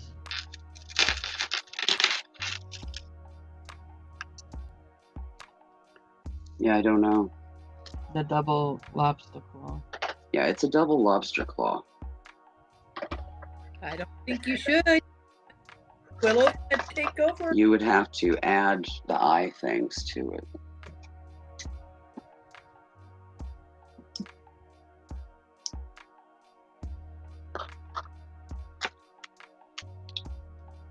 And then the person that I bought this from has been always sending gemstone mushroom.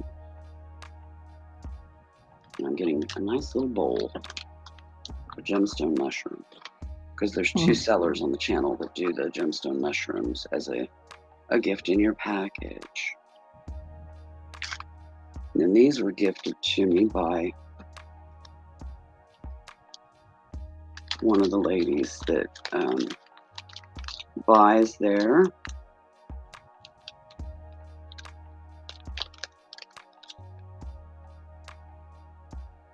These are sterling silver cat earrings.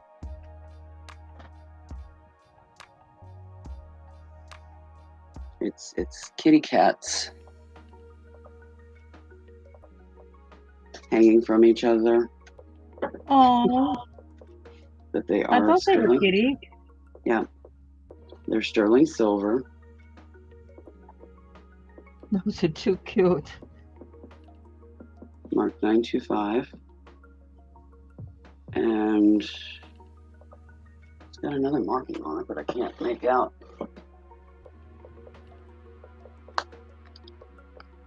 Got to get the loop.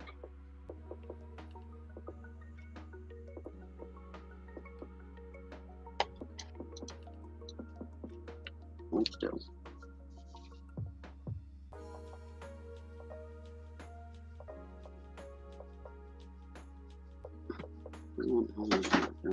Turn it around.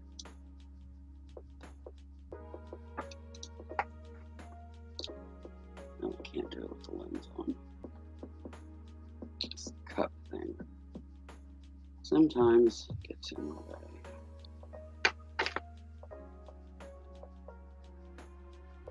I think that's right side up.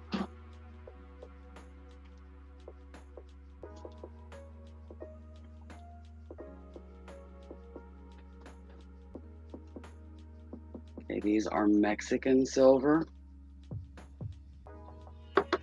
So they're marked 925, but chances are they're closer to 950. Yep. They probably have a higher concentration of sterling than the 925, because oftentimes vintage Mexican jewelry is more pure than the 925 mark. Yep. And they always bag their stuff with a anti-tarnish pad in them, which is awesome. But yeah, these were gifted to me by another buyer on the channel that apparently thought that I would really love them, which I do. She knows me well. I was not there. I didn't know these were going to be in the box. Yep. Yeah, I love those little surprises like that. But I am very humbled because I know that she paid up for those. And I am very grateful. You better be scared of the new prison lady for right now. Do what, honey? Oh, I'm talking to Huawei. Huawei's saying that he's scared of the new prison lady, Oh, which is you. well, I've never been a prison guard, but I have been a bouncer. When I was young, I was a bouncer. But still, he's still scared, or she's still scared. Yeah, we had a truck stop here. That for the midnight shift, you had to have the qualifications of a waitress and a bouncer. I was a waitress and a bouncer. So I was serving you your meal after you left the bars for the night.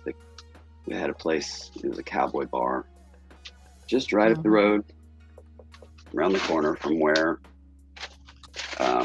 that truck stop was. And yeah, if you came in there and started acting out or getting grabby, your waitress bouncer had the personal authority to pick you up by your bootstraps and chunk you out the door, which is what I did several times. So yeah, I was a waitress / bouncer.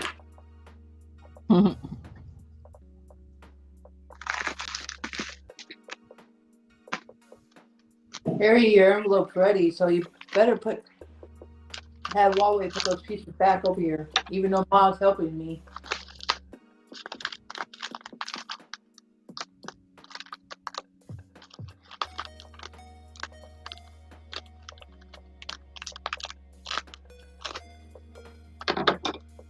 Yeah, the funny part was that they hired waitress / bouncers, and then the owner decided to test our metal, I guess. First he started stealing tips. He would go clear a table and then keep the money that they left on it after you'd done everything else prior to clearing the table. And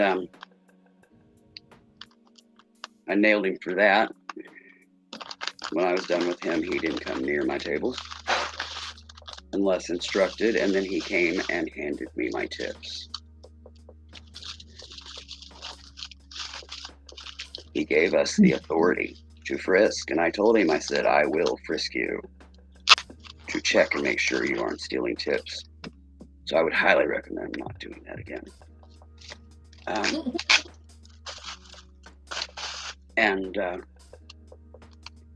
So then he tried to cop a feel.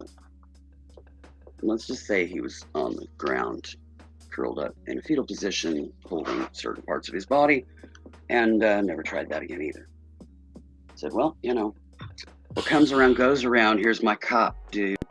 Smack. Yeah, he didn't do that again. That was pretty hilarious. I think he got Huawei scared.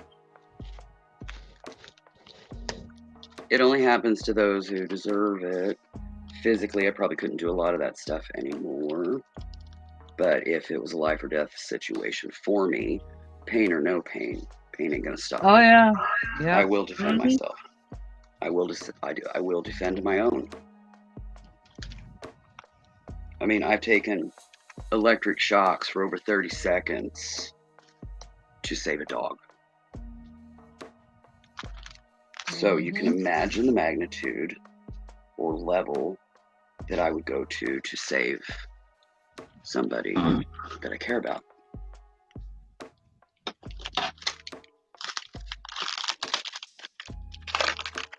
Oh, that's cute, Stacey. Complete? Yep, done. Yeah, I'm zero tolerance with bullying. Teasing's one thing. Bullying's entirely a different entity.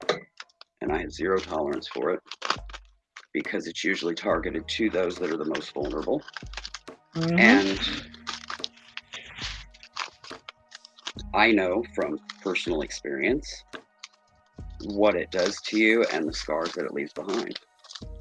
Because I was bullied incessantly until I was about 12, 13 years old, and kind of grew my own pair and realized there's an alpha female in there, just didn't know it. Well, as soon as I knew it, yeah, I was never bullied again. Hey, Harry. Those that tried didn't, never did it again. They never did it again. They never did it to me, and they never did it to anybody close to me, because I had their back. But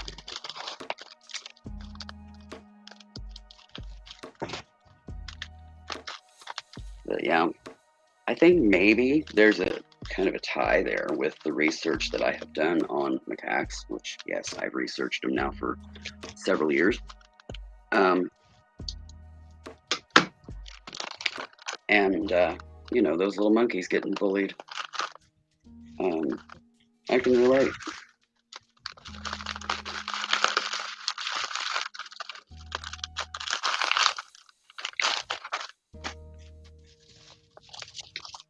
Okay, I will set you guys over there. Harry's still hiding. Set that over there. Get this pretty little container to open. And these are, believe it or not, vintage paper craft.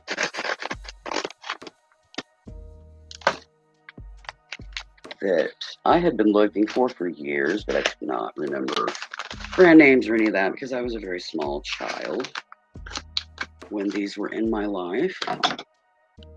And randomly found out what they were called and the company and all that. And I was like, oh my God. So off to eBay I go and I'm looking and I'm like, I remember a lot of these and I want to integrate them into my paper craft. So I invested in a couple of them that I found affordably. Oh, come on, label. They buy the good tape. Thick stuff.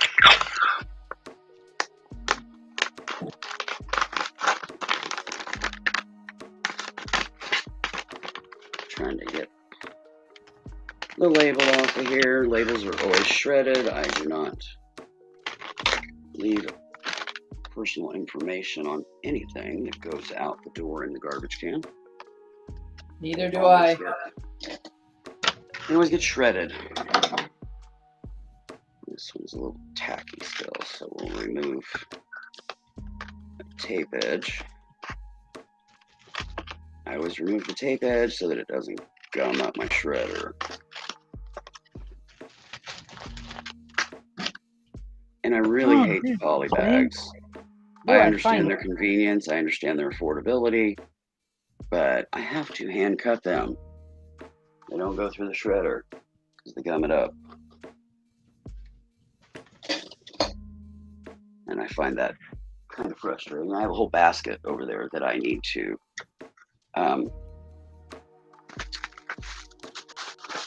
hand snip, shred, whatever you want to call it.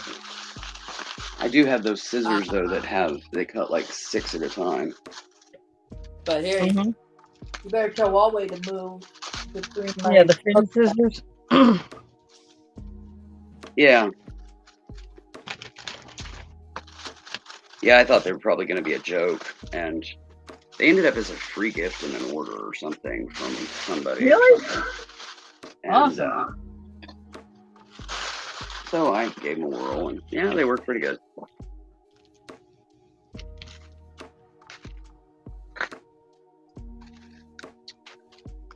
Okay, when I was little,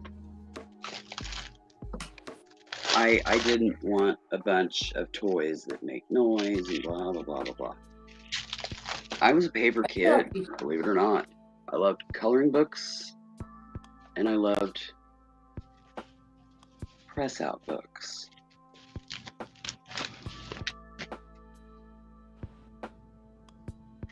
I had both of these when I was a kid. These are vintage. Oh, yeah. In perfect condition, all intact. Colors are still nice and bright on the imaging inside. Nice vivid color. They've never been punched out. Yeah, that's These are from the 1970s. Wow. Made by the Whitman Company.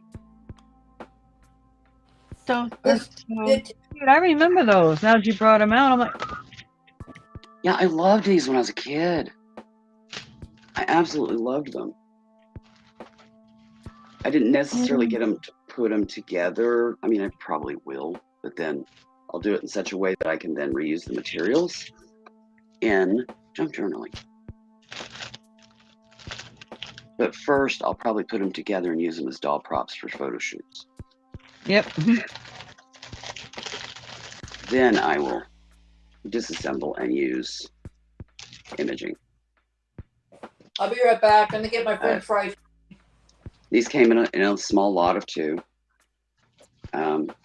which was cheaper than trying to buy them individually. One of them is the tiny neighborhood, and one of them is the tiny shopping center. And I remember both of these came out about the same time. And I remember I couldn't make up my mind. There was 3 that came out. And I couldn't make up my mind on which one I wanted. Mom would go to the store twice a month. And she was feeding a large family. You know, all 6 of us kids. French fries. So the older kids would push carts because she usually bought 2, 3, sometimes even 4 carts of groceries and things. If we behaved, even me as a little one, not big enough yet to push a cart, if we behaved, we could get a little something from that little toy section that they would have in the grocery store back in the day. And with it was usually coloring books, crayons, puzzle books, that kind of thing. And these. And most of my siblings would always go for, you know, toys. And I usually went for paper, coloring books, crayons, press out books. So anytime they came out with new ones and they went on the store shelf, I was so excited, you know, which was once or twice a year kind of thing, you know, as a kid. But when they did come out with them, they usually came out with anywhere from 2 to 6 new ones. These, they were usually 2 to 3. But, yeah, I thought I could multi-purpose them. I could put them together and enjoy that moment you know, revisiting of the childhood. Then I could use them as props with my dolls, and then I can use them in papercraft. So. Huawei and Harry, you are both in trouble. What are y'all doing now? You're still stealing my pieces.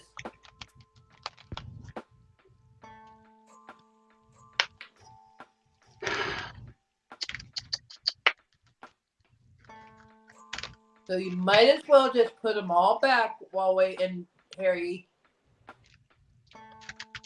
Yeah, I was one of few kids that actually got the toys. Most of them ended up sitting in the car and were terrified of going home because, you know, I was going to hit the fan when I got home. Because that's where the switch was. In trouble. Harry's more in trouble because he started it. Okay. And here is this little box. This is all sterling. Yeah, more goodies. Hold on. Is this just the one package before? No, this is 3 packages. One from eBay, 2 from YouTube. My first night then. My air fryer. This is an owl. Rhinestone ring.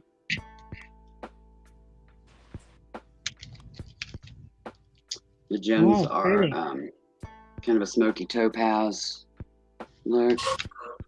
Well, that light just stinks. Is that better?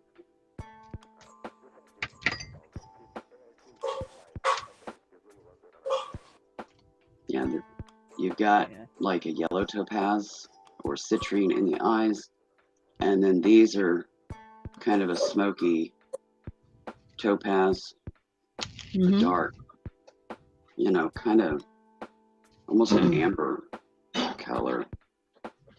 Yeah, you're not going to really be able to see them through, but it's an open back.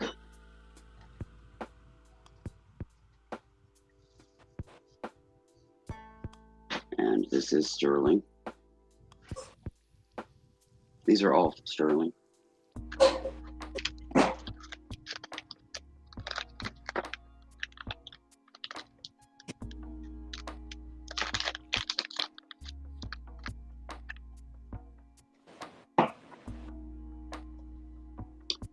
Here's another owl. This little guy needs polished. This one has red eyes, so probably garnet. But what's cool about it is the branch look on the sides. So the owl looks like it's sitting on branches. You said they had red eyes? Yeah, garnet, which is kind of a... That's my birthstone. Oh, that's cool. But this is sterling as well. It just needs...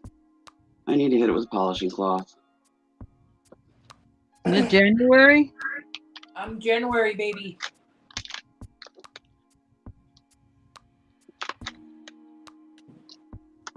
My mom is December, my daughter is December, my niece is December. This one I need to look at the stone striation to identify it. Yeah, that's what I thought.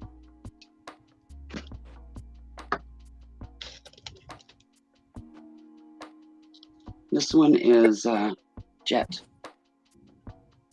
Whoa, that looks like an eyeball. I know. Hey, it's freaky. The all-seeing eye. I thought it was cool. It's freaky.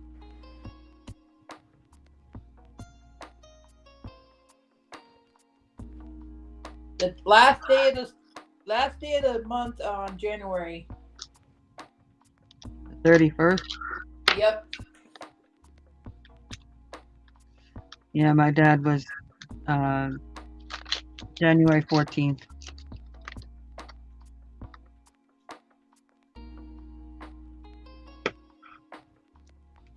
I'm the only January baby in my family.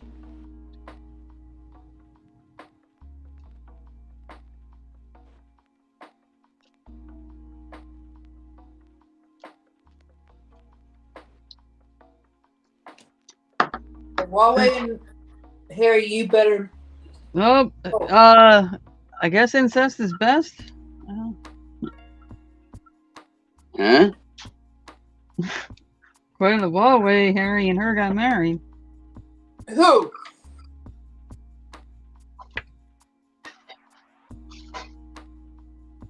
Okay. Congratulations. And my condolences. Just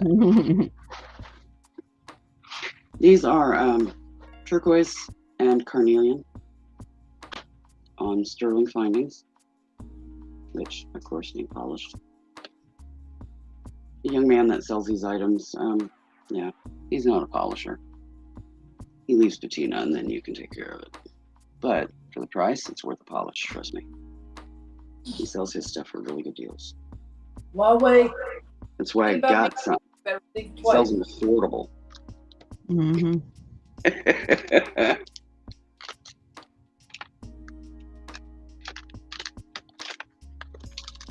And this pair is Old Pawn, unmarked, sterling nonetheless. So these are Native American.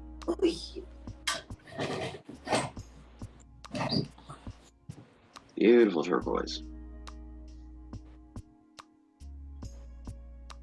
Oh yeah. This one's got some green tinging off in a couple of areas. Trying to remember the name of that turquoise. If it doesn't come to my brain, I will ask Sandy and she'll know. But yeah, those are Old Pawn. I couldn't remember all those names either because there's so many. Well, she's come out with some new ones lately that, yeah, my brain's, there are so many turquoise mines. But anyways, you can make me little now. I'm done. There's my stash. But yeah, this gentleman, he sells stuff very affordable. He's been in college, currently out for the summer, so he's doing sales again. Oh, I think I know who you're talking about. Yep. Young man, right? Yep. Yep. Heartland Picker Brandon. Yep. You can also find him on Whatnot. He's been whatnotting it up. You can drop the link if you want back for him. But Harry's more in trouble than you are. He started knowing that he was going to be back for the summer, I've been saving to be able to buy. Mm-hmm. So I have been saving. Pinching pennies. Because I wanted me some sterling. Because I knew that he had owls and some Old Pawn and stuff that he was going to be putting up. And I was like, yeah, buddy. I am saving up for this. Because I knew he'd be back as soon as school let out. Harry, put it back.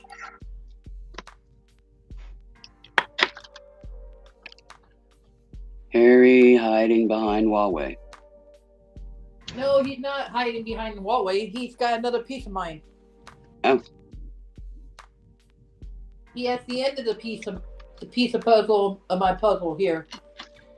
And Huawei has one piece too. So they both have a piece.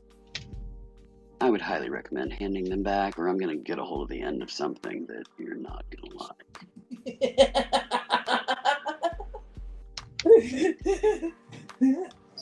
I'm not playing with her. I know how she means it. I'll be right back.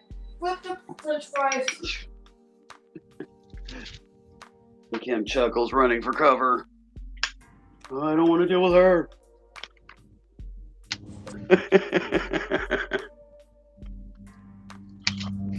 Hey, I gotta make it fun. Can't let y'all have all the fun. You know. Harry's not hiding behind anyone. Harry knows not to hide behind anyone because I could find him quicker than you, Huawei. They're probably over there like, you call that fun? Yeah. Probably. All we're doing is stealing puzzle pieces. Yeah, which Still is neat. stealing. You guys, this puzzle is not for me to keep. This puzzle is for my dad. Yeah. Double indemnity when you steal from a gift puzzle. This is for my father. Give her Papa's puzzle pieces back. I would understand if it was my puzzle pieces, but it's not my puzzle pieces. It's my father's. So give it back. I would just recommend to give them back.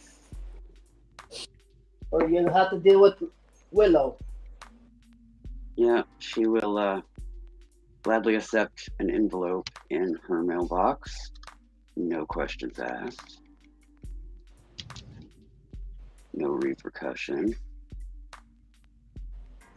Okay, Willow, they're not wanting to.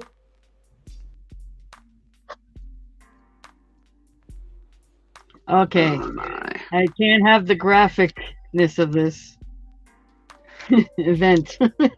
I'm sure that their creative visualization in their own minds can take care of that. Oh, I know. All I have to say is reciprocating, so...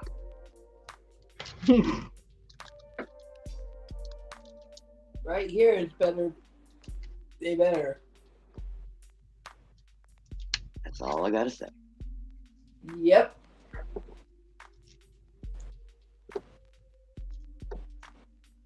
And if Harry wants his, I'm still gonna send him no matter what. But if he wants him really bad, he better send him back. Put him back. And I thought we were friends, Harry. Friends don't do that.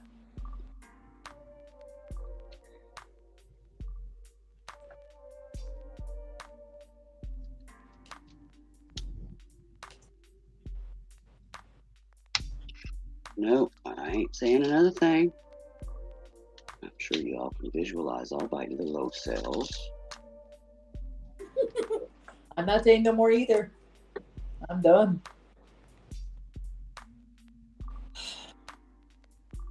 I'll just hold on to those for a little bit longer.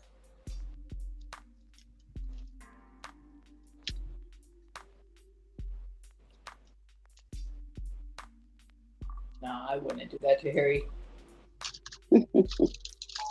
I wouldn't do that to Harry. Oh, got an alert on my phone.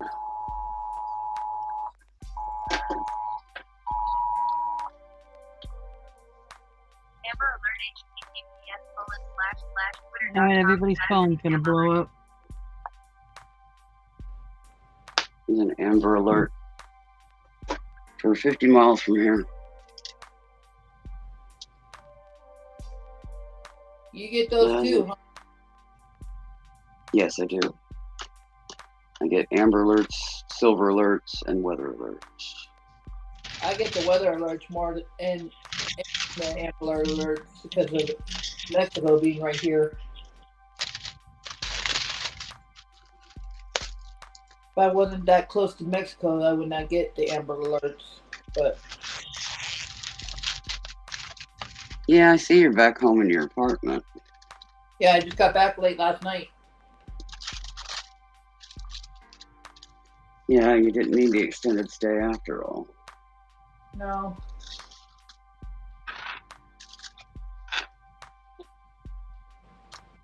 So, how far is your home in Mexico from your home there in Arizona? How long of a drive?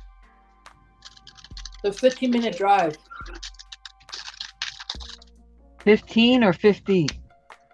1-5. Wow, so it don't take that long. No, it takes a half hour to walk if I walked it. But I have a nice neighbor that takes me to and from there. Well, that's cool. And pretty soon I won't have to worry about that once I pass the road test. Yeah, you'll be back and forth on the regular. Yep. That's pretty cool. Not really. Stacey knows another reason why I want to get my. She thinks I'm going to be a taxi and chauffeur for everybody once I get my car or license. Well, I mean, others have done it for you, so. Yeah, but I'm to a degree to take advantage. I know. Just she's so nice, and you just yeah. Yeah, I know. You see that coming. Yeah. The only ones I would let take advantage of me are the ones in the back of me because they're elderly. All the rest of them are a lot younger. They got their own cars. They could do whatever they want. So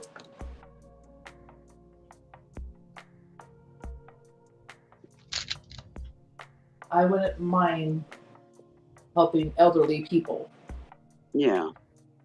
So even the elderly can become very codependent with people.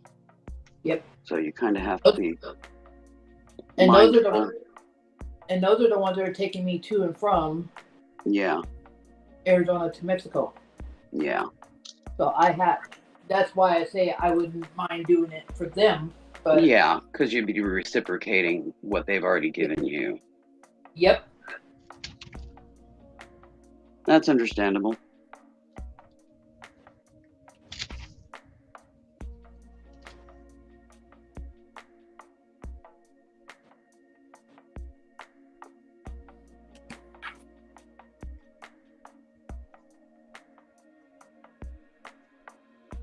Well, I know you guys, but just 2 days ago, I just lost a dog. So I don't need to be. I know you're just trying to make me happy and everything, but it's not going to help right now. Yes, it is.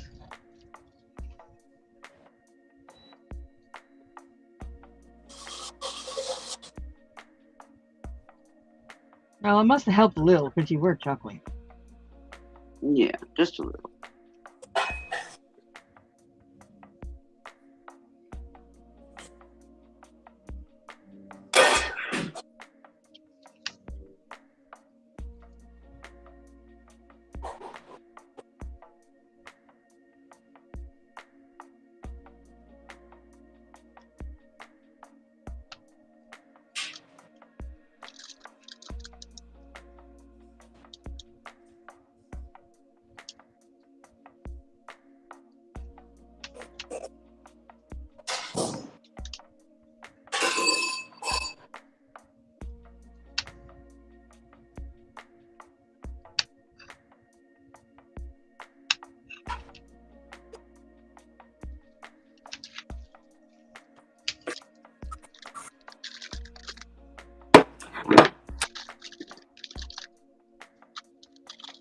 Yeah, this puzzle's this diamond art is hippie psychedelic.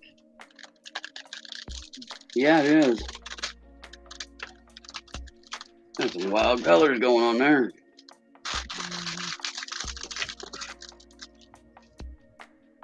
Very vivid, though. I personally am not big on primary colors. Every once in a while, they'll be done in such a way that, you know, appeals, but for the most part, I'm not a big primary color fan. You know, I got this one just for kind of a break because it was a little crazy with the colors. Yeah, there's nothing wrong with that.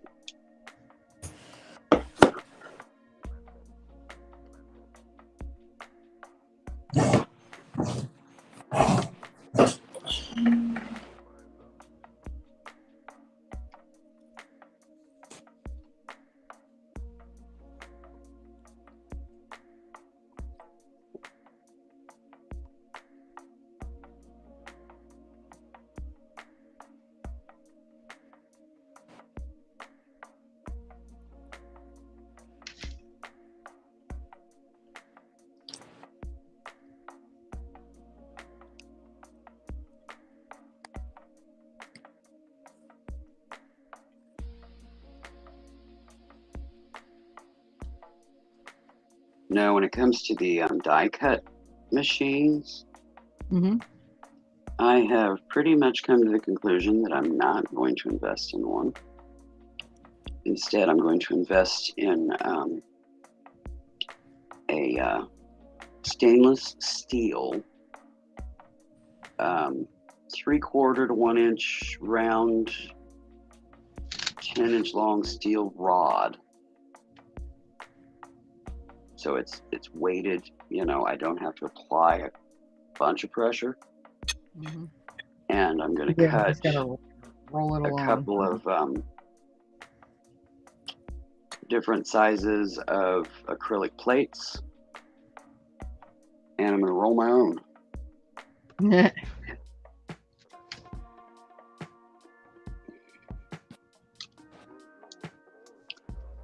Well, to me, it seems like it would be easier because I can lay an acrylic plate down. I can lay the die cuts out. I can lay a piece of paper on the die cuts, another acrylic plate, and just roll this steel rod. And not have to crank it through a machine, try to pick all that up and keep it in line and everything and feed it into a machine and all that. I don't have to deal with any of that. And,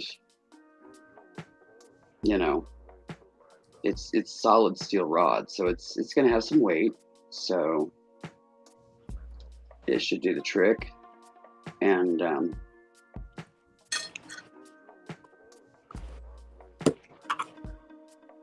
call it good. I've also seen where somebody will use it's like a rigid piece of like plastic and go around and score the edges, you know, if it's just like a frame or something, not something super detailed, and just cut it that way. Yeah, using like a bone knife or whatever, yeah. Yeah, I just think it's going to be easier than trying to feed into one of those machines and get enough thickness and blah, blah, blah, blah, blah.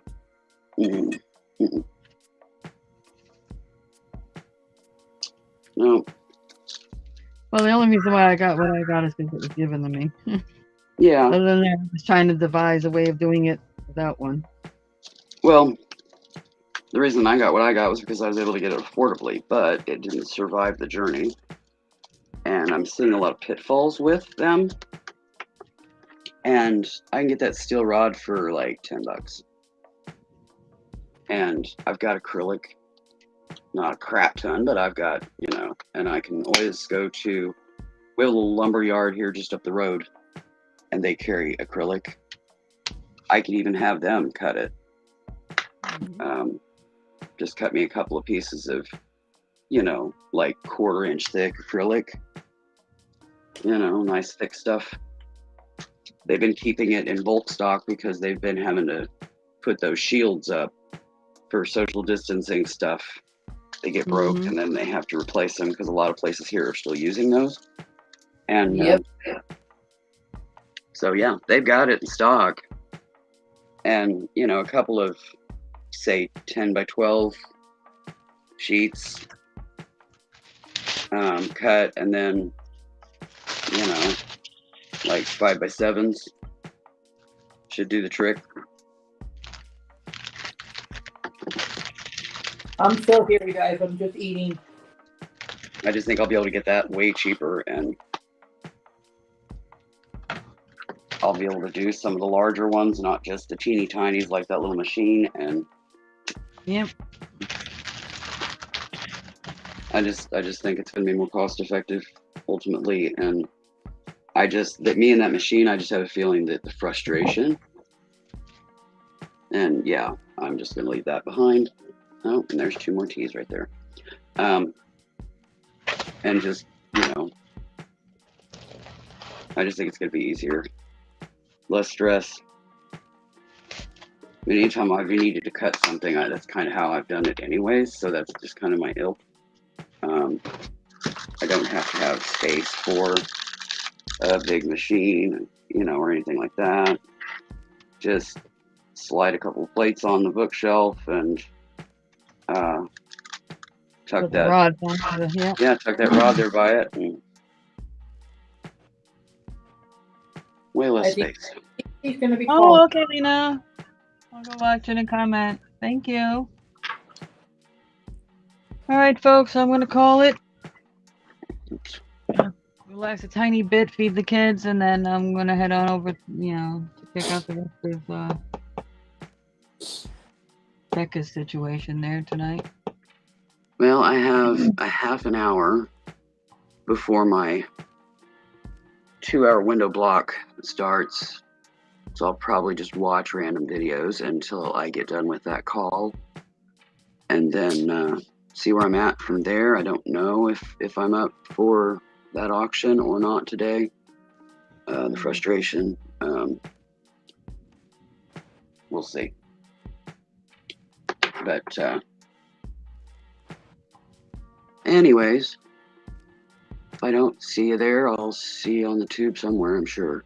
Yeah, I'm sure.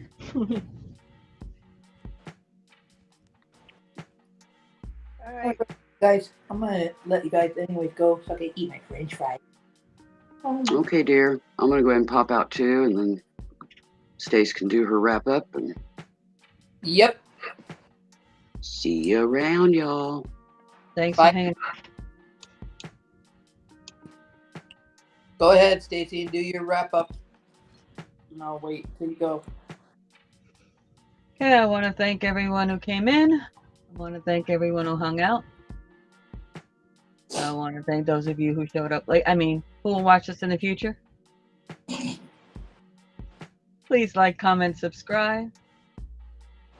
But most importantly, please enjoy the rest of your day.